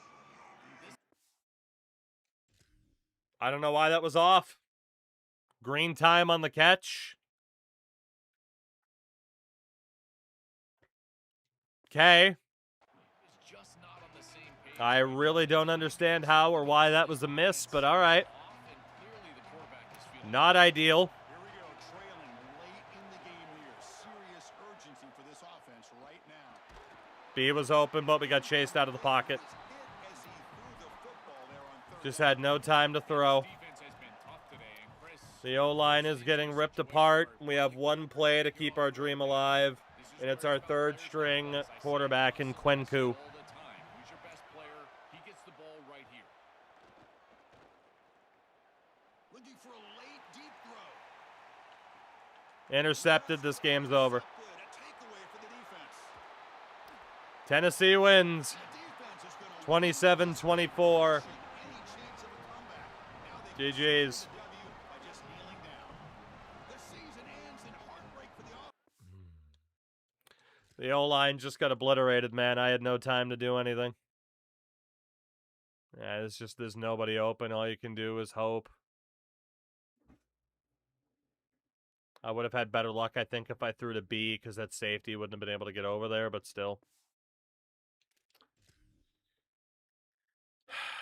Incomplete, incomplete, incomplete, interception.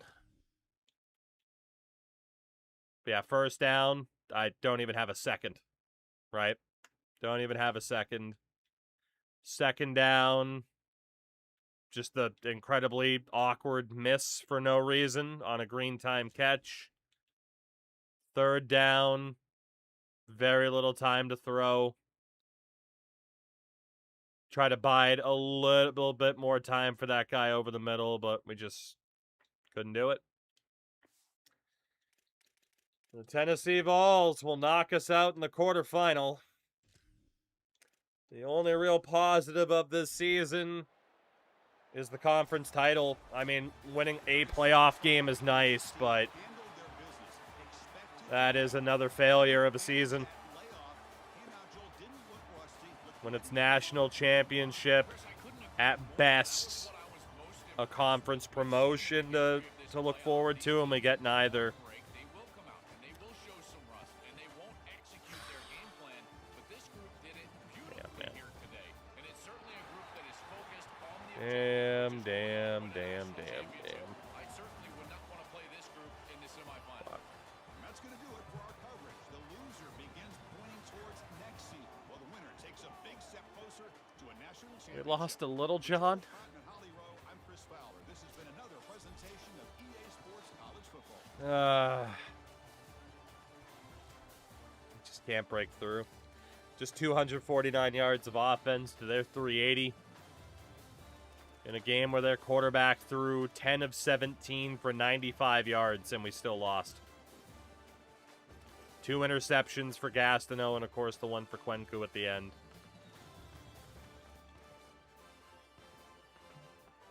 Like, regardless of anything else, their quarterback was trash, and ours was still apparently somehow worse. I don't know how. But apparently he was.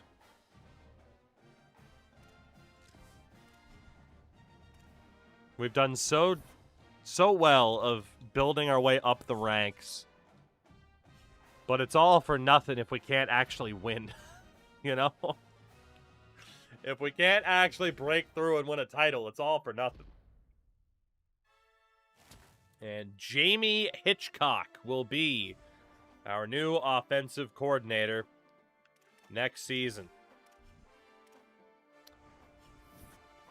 I don't even know what type of offense he preferred to run, but we'll run it. It can't be any worse than what happened this year, can it? Your national championship game will be Tennessee versus USC.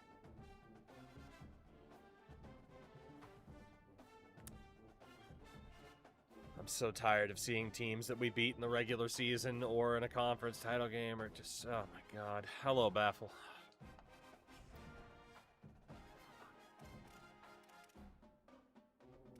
Well, in terms of the staff moves as well, just for those who might be interested, our former coordinator, Karma Isaac's on his way to Virginia Tech. Elia, Drinkwitz on his way to Texas A&M. Dan Lanning moves to Oklahoma. Nebraska now has Marcus Freeman.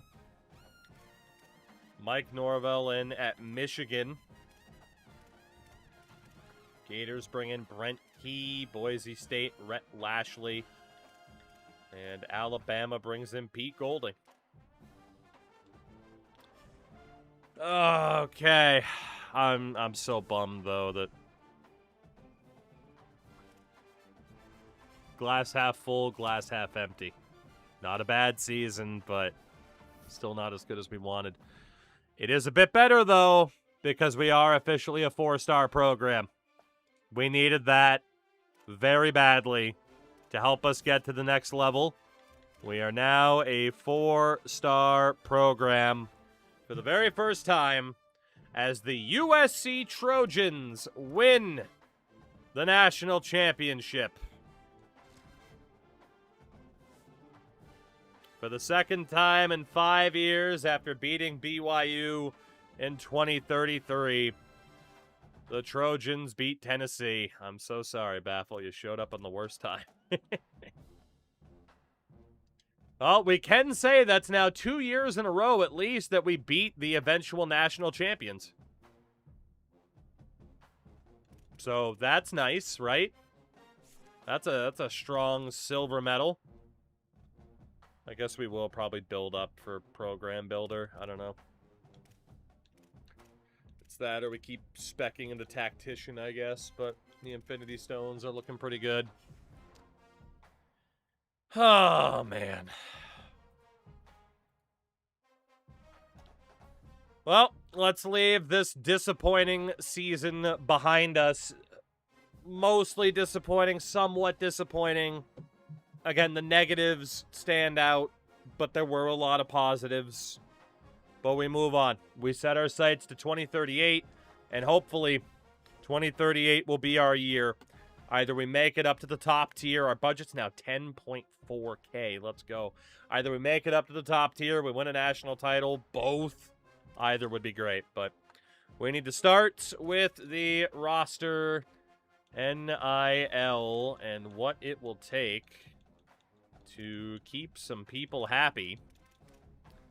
And we will see at the end if certain people are worth paying for or not. We also know that quite a few of these guys could easily elect to go pro, even if they're not seniors. And the ones that are going to want to stay are going to want all of the money.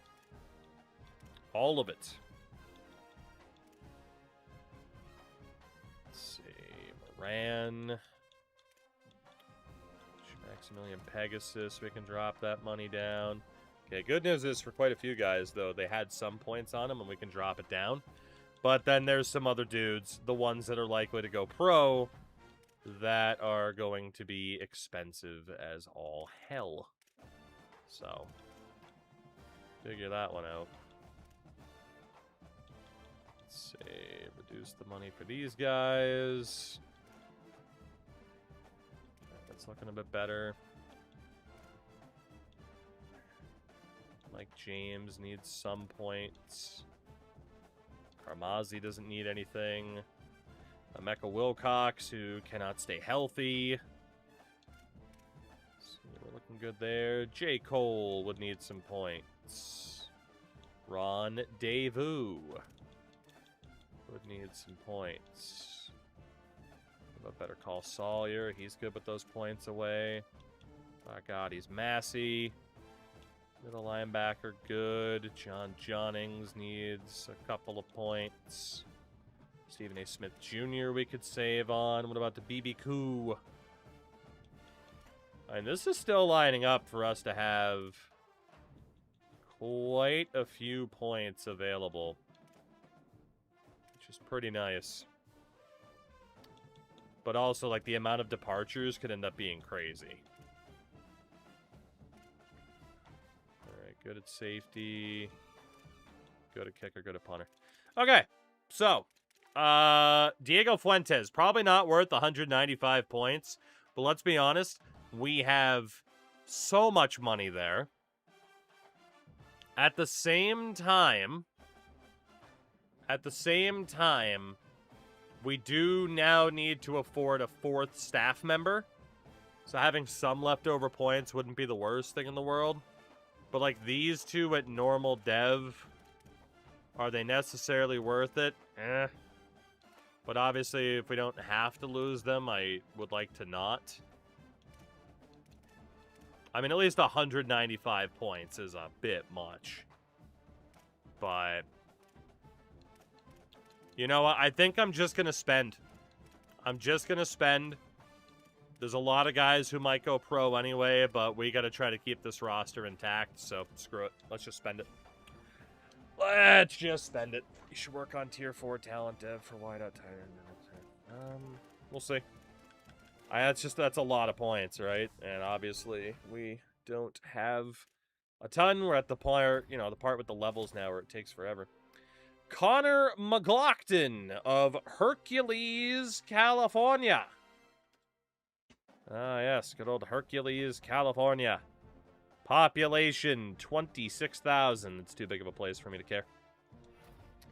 We also get the hard commit from the pride of Broken Arrow, Oklahoma.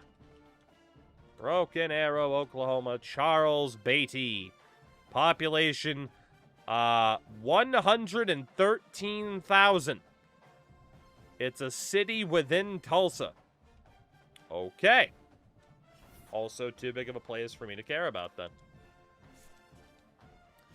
Like, that's not interesting. Alright, players leaving. What do we got? Yeah, this was to be expected. Quarterbacks. Freddie Love going to be looking to leave. So is Bless You Kwenku. Should be able to keep Freddie, although again, he is kind of capped out as a quarterback, but Kwenku leaving is a bit disappointing. Running backs. BJ McCoon. Very unlikely to keep him around. Del Clapp is going pro. Would have graduated otherwise. Wideouts. Prince McCracken wants to go pro. Ezeike wants to go pro. DeLong wants to go pro. Fogg wants to go pro. Kike and Cedar will be heading to the draft. Tight end Gordon Penning as a sophomore is going pro. Floyd Boyd projected for the first round as well. Left tackle Silas Awesome looking to go pro. Center Morris McElrath has graduated. Right tackle Emeka Wilcox is leaving to go pro after missing most of this year with an injury. Edge rusher Garrison Aurora graduates. Defensive tackles Kaware Kwenku, Becky Lynch, and Thad Francis all graduate. Linebackers Gerlette Boyette, Tobias Tehigdon, Jason Bloom, and Robert Yoder all graduate. Middle linebackers George Harrison Garrison and Jacques Whiteside both graduate, while Bruce Paquette looks to go pro.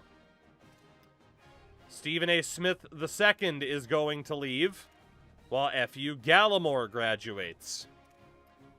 Corner BB Koo looking to graduate, while Roy Boito, yo daddy, is going pro. Listen at work, I heard the Broken Arrow Tulsa thing, had a giggle. Why? What did I say? Or what was said? I'm confused. Nasir Dabir graduates.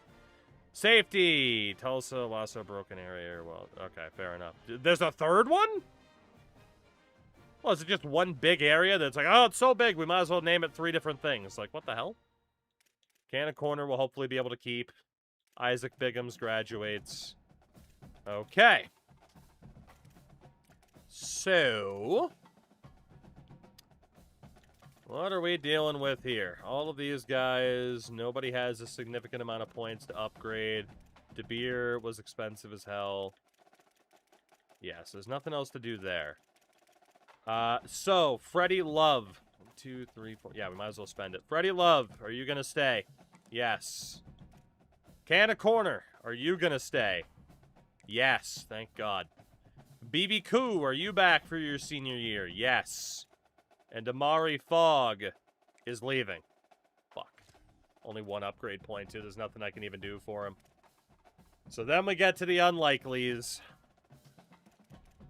The very lows, the extremely lows. Oklahoma City suburbs are weird and just start in the most random blocks. Okay. Keenan Ezeike is leaving. Prince McCracken is leaving. BJ McCoon is leaving. And then either DeLong or Kwenku. Let's go after...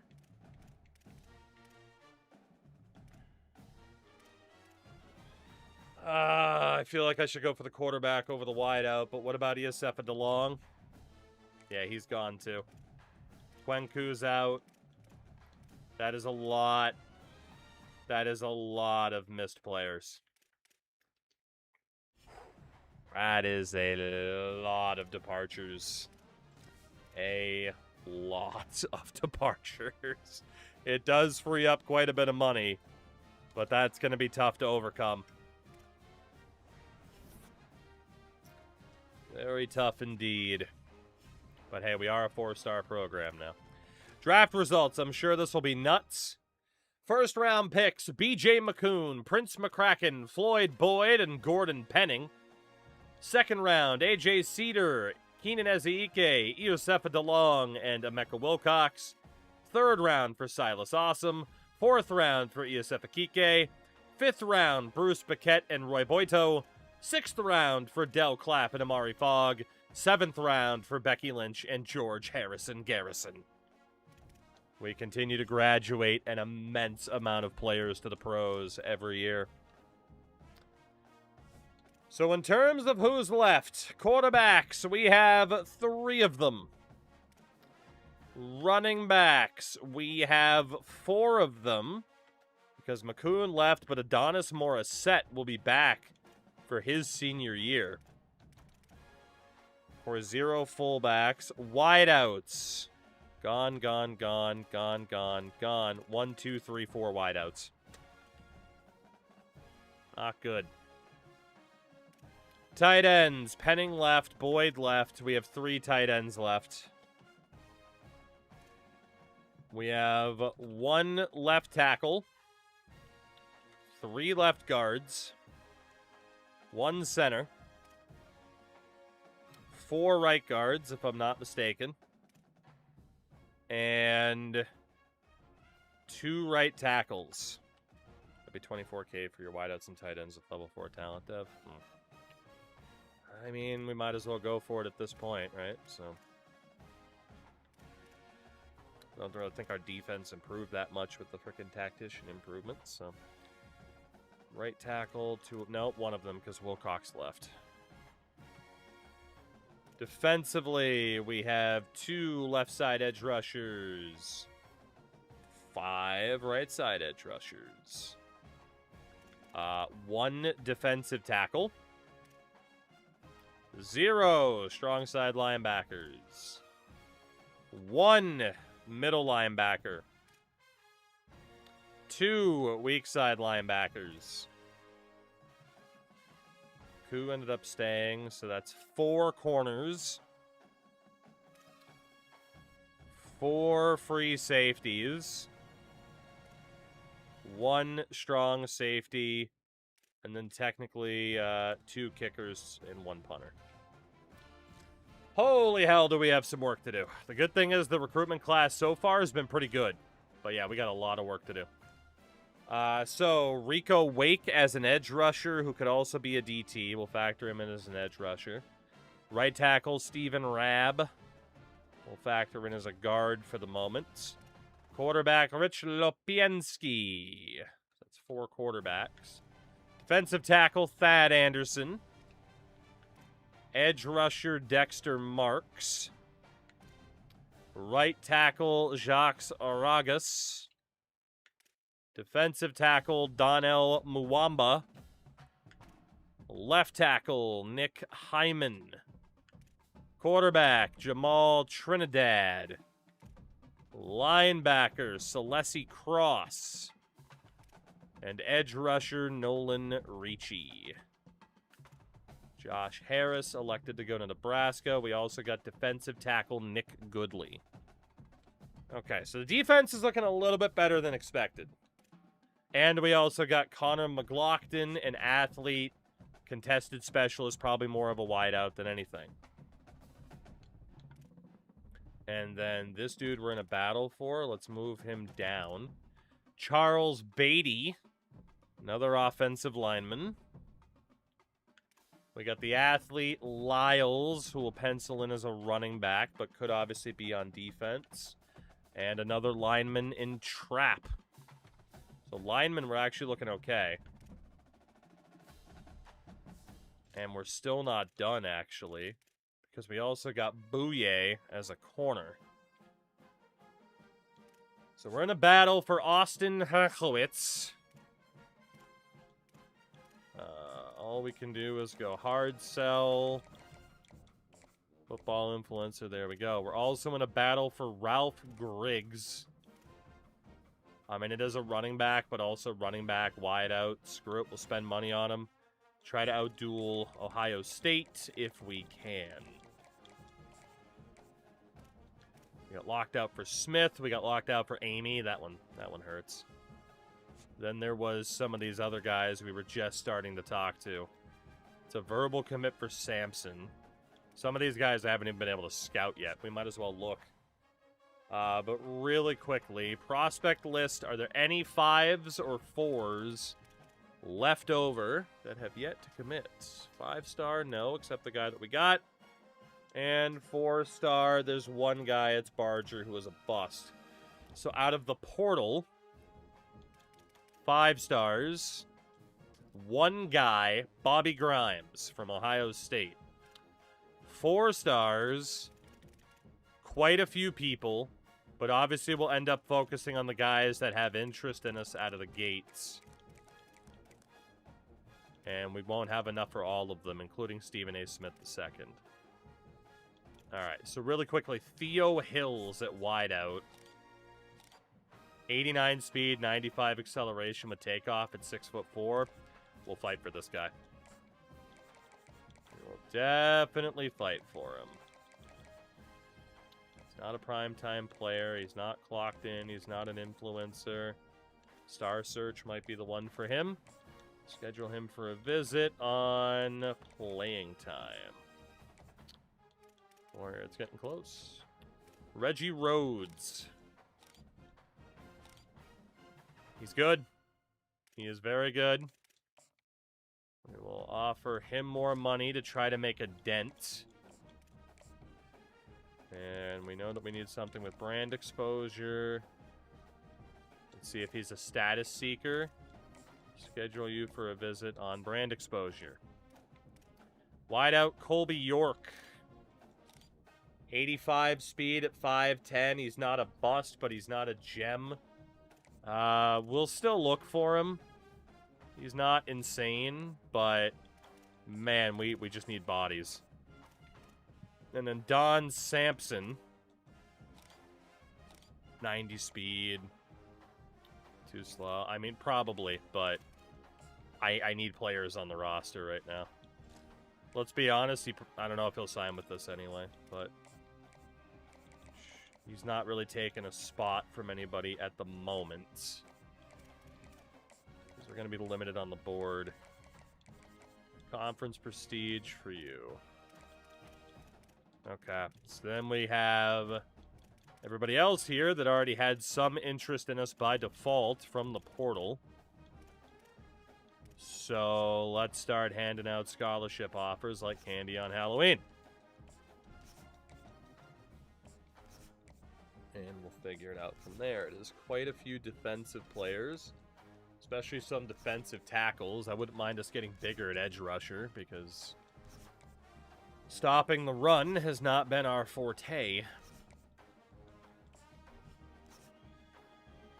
Alright. So that leaves us 500 points left. How many guys left for the portal?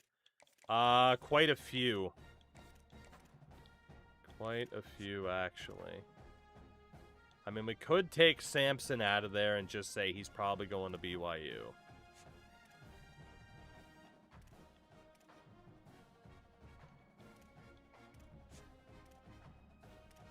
A lot of these guys are going to end up off the board after the first week. Stephen A. Smith Jr. was the one to come back. He was on the impact dev. Like, he was fine. Right, 2, 3, 4, 5, 6. Okay, it's about 10 people there. So what if we go 25 points per person here? Again, these are the 4 stars from the portal most likely to sign with us. We'll worry about positional minimums and such from there because I have a feeling quite a few of these guys could drop us off the board, or just the competition level will be too great from other schools. It won't be worth it.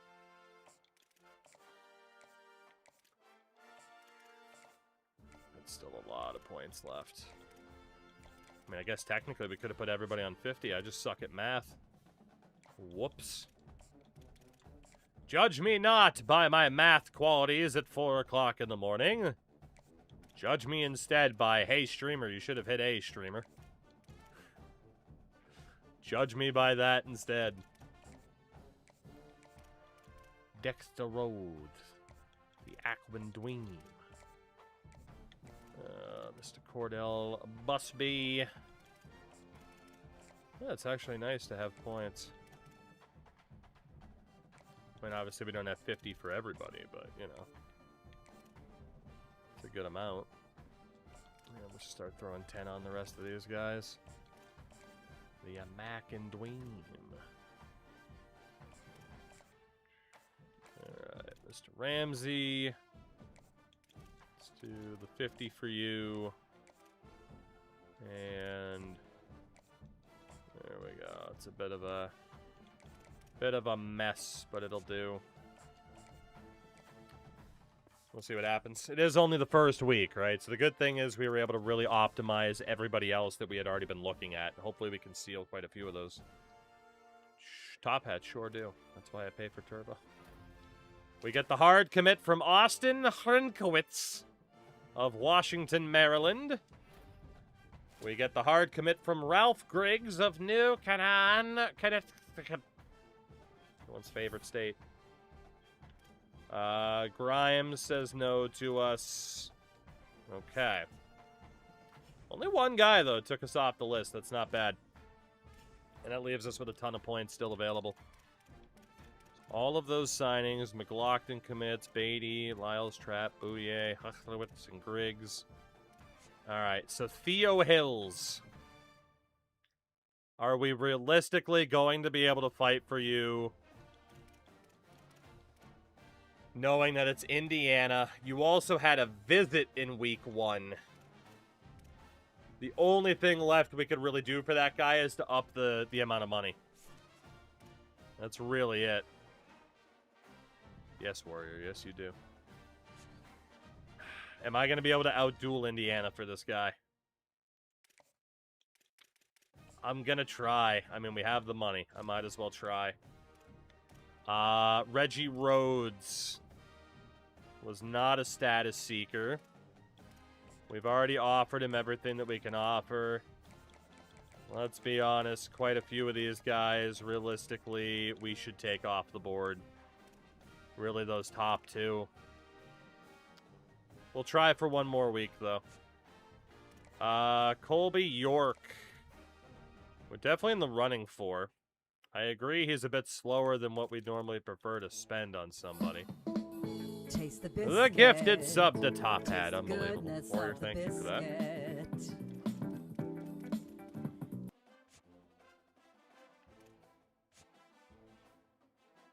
So many of these guys where... Is it worth the fight? You know? Is it worth the fight? For so many of these dudes. Samson... Oh, fuck, come on. I hit A first. Samson, we upped that money total. He had a visit. It just turns out he wasn't a gamer. Oh, how many of those 4 stars that are left that were interested in us from the portal?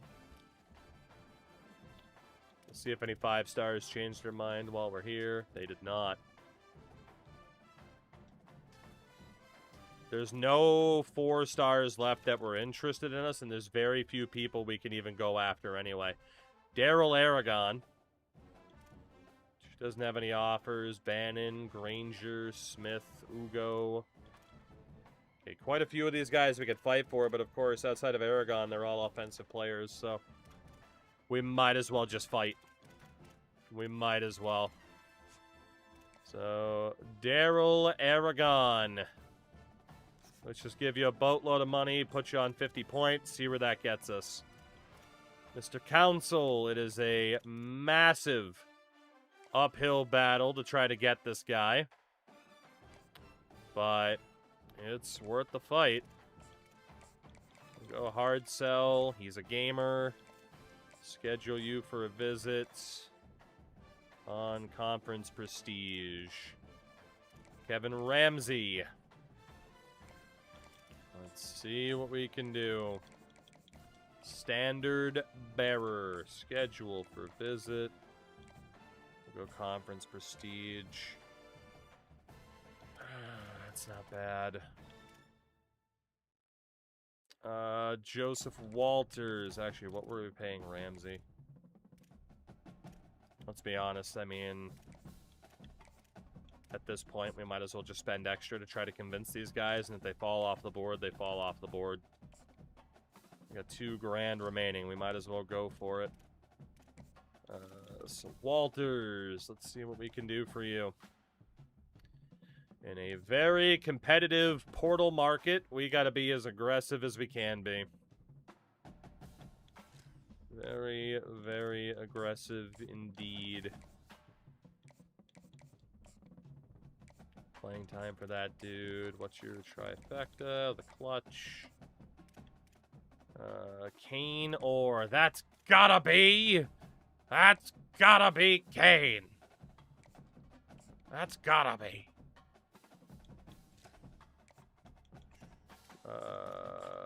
50 points. Mr. Downing. Mr. Downing. Let's just pay you a boatload of money. Hard sell. The clutch. Schedule you for a visit. Playing time.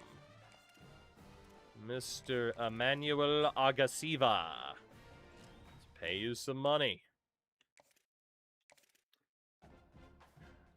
See how many of these guys we can go for by the end of this. He's a gamer. Schedule you for a visit next week. Conference Prestige. Mr. Busby. So for a lot of these guys, right, if we don't make the progress and immediately skyrocket to first or second on their board, we know that we can stop looking at them next week. Probably have to try to settle for some 3 stars, which isn't ideal, but we do have quite a few 4 stars already. The Amac and Dweem, Dexter Wold. Rusty Road. Let's see. Conference Legends. Schedule for a visit next week. Conference Prestige. Eric Gage, son of Nick Gage. Schedule you for a visit. Playing time. Take away, send the house. Hard sell. The clutch. Juan Mundy, born on a Sunday. Give you Monday. Human monies. Schedule you week 4 visit. On playing style. Hard sell. Team player. Is that a Dusty Rhodes? It was. It's not a very good one at the moment, but you know. You gotta really be hyped up to do a good Dusty, and you can't half-ass a good Dusty, you know? I don't have it in me at the moment. Mr. York, honestly, I agree with Moki. Gotta rename him to Krusty Rhodes. How you doing there, Daddy? Yeah, that's how you normally do it. That is one of my favorite, fucking TikTok, Instagram Reels, whatever platform you may have seen it on. It's unfucking believable. Colby York, you're not that good. Moki hates you, but we'll still fight for you. And then we got Reggie Rowe. Not much else we can do for Reggie. We'll still fight for him. Theo Hills, not much else we can do for you. And then Bouye Griggs. Everything is looking okay. That still leaves us with 135 points. What other 4-star might we want to fight for on this full list here? It's a bunch of wideouts and 1 running back. It's one of my favorite podcasts I don't listen to. There. We got Vernon Bannon as a freshman at 6. Well, who's the 1 running back? Tremaine Smith. Right. Couple of guys who are gadgets. We got a 6'4" speedster, but he's probably gone. 6'3" wideout. It's either that 6'3" wideout or it's this running back. Let's test the running back. Tremaine Smith. Scholarship offer to you. Let's see if we can make a dent. And that still leaves us with a bunch of points left. So we will look at... I mean, if we sort from here... Interest status... Council can get an extra 10 points. Walters can get the extra 10. Downing. Like, anybody that we're really trailing for.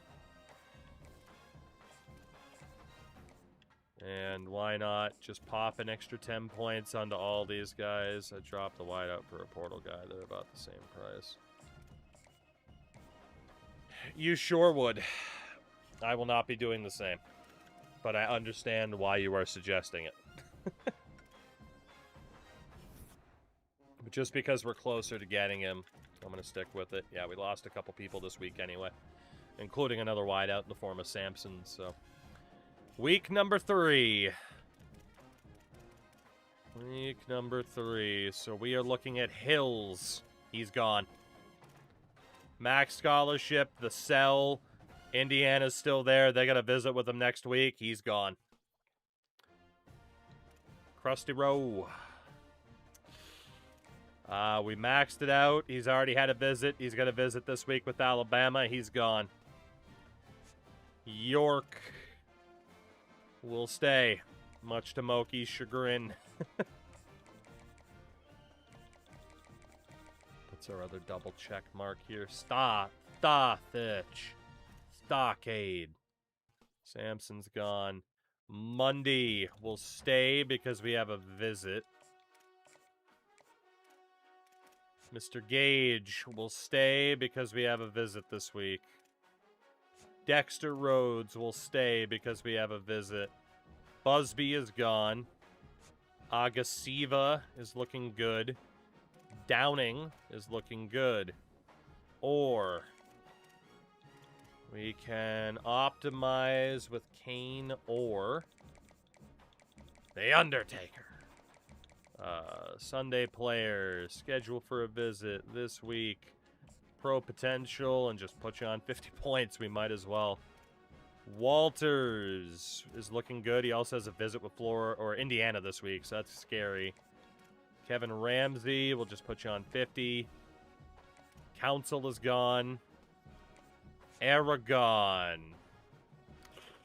Unlikely we will fully be able to compete with them, but we might as well because otherwise we're looking at nothing but wideouts and 3 stars, so. Schedule for a visit next week. Contender status. And then Tremaine Smith. We've made up a good amount of ground already. So we got room for 5 other people. We have plenty of points still to spend as well. And we'll schedule him for a visit next week on championship contender status. So, the Portal. Who's left? Have any 5 stars changed their mind? No. 4 stars, it's a bunch of wideouts. Fuck. Ugo has no offers. We could try to battle with ASU. BYU. Vernon Bannon we can look at. I mean, ASU, BYU, we'll try to fight for these 2 because it should be easier. Or we look at 3 stars. I mean, the defense, in theory, could look a little bit weak. But you never know. Some of these guys might have been athletes.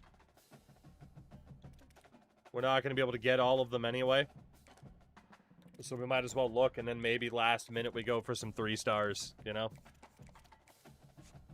So Ugo. Lee Ugo.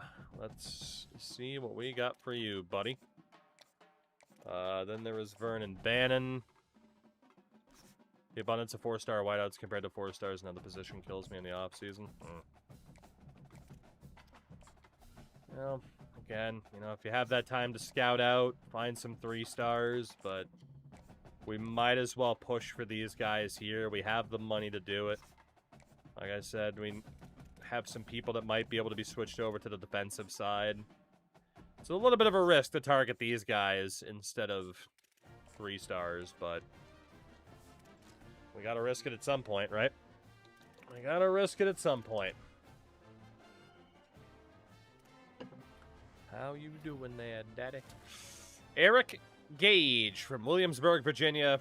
4-star DT on the hard commit. Muted, take it easy, buddy. You're not gonna miss too much else. We're almost at the end here. Dexter Rowe. 4-star guard. Emmanuel Agasiva, 4-star linebacker. David Downing, 4-star linebacker. Kane Orr, 4-star wideout from Worcester. Kevin Ramsey, 4-star linebacker. Okay, and we only missed out on McLaughlin, who ended up going to Washington, Mundy, and Walters. Okay. Final week. I mean, we're still shaping up to have an unreal class here overall. Kind of sucks McLaughlin just switched up on us, but that is what it is. So Colby York, he's got a visit this week. Is what it is. Mundy kicked us to the curb. We got a bunch of these guys here, including Walters, who went to Indiana. So then we have Ramsey, who also signed with us. Aragon, he's got a visit this week. We might as well stick with him. Smith should be ours quite easily. Ugo. These were these wideouts that we made a play for last minute. We'll still be able to look for some 3 stars in positions of need. Schedule you for a visit this week on playing time. Mr. Bannon.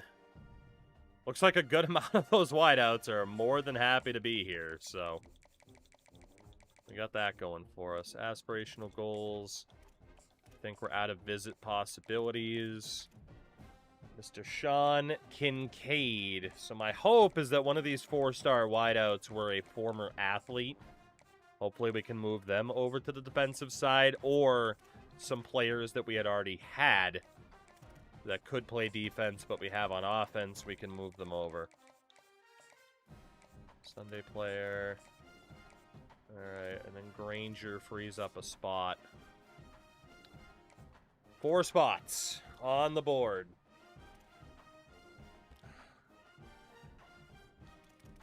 Five stars. Nobody left. 4 stars. Nobody left. 3 stars. You know what? Let's actually look at the prospect list proper. Just to double check there. But, I mean, if there's any 3 stars here that are interested in us, that could also be pretty good. And we did get our first ever 5-star, which is nice. 4 stars. Yeah, there's nobody left. 3 stars. Nobody left. Okay. Portal 3 stars it is.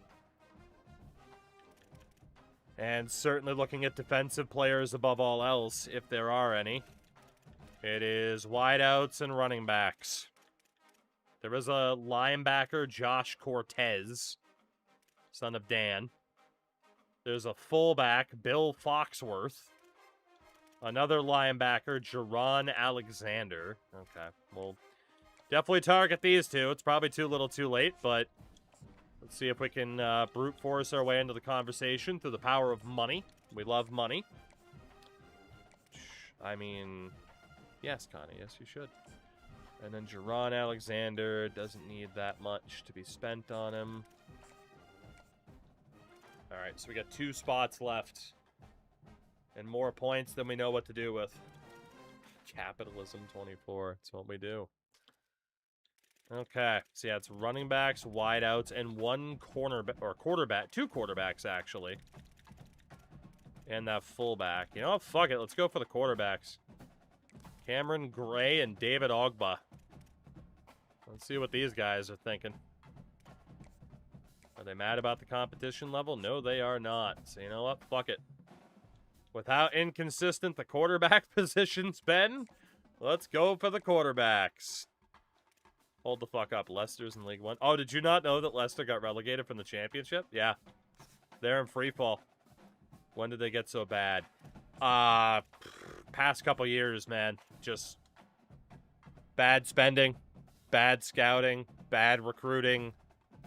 And yeah, now they're stuck in League 1 with Premier League level financial spend. It could be a long time before they ever bounce back. Like, you hate to say it, but it was around the time that their owner passed away in that helicopter crash. That was when things really started to, you know, not work out for them. Maybe a better kicker. I mean, I feel like our kicker was okay. He was just, you know, I think he was a sophomore, so. The secondary help, I agree, it's a little bit scary right now. But theoretically, if we have too many defensive tackles, we'll move some to edge, which means we'll move some edges to linebackers. Linebackers to safeties, and then those safeties might go back to corner. So I do feel like we have the numbers, which is why I'm thinking we go quality over specific team need. It could completely backfire. 100% the strategy here could backfire, but it's a chance I'm willing to take, given the circumstances. We get Colby York, the 4-star wideout, again, much to Moki's chagrin. We get Tremaine Smith, 4-star running back. We get Lee Ugo, 4-star wideout. Vernon Bannon, 4-star wideout. Sean Kincaid, 4-star wideout. Alex Quinn, 4-star wideout. David Ogba, 3-star quarterback, and that is it. So we did not get the other quarterback or any of the 3 linebackers we were looking for. That's kind of an oof. We need some of these former wideouts to have been athletes, please. I hope West Ham don't do the same thing. I'd be shocked if they did, but, man, you can't say it'd be unprecedented, you know? Top classes. We were number 8 in the country with a 5-star, 29 4-stars, and 1 3-star. Not bad at all. The worst was UNLV. Oh, Emperor, I'm so sorry. They just continue to suck ass. It's crazy. Highest spend, we were 2nd, only behind Notre Dame, who brought in 3 more players. Lowest spend was Coastal Carolina and South Bama. Damn. Well, let's see how we did at least. Quarterback, David Ogba. Star Dev for his senior year. Gray was also Star Dev. Impact Dev for Jamal Trinidad. Star Dev for Rich Lopiensky. Very nice. Running back, Star Dev for Jose Lyles, who was an athlete. Remember, we brought in a lot of athletes. Impact Dev for Austin Very Polish. Star Dev, Ralph Griggs. Impact Dev, Tremaine Smith. Impact Dev for Kane Orr and Colby York. Star Dev, Lee Ugo. Normal for Bannon. Star Dev, Kincaid. And Impact for Alex Quinn. Impact for Stephen Rabb himself. Impact for Ragus. Elite Dev, Nick Hyman. Normal Dev for Charlie Beatty. And Impact Dev for Emmanuel Trapp. At guard, Dexter Rhodes, Star Dev. Edge rusher, Star Dev, Rico Wake. Elite Dev, Dexter Marks. Come on. We're going to be fine. And normal Dev, Nolan Ricci. Defensive tackle, Impact for Anderson. Elite Dev, Donnell Muwamba. Impact for Nick Goodley. Elite Dev transfer, Eric Gage. Hell yeah. Linebackers, Star Dev, David Downing. Star Dev, Celeste Cross. Normal for Agasiva. Impact for Ramsey. Corner Bouye. Normal Dev. Okay. There we go. I mean, that's still a hell of a class for us. Outstanding, honestly. Obviously, we're going to have some work to do. We're going to have to rely on some of these athletes to cover some defensive positions. But all in all, it's tough not to feel all right with how this is looking. And then we have so many dudes in consideration at quarterback, including York and Ugo, even Alex Quinn. York, Ugo, and Quinn as gadgets. Let's test these guys out at quarterback and see what we got. I do need to check where our former players went. You're right. I didn't check last year because we didn't have any, but we did have some this year. Thank you for reminding me. I think that's why I keep forgetting. We don't always have people transferring out. I will go look right now before I forget. I've been very inconsistent about that, and I apologize. In the portal, 5-star, we didn't have one, but 4-star, we definitely did. As Stephen A. Smith II is on his way to the Florida Gators. Fair enough. Impact Dev, so we didn't really fight for him too hard. And then for the 3 stars, Bless You, Kwenku will disappear into the ether. He has given up on the sport. He's going to go play baseball. So there you go. That's the deal. All right. So from here, defensive players who might not be all that good at tackling, or athletes. Defensive players or athletes who cannot really tackle. Does that exist? Defensive players or athletes who cannot tackle. Defensive players or athletes who cannot tackle. That does not exist. Okay. So, old Greg could move to linebacker or safety if we need an extra man there. Athletes. Mr. Very Polish will move to safety, and I will indeed shut up. Franchise Time Machine. Thank you very much, as always, for the raid, my friend. How are you? I hope you are doing phenomenally as we head into August. What were we up to on Out of the Park tonight? And if you got a raid and run, I understand. For everybody coming in, we are at the very boring part. Actually, in fairness, you all appreciate Out of the Park baseball. This is the team setup, the heavy team setup part of things. So you'd probably respect it and find it more interesting than others. But appreciate you all for hanging out with Franchise. Really, really good dude. Who, again, taught me everything I know about Out of the Park, but not everything he knows because he's insane. Flying set a new record, studs and duds, creating 6 legend 20 bench level players. Okay, it is that challenge and won the World Series. Damn. PJ, thank you for the follow as well. Franchise, is he the first person to win studs, or did he just have the best regular season to do it? Lyles would also be a safety. All right. So right now we are just double checking certain players. First person to do it without one legend pitcher. Damn. Nah, PJ, you're fine. Don't worry about it. First person to do it without a legend pitcher. That's nuts. He had the highest win total while winning the World Series. And you did it without a legend pitcher. Jesus. Now I don't want to do that challenge myself. Oh my god. You're going to put me on fraud alert. Now you're just showing off. Oh my god. We are looking for offensive players or athletes who can maybe play defense, of which there are not that many. So, as much as I hate to say it, pretty much by default, you know what? Actually, I'll leave old Greg there for the moment. Open invitation. Fair. I know. The problem is, obviously, right? We just stream at the same time. And I'd want to be there for it. Have you seen his name? He is a machine. He is indeed a machine. Of the franchise variety. Oh, maybe a Friday afternoon stream. Yeah, if I don't sleep until 4 in the afternoon. This overnight schedule, it'll get you. It'll get you. I do have the 4 p.m. Friday stream. Okay, that would be the one where it's most likely to succeed. You kind of have to be there for it. I know, that's why it hasn't happened yet. Alright. Let's see. All those guys are good at safety. John Cougar Edlerenkamp.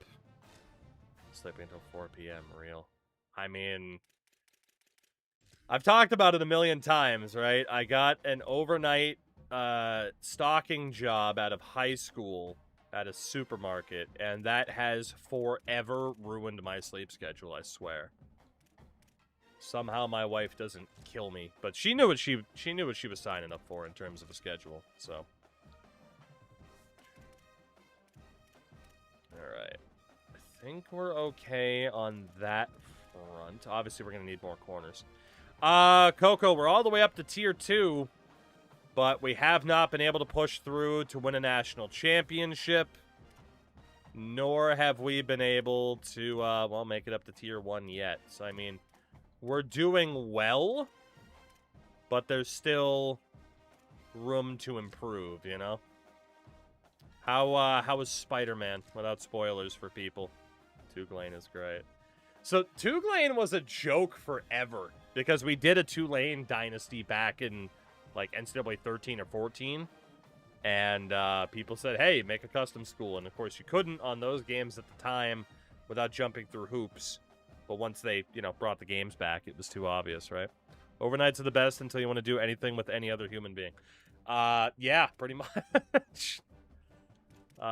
You know, that's why, like, you know, this upcoming Saturday when I'm going to miss the day, it's because it's like, okay, I got to go to bed early, wake up early, flip my schedule around, you know. So, Coco, a lot of fan service? That's not a bad thing. That's not a bad thing. Alright. So, Edlerenkamp still fine there. Defensive tackles. We got some beefy lads at defensive tackle.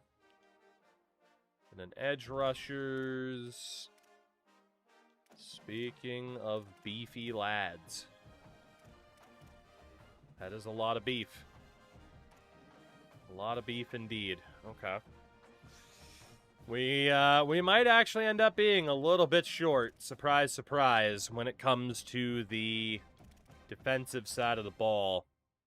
I do think the quality that we'll have there is going to be pretty good, but the overall number, there's no way we're going to have to cut anybody off of this roster. There's just no shot that's going to be a thing. I am tempted to see if maybe someone who has like 40 to 50 tackling would be half decent. on the defensive side of the ball if we can train up that tackling, but I don't know if that's going to happen. Yeah, Mac and Dweem, Dexter Rhodes. Move you over to center. All right, then Beatty will put you at guard temporarily. All right, tight ends. I mean, just based off the sheer numbers, I think I have no choice, right? Like, we do have a bunch of safeties, but some of these guys are going to have to quote a corner. Just out of pure necessity, old Greg is heading to the defensive side of the ball. He's definitely better offensively, but I don't have a choice. I need his tackling ability on the defensive side. Planning to buy a new car is somehow more stressful than I thought. How didn't you think it was going to be incredibly stressful? Of course buying a car is incredibly stressful. You're just setting yourself up for failure at that point. Alright, everybody's good height-wise. Vernon Bannon, 6'3", 212. We might need you at tight end. Everybody else is looking okay. Technically, this is Pegasus. We could move over to tight end as well if we need to, which honestly, we might have to. So, Mr. Pegasus, let's see what you look like over there. We're going to need some big-time training results here to flush this out. It's my first time, so that's fair. Parental guidance is crucial. Fair. Ralph Griggs, let's move you over to wide out because you got a bit of height on you. And then that leaves us with 5 running backs who are all, in fairness, looking pretty decent. So then there's the abundance of potential quarterbacks / this is where a bunch of these guys are going to go. Franchise all good. I probably will only be live until like top of the hour, maybe later. So all good. I appreciate the raid, dude. Get some sleep. And yeah, I mean, again, I gave the shout out earlier. I will give people a second opportunity to follow the master of Out of the Park baseball, as you should. Especially as baseball season continues to get more interesting. Okay. So all of these dudes, potential quarterbacks. Honestly, anybody's sub 90 throw power gets immediately subbed out. So Alex Quinn, probably going back to wide out. He is fast. A little bit short for a tight end. Can't play defense. Definitely a wide out. Alex Quinn. All right. Everybody else has at least around 90 throw power. York wasn't that quite there, but still. In terms of caps, Freddie Love cannot get any better than where he is. He's not bad. But at 84 speed, 6'4", 180, would you rather have him at quarterback? He can't play tight end. He would be a weaker, slower wideout. We might as well just keep him at quarterback. He just is what he is. He's ideally not the starter. There was Fuentes, Ogba, and a bunch of other dudes that we brought in recently. Okay, so in terms of speed, Colby York would be a running back. That is his best position. He's 6 points better there. Lee Ugo would also be a running back. He's 5 points better there. Trinidad's too slow to play anywhere else. Lopiensky, 88 speed. He is best at quarterback, though. Be an okay running back. The thing is, I mean, like, we're kind of okay at running back as well. Why not just try to train all these dudes up at quarterback and see who the best of the best is moving forward, you know? Like, all of them theoretically are all right. I mean, except for maybe Colby York not being at that 90-point threshold, but... like, do we really need that much help at running back? No. What about wideouts? I mean, we do have 6 wideouts if we sit out Griggs this year. And then tight ends, now we have 4. I think we're okay to try to train these dudes up at quarterback, honestly. Because we have 2 seniors. Gastineau could go pro at the end of the year. So that would leave us with 5 quarterbacks to choose from. It wasn't exactly the plan to future-proof like that, but... Slopienski's too good to move. Ogba at 6'3", 214. Again, could get moved to wide out. He has a cannon of an arm. 95 throw power. It's the best on the team.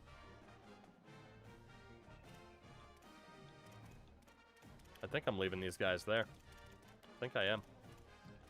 Again, 5 running backs. We got 6 wideouts at least. Griggs is a red shirt. We are technically okay at tackle from like an ideal standpoint. And then we have the guards. There's a bunch of natural guards, centers. And that works. We just have guards as backups to the tackles. That's fine.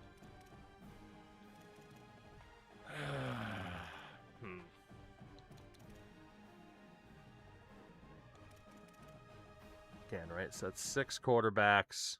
5 if Gastineau goes pro. Fuentes, Lopienski.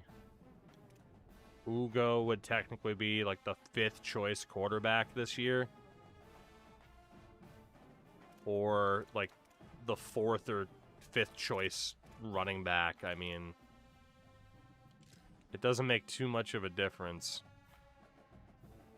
All right, what do we look like if Ugo goes to running back?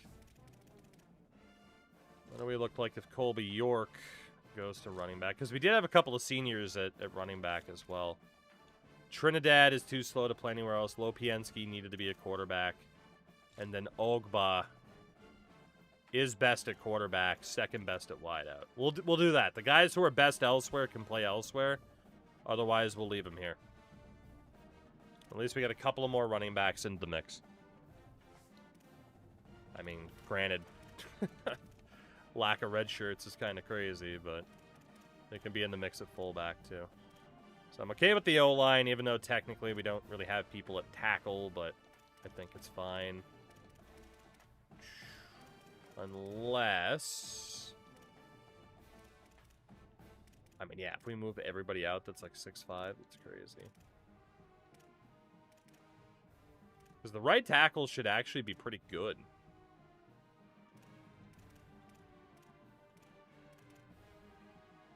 We just have an absurd amount of depth. Now, let's move Alexander Okine, not sure. Let's move him out to right tackle. And the guy that was below him, where's my Karmazi? We'll move him to left tackle.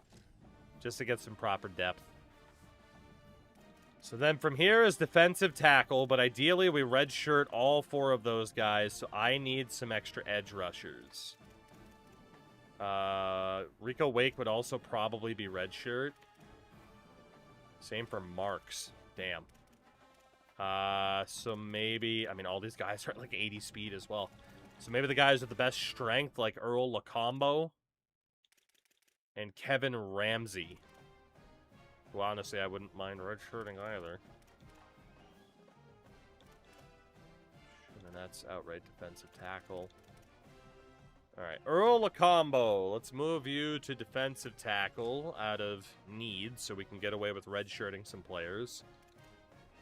Then you got Reeves at a 79 strength. Marks would be redshirt. I want to try to redshirt Ramsey if I can get away with it. So I think it's got to be Big Country Reeves who will also move to defensive tackle. So that'll leave us with 3 players there and a bunch of red shirts. Edge rusher looks good. A lot of competition there, which is fine. Linebacker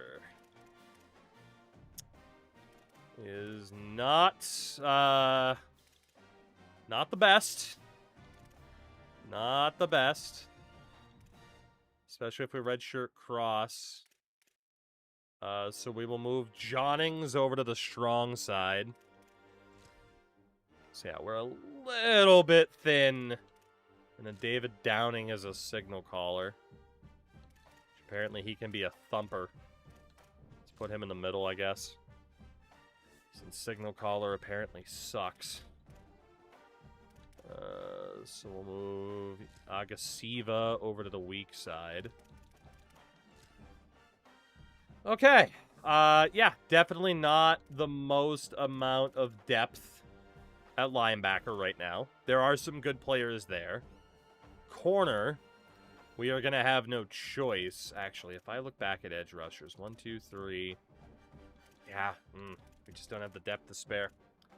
So anybody at safety. Scott Chatape, since you're not over the 200 threshold yet, you are going back to corner. And pay the troll Tolbert. We'll also go back to corner. Again, just pure necessity. And then strong say, oh my god, that leaves us with like 3 safeties. 1, 2, 3, 4, 5. Yeah. Alright. I mean, at least the people that are there are looking okay. But we have a pretty severe lack of depth in the secondary. My risk with the offense didn't quite pan out, but then again, you know, we lost more players this year than what we expected. So if we redshirt you, it'll probably be Angerer and Get the Tables competing. Corner can be the starter at strong safety. And, yeah, we might not be able to hold that red shirt to that guy. Or we go 1, 2, 3, 4.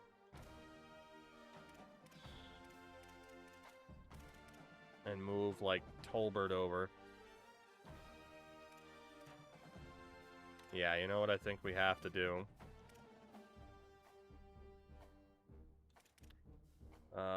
Let's move Mr. Get the Tables over to the strong side as well. Tolbert will go to free safety. Actually, in fairness, Dwight. I mean, a little bit undersized, but he is the slowest. Let's move Dwight over to free safety. That way we at least got 4 people there, and the safeties can fill in out behind them. And then we have 2 and 2, and the corners can fill the gaps there. You have the freshman athletes if needed. Yeah, turns out they were mostly good on the offensive side of the ball. Hey, we're athletes. We can play defense. The fuck you can. Is how that turned out, unfortunately. Like, yeah, if we look at our true freshmen here, I think something like York was definitely a wideout. It was this guy here who is at least on the defensive side already. There was one other guy, maybe 2, where it's like, yeah, we can play. But I think that's it. Like I said, there's no way we're going to have to cut people at this stage. I mean, it just kind of is what it is. At least the players that we have will be good.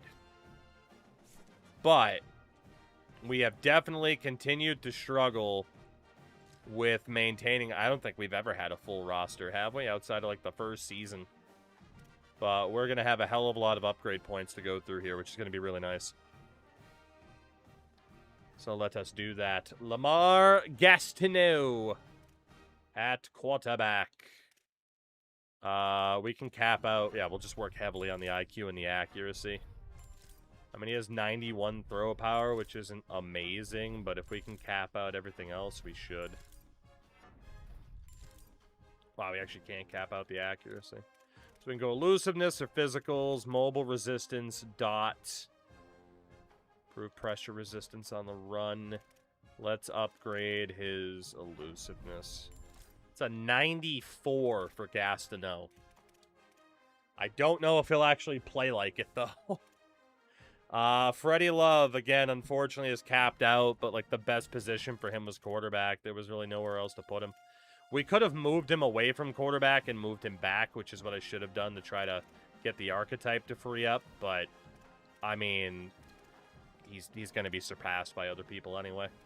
David Ogba. We can cap out your throw power to a 97. Everything else is capped except his accuracy. Yeah, Ogba at an 85 and dots. Not bad. And then last guy, Diego Fuentes, who we overspent to keep, and it turns out we didn't even really need him.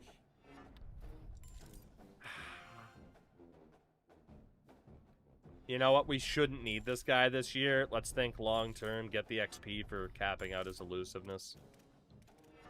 And we'll go IQ twice over. Still an 83. It's not bad. I think it was, what, a 4-star normal dev? Adonis Morissette. One of the most underrated players we have ever seen. We can cap out his quickness right here, and we will do just that. And then we can go route running or shifty. Let's go shifty. 89, plays like a 99. Senior, fuck are you? Power or quickness? Well, we'll go quickness. And then any physicals? Yes. Let's get bronze shifty. And we'll go sidestep with the jukes. So yeah. We definitely don't have like the perfect team set up, but the talent level that we have should be able to push us through. 14 points left. Do we want to do anything with the route running or abilities? Let's get base level sidestep, base level 360, a little bit more on sidestep, and a little bit on route running. 85 for Ryan Dykes. That guy's just kind of been here out of nowhere. What about Tremaine Smith, who we just got out of the portal? What do we got for this guy? Definitely got to improve his handling. Well, let's see if we can cap out the IQ while we're here. Don't worry about the route running. Keep working on the handling. 3 points left. Route running. 83 for Tremaine Smith. Not bad. What about Lee Ugo? Lee Ugo. Oof. He needs some help here. He definitely needs some help. Mr. Ugo. We're going to be able to cap out his carrying at least, which is over a 90. That's good. And then a boatload of points on IQ. I need a break from the marching band as well. Good lord. So much marching band. So much. Alright. IQ. 82. So we can do some route runnings, some more elusiveness. Any physicals? Not really that I care about. Let's go elusiveness. 84 for Liugo. See what I mean about moving that guy from quarterback to running back, though? Like, he's a good running back. He's going to be the 4th string running back. And then Gordon. Jeff Gordon. America's favorite stock car racing spy. He can be a good wideout as well. That's true. I mean, depending, I don't even remember what the hell our new offensive coordinator likes to play as a style. We just know it's not the air raid, which I think was kind of the key for some people. A lot of you guys are going insane, just being like, please abandon this, please abandon this. But think of the ninja stack. America's fastest Christian. 84 for Mr. Gordon. Jeff Gordon. So yeah, that running back core is quite versatile and quite fast, except for Dykes. Wideouts, Kane or, by God, that's gotta be. Which is conflating JR and Vince, because Vince had the... That's gotta be Kane. We will cap out his IQ. We could go elusiveness or hands. 50-50. Let's go 50-50. That's fair. Let's go with the hands rating. And that is it for Kane. 90 overall, though. Not bad. Sean Kincaid. We are at the point where every year it feels like we're adding new wideouts. Let's up that route running a little bit. The elusiveness. And the IQ. Anything for physicals? Downhill. And 50-50. Also balance, but I'm not as worried about that. Let's improve his catching. 88 for Sean Kincaid. Not bad. Alex Quinn. We thought as well might be a quarterback, but is not. Let's cap out the elusiveness. It's very expensive, though. Yeah. Maybe not the wisest 1 points wise. Yeah, we won't be able to do the route running either, or the hands. But when you can get 99 elusiveness, right, you got to do it.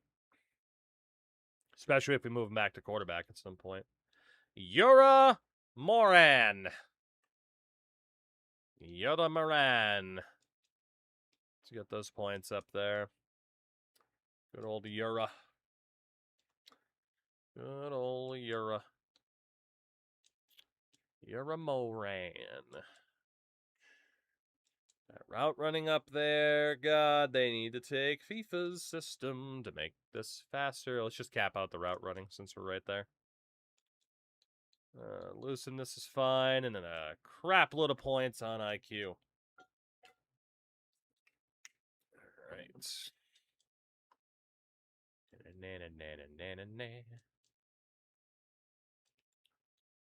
Alright, Yara up to an 88. Cutter or double dip?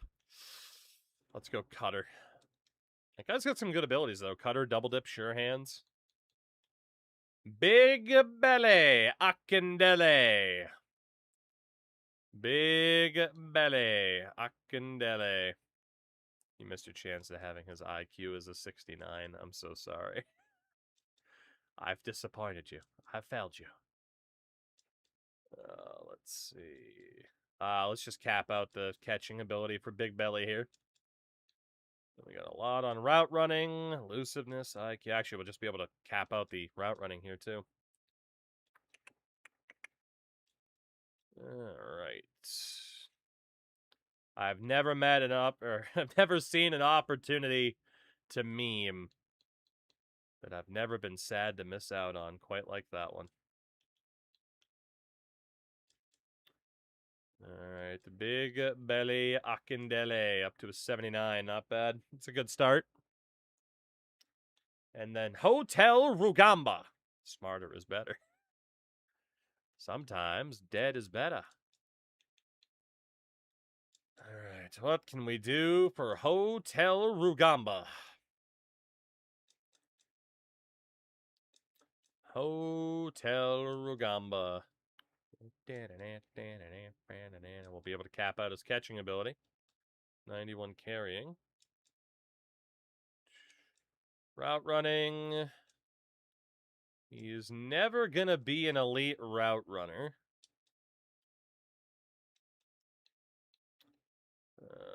Get that elusiveness up there.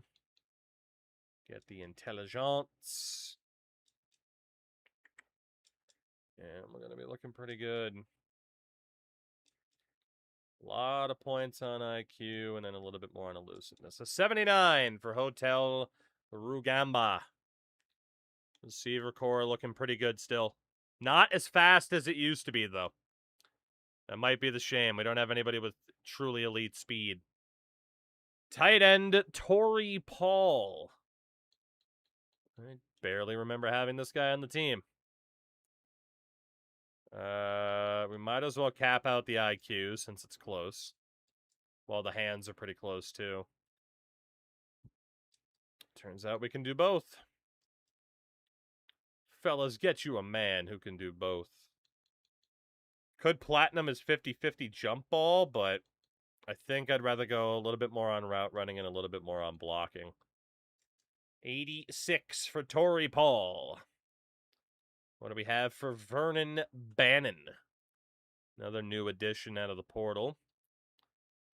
Damn, I wish I'd capped out his quickness first. Whoops. Oh well. Oh well, oh well.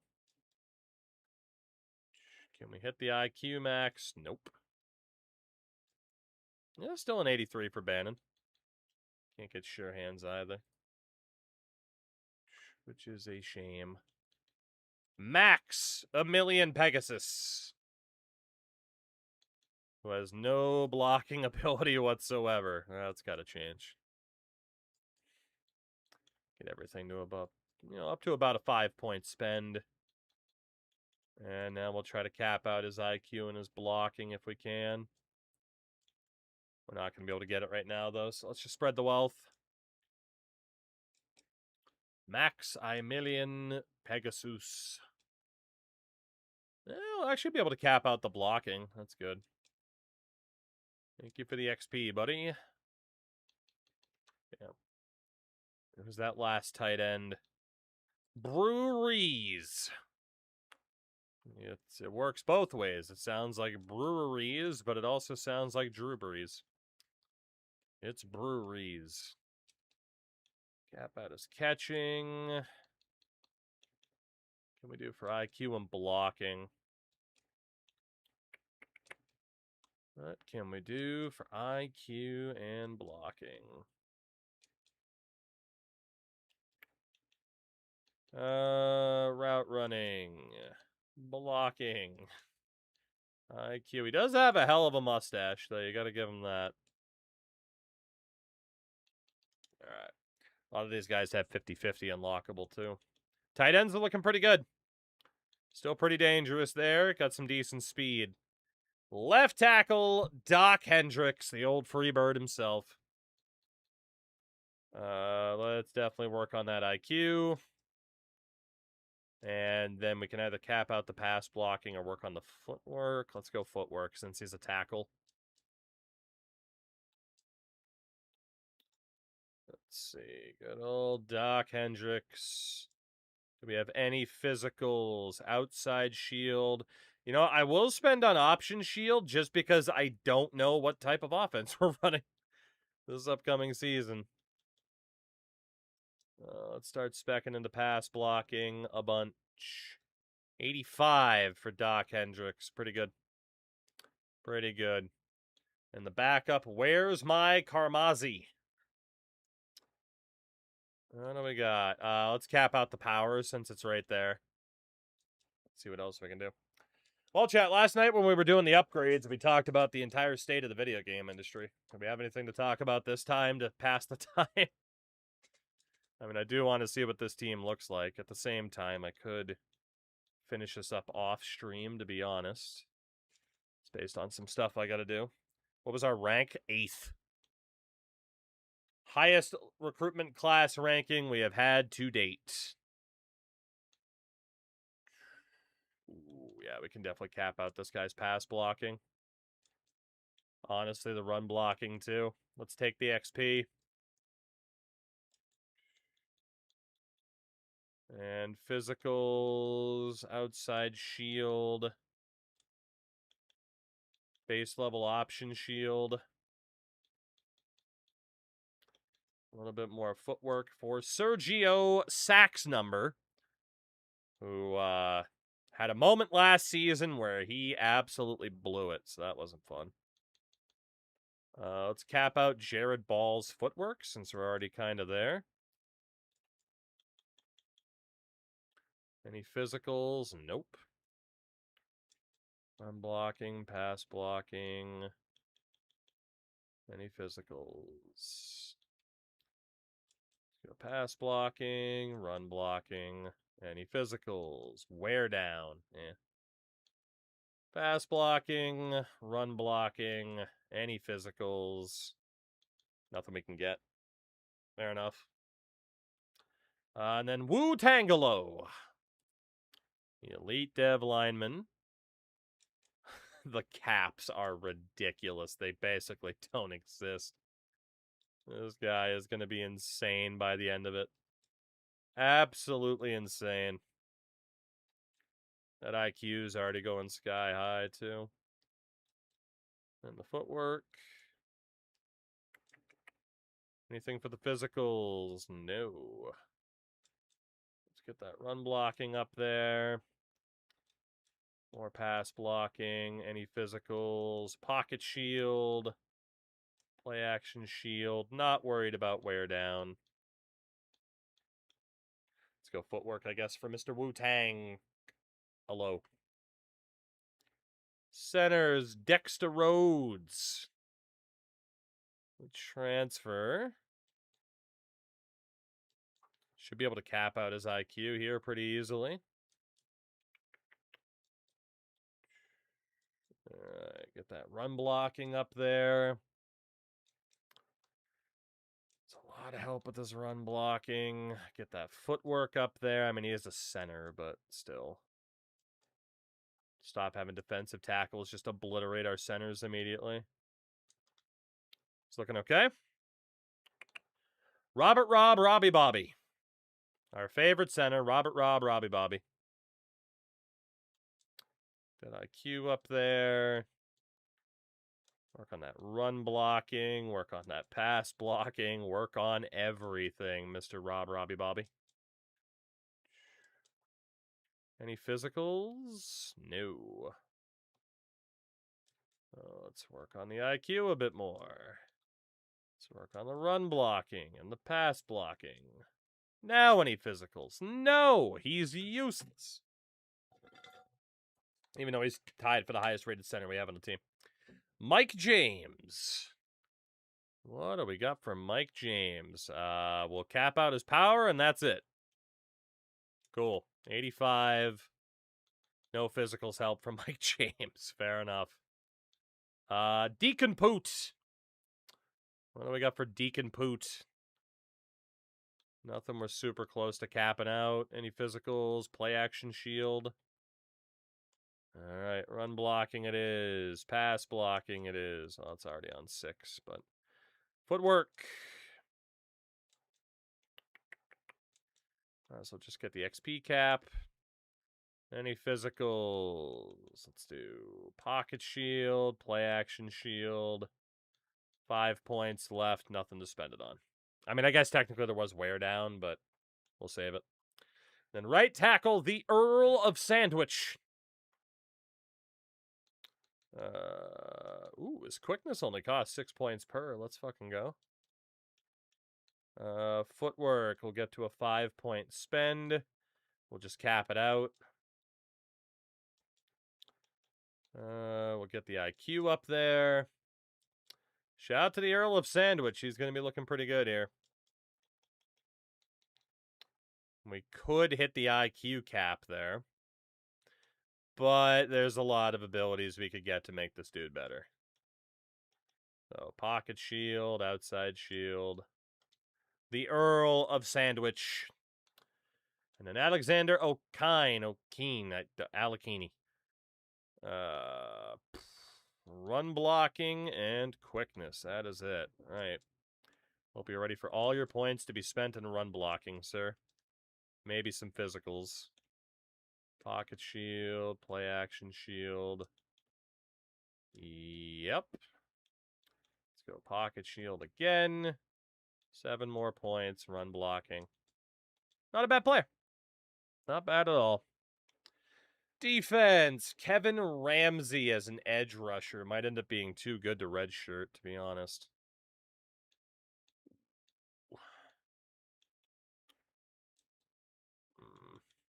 What are we going to do for you? Yeah, Ramsey, definitely going to be too good to redshirt. He's going to be a big risk to leave if we try it, so. Let's cap out the IQ while we're here. Anything for physicals, workhorse, 5 points for pass rush, health, run stopping. Let's go pass rush. 86 for Kevin Ramsey. Definitely too good to sit out for the year. What about Shaquem Wiley? I don't know. Shaquem. Well. That's pretty straightforward. Just power and finesse moves. Until we are out of points. Pretty straightforward. That guy would make for an amazing linebacker. Yeah. Obviously, as you saw it, right? We are short for defensive player, which is shocking because normally we're actually decent with like edge rushers and linebackers. I don't know if our defense has just been failing us that badly that so many players like, yeah, I don't want to go here or what. But Baraka Obama, I mean, is an edge rusher. You could go power, you could go speed. It's lower. Let's just go power. Try to make him a bit stronger if we can. Not going to help much for Mr. Obama. Right side, J. Cole. What do we got for J. Cole? Finesse moves and IQ. Or we can improve takedown. We will definitely do that. And let's go finesse moves. And we have just not enough to improve the IQ. We'll be able to get it at the end of the season, though, if we save. So let's just do that. Rendezvous. Rendezvous, who is pretty close to his caps, unfortunately. But we can make him stronger and faster. We can rebuild him. That is it for Mr. Devu. And then Better Call Sawyer. What do we got for Better Call? Guess we'll just go up to 3 points to start. More on the intelligence.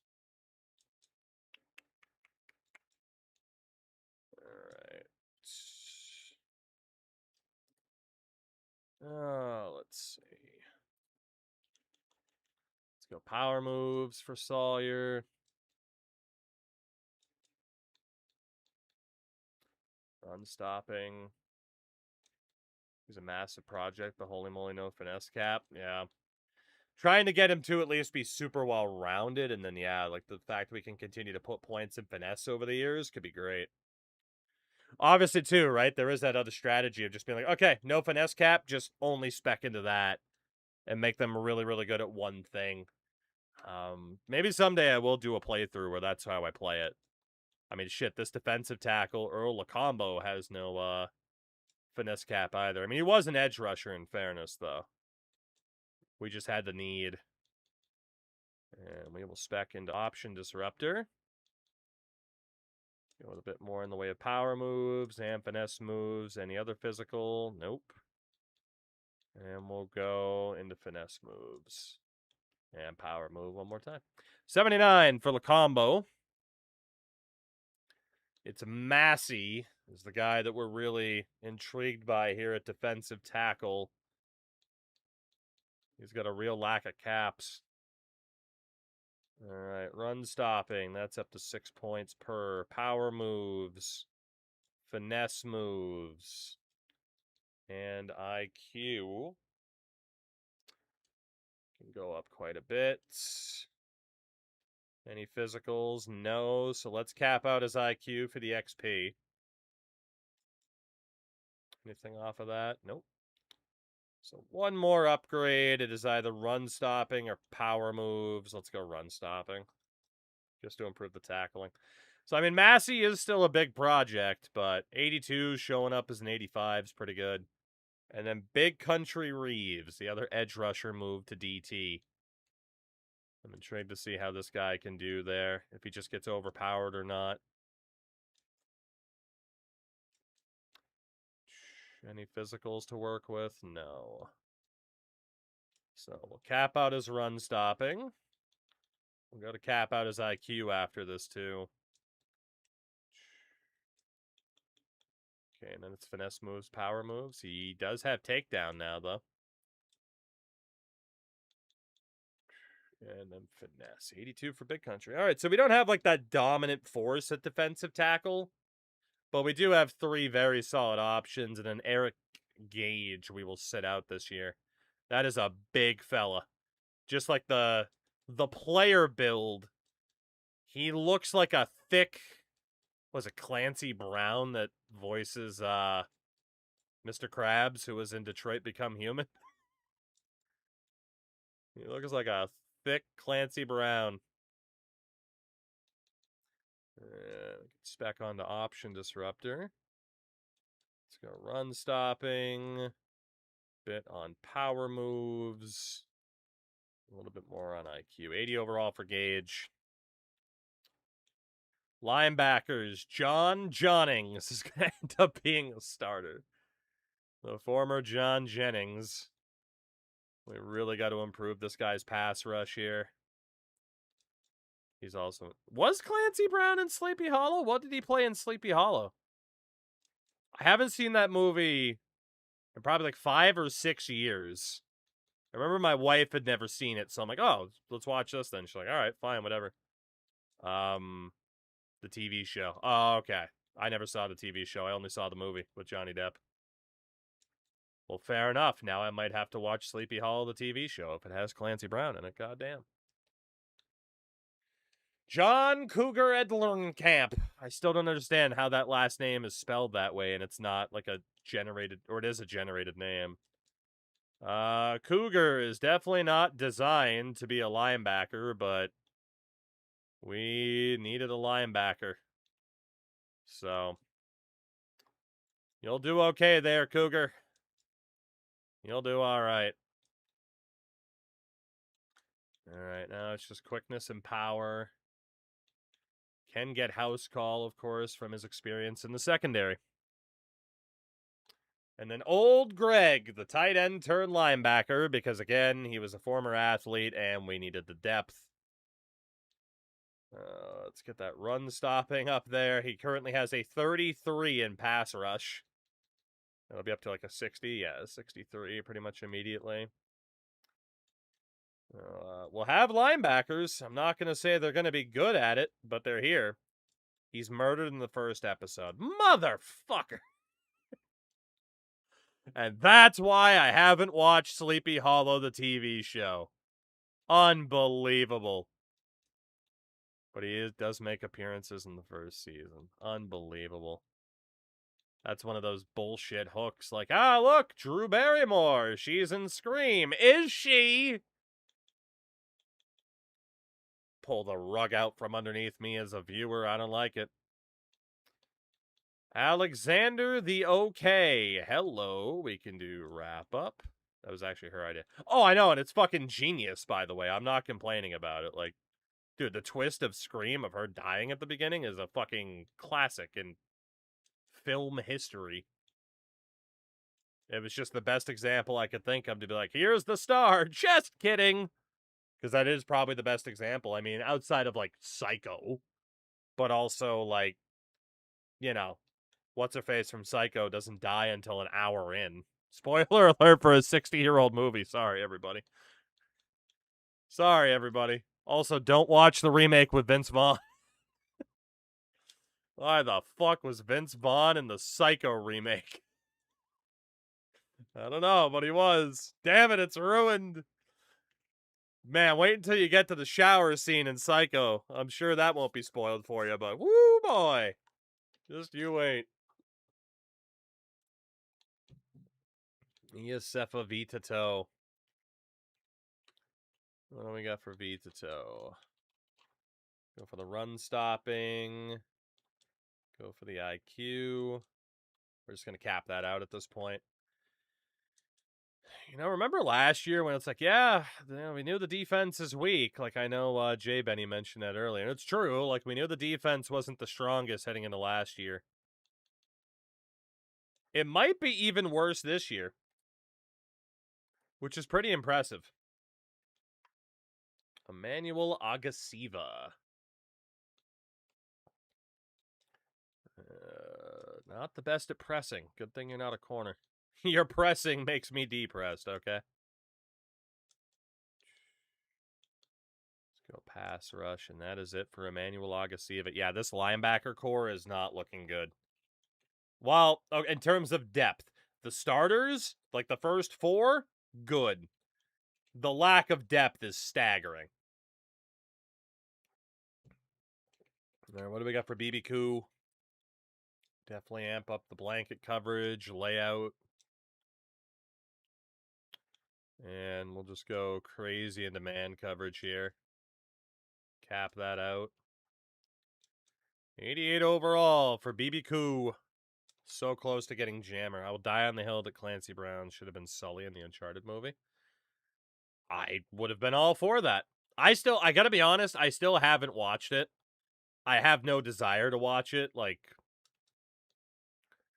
that's just one of those instances where the casting is so bad that I will actively not give your movie a chance.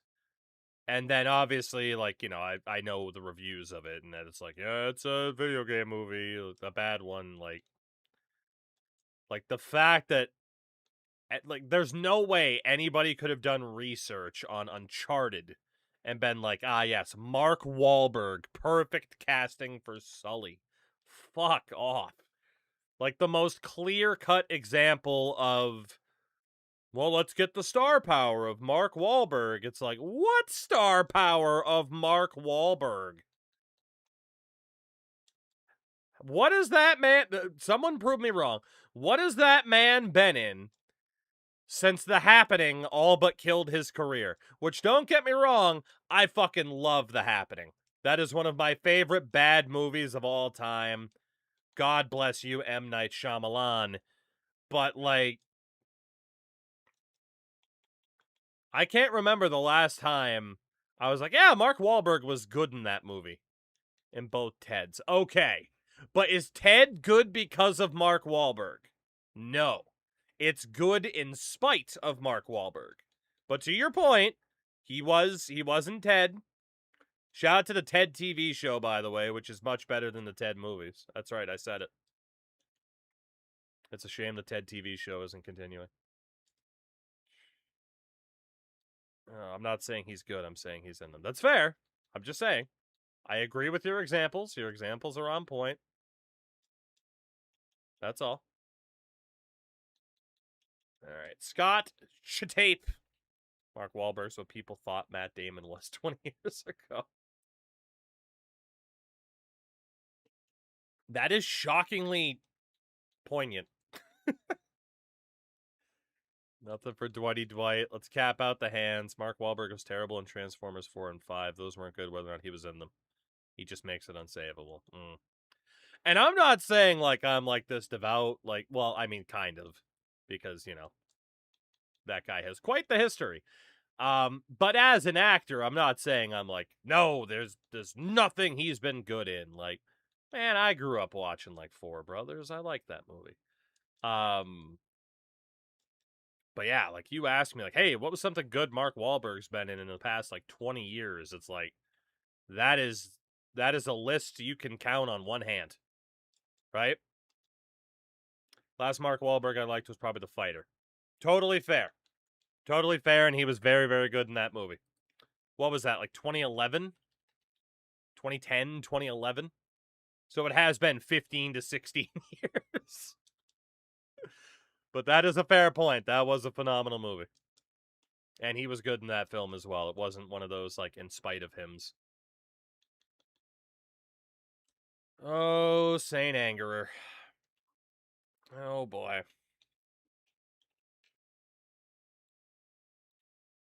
This defense is questionable. This defense is questionable. Very, very questionable.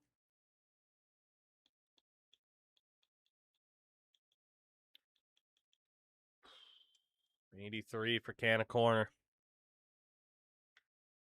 Javon, get the tables. And please improve your overall by a ton here. Oh my God, we need you to. We need some depth in the secondary. Please, Lord. Please, Lord. All right. The times where they kept making Transformers movies for no reason at all. Wasn't there... No, see, I never got into those because, like, Transformers just wasn't my childhood. Wasn't there one where they were, like, in the UK or Scotland, and it's like, ah, yes, Transformers and castles, right? I can't think of a single movie Marky Mark has started. Well, I mean, like, back in the day with fucking, like, Boogie Nights and shit like that, but... All right, 6 points left for Javon. Let's do the pass coverage. Get the tables. Kicker Adrian Irwin. The first year we got in the Bumblebee movie. Physicals, we don't need coffin corner. Why does this guy look like Harry Kane got put in the dryer? Oh, that's insane. Good old Adrian Irwin. God damn. Remember Harry Kane being interviewed after the Mexico World Cup game, and his voice is just shattered. But they didn't end the interview. He did want to be a field goal kicker in the NFL. Well, there you go. Might as well cap out the power because the cap's right there. This is the, like, most obvious cut in the world. If we can get away with it. Or if we need to cut somebody. I don't know if we do. But yeah, good old Vince Robinson. Not looking all that good. Kermit ass. It was awesome. That was one of the highlights of the World Cup, was Harry Kane's fucking interview. That, like, why? Get somebody else at that point. All right, coffin corner for Mr. Cumberbund. All right. Well, those are the upgrades. For better or worse. The Cumberbund. Benedict Cumberbatch. We have 82 points. What do we want to spend these on? So, I mean, we could unlock Program Builder, but, it's only 75 points each. Moki's really been going Talent Developer, right? For level 4. Bonus XP when somebody's drafted. I'm not going to be able to afford... Man, it's so fucking expensive, though, dude. Look at how long it takes to get down to Tier 4. Holy shit, though, man. It takes so long to get down to Tier 4. Fuck. It's 4K if undrafted, regardless of actual spot. So it's worth it, it's just expensive as hell.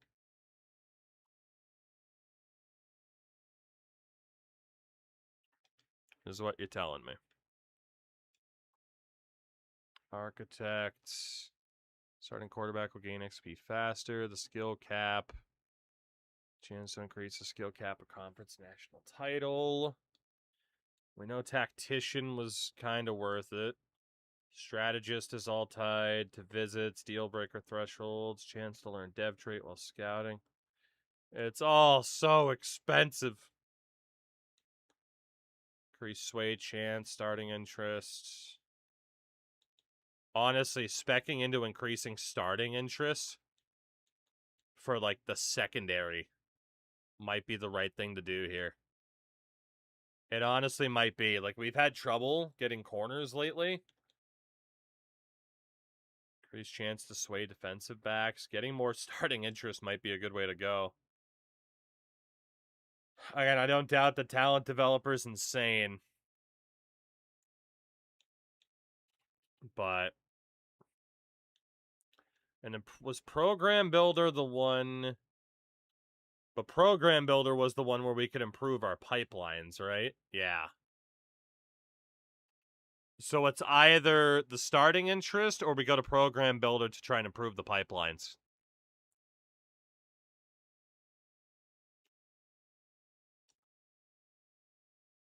It's done. We're going to go to improve the pipelines because it's the only way that we can. It's the only way that we can improve the pipelines from here, right? So...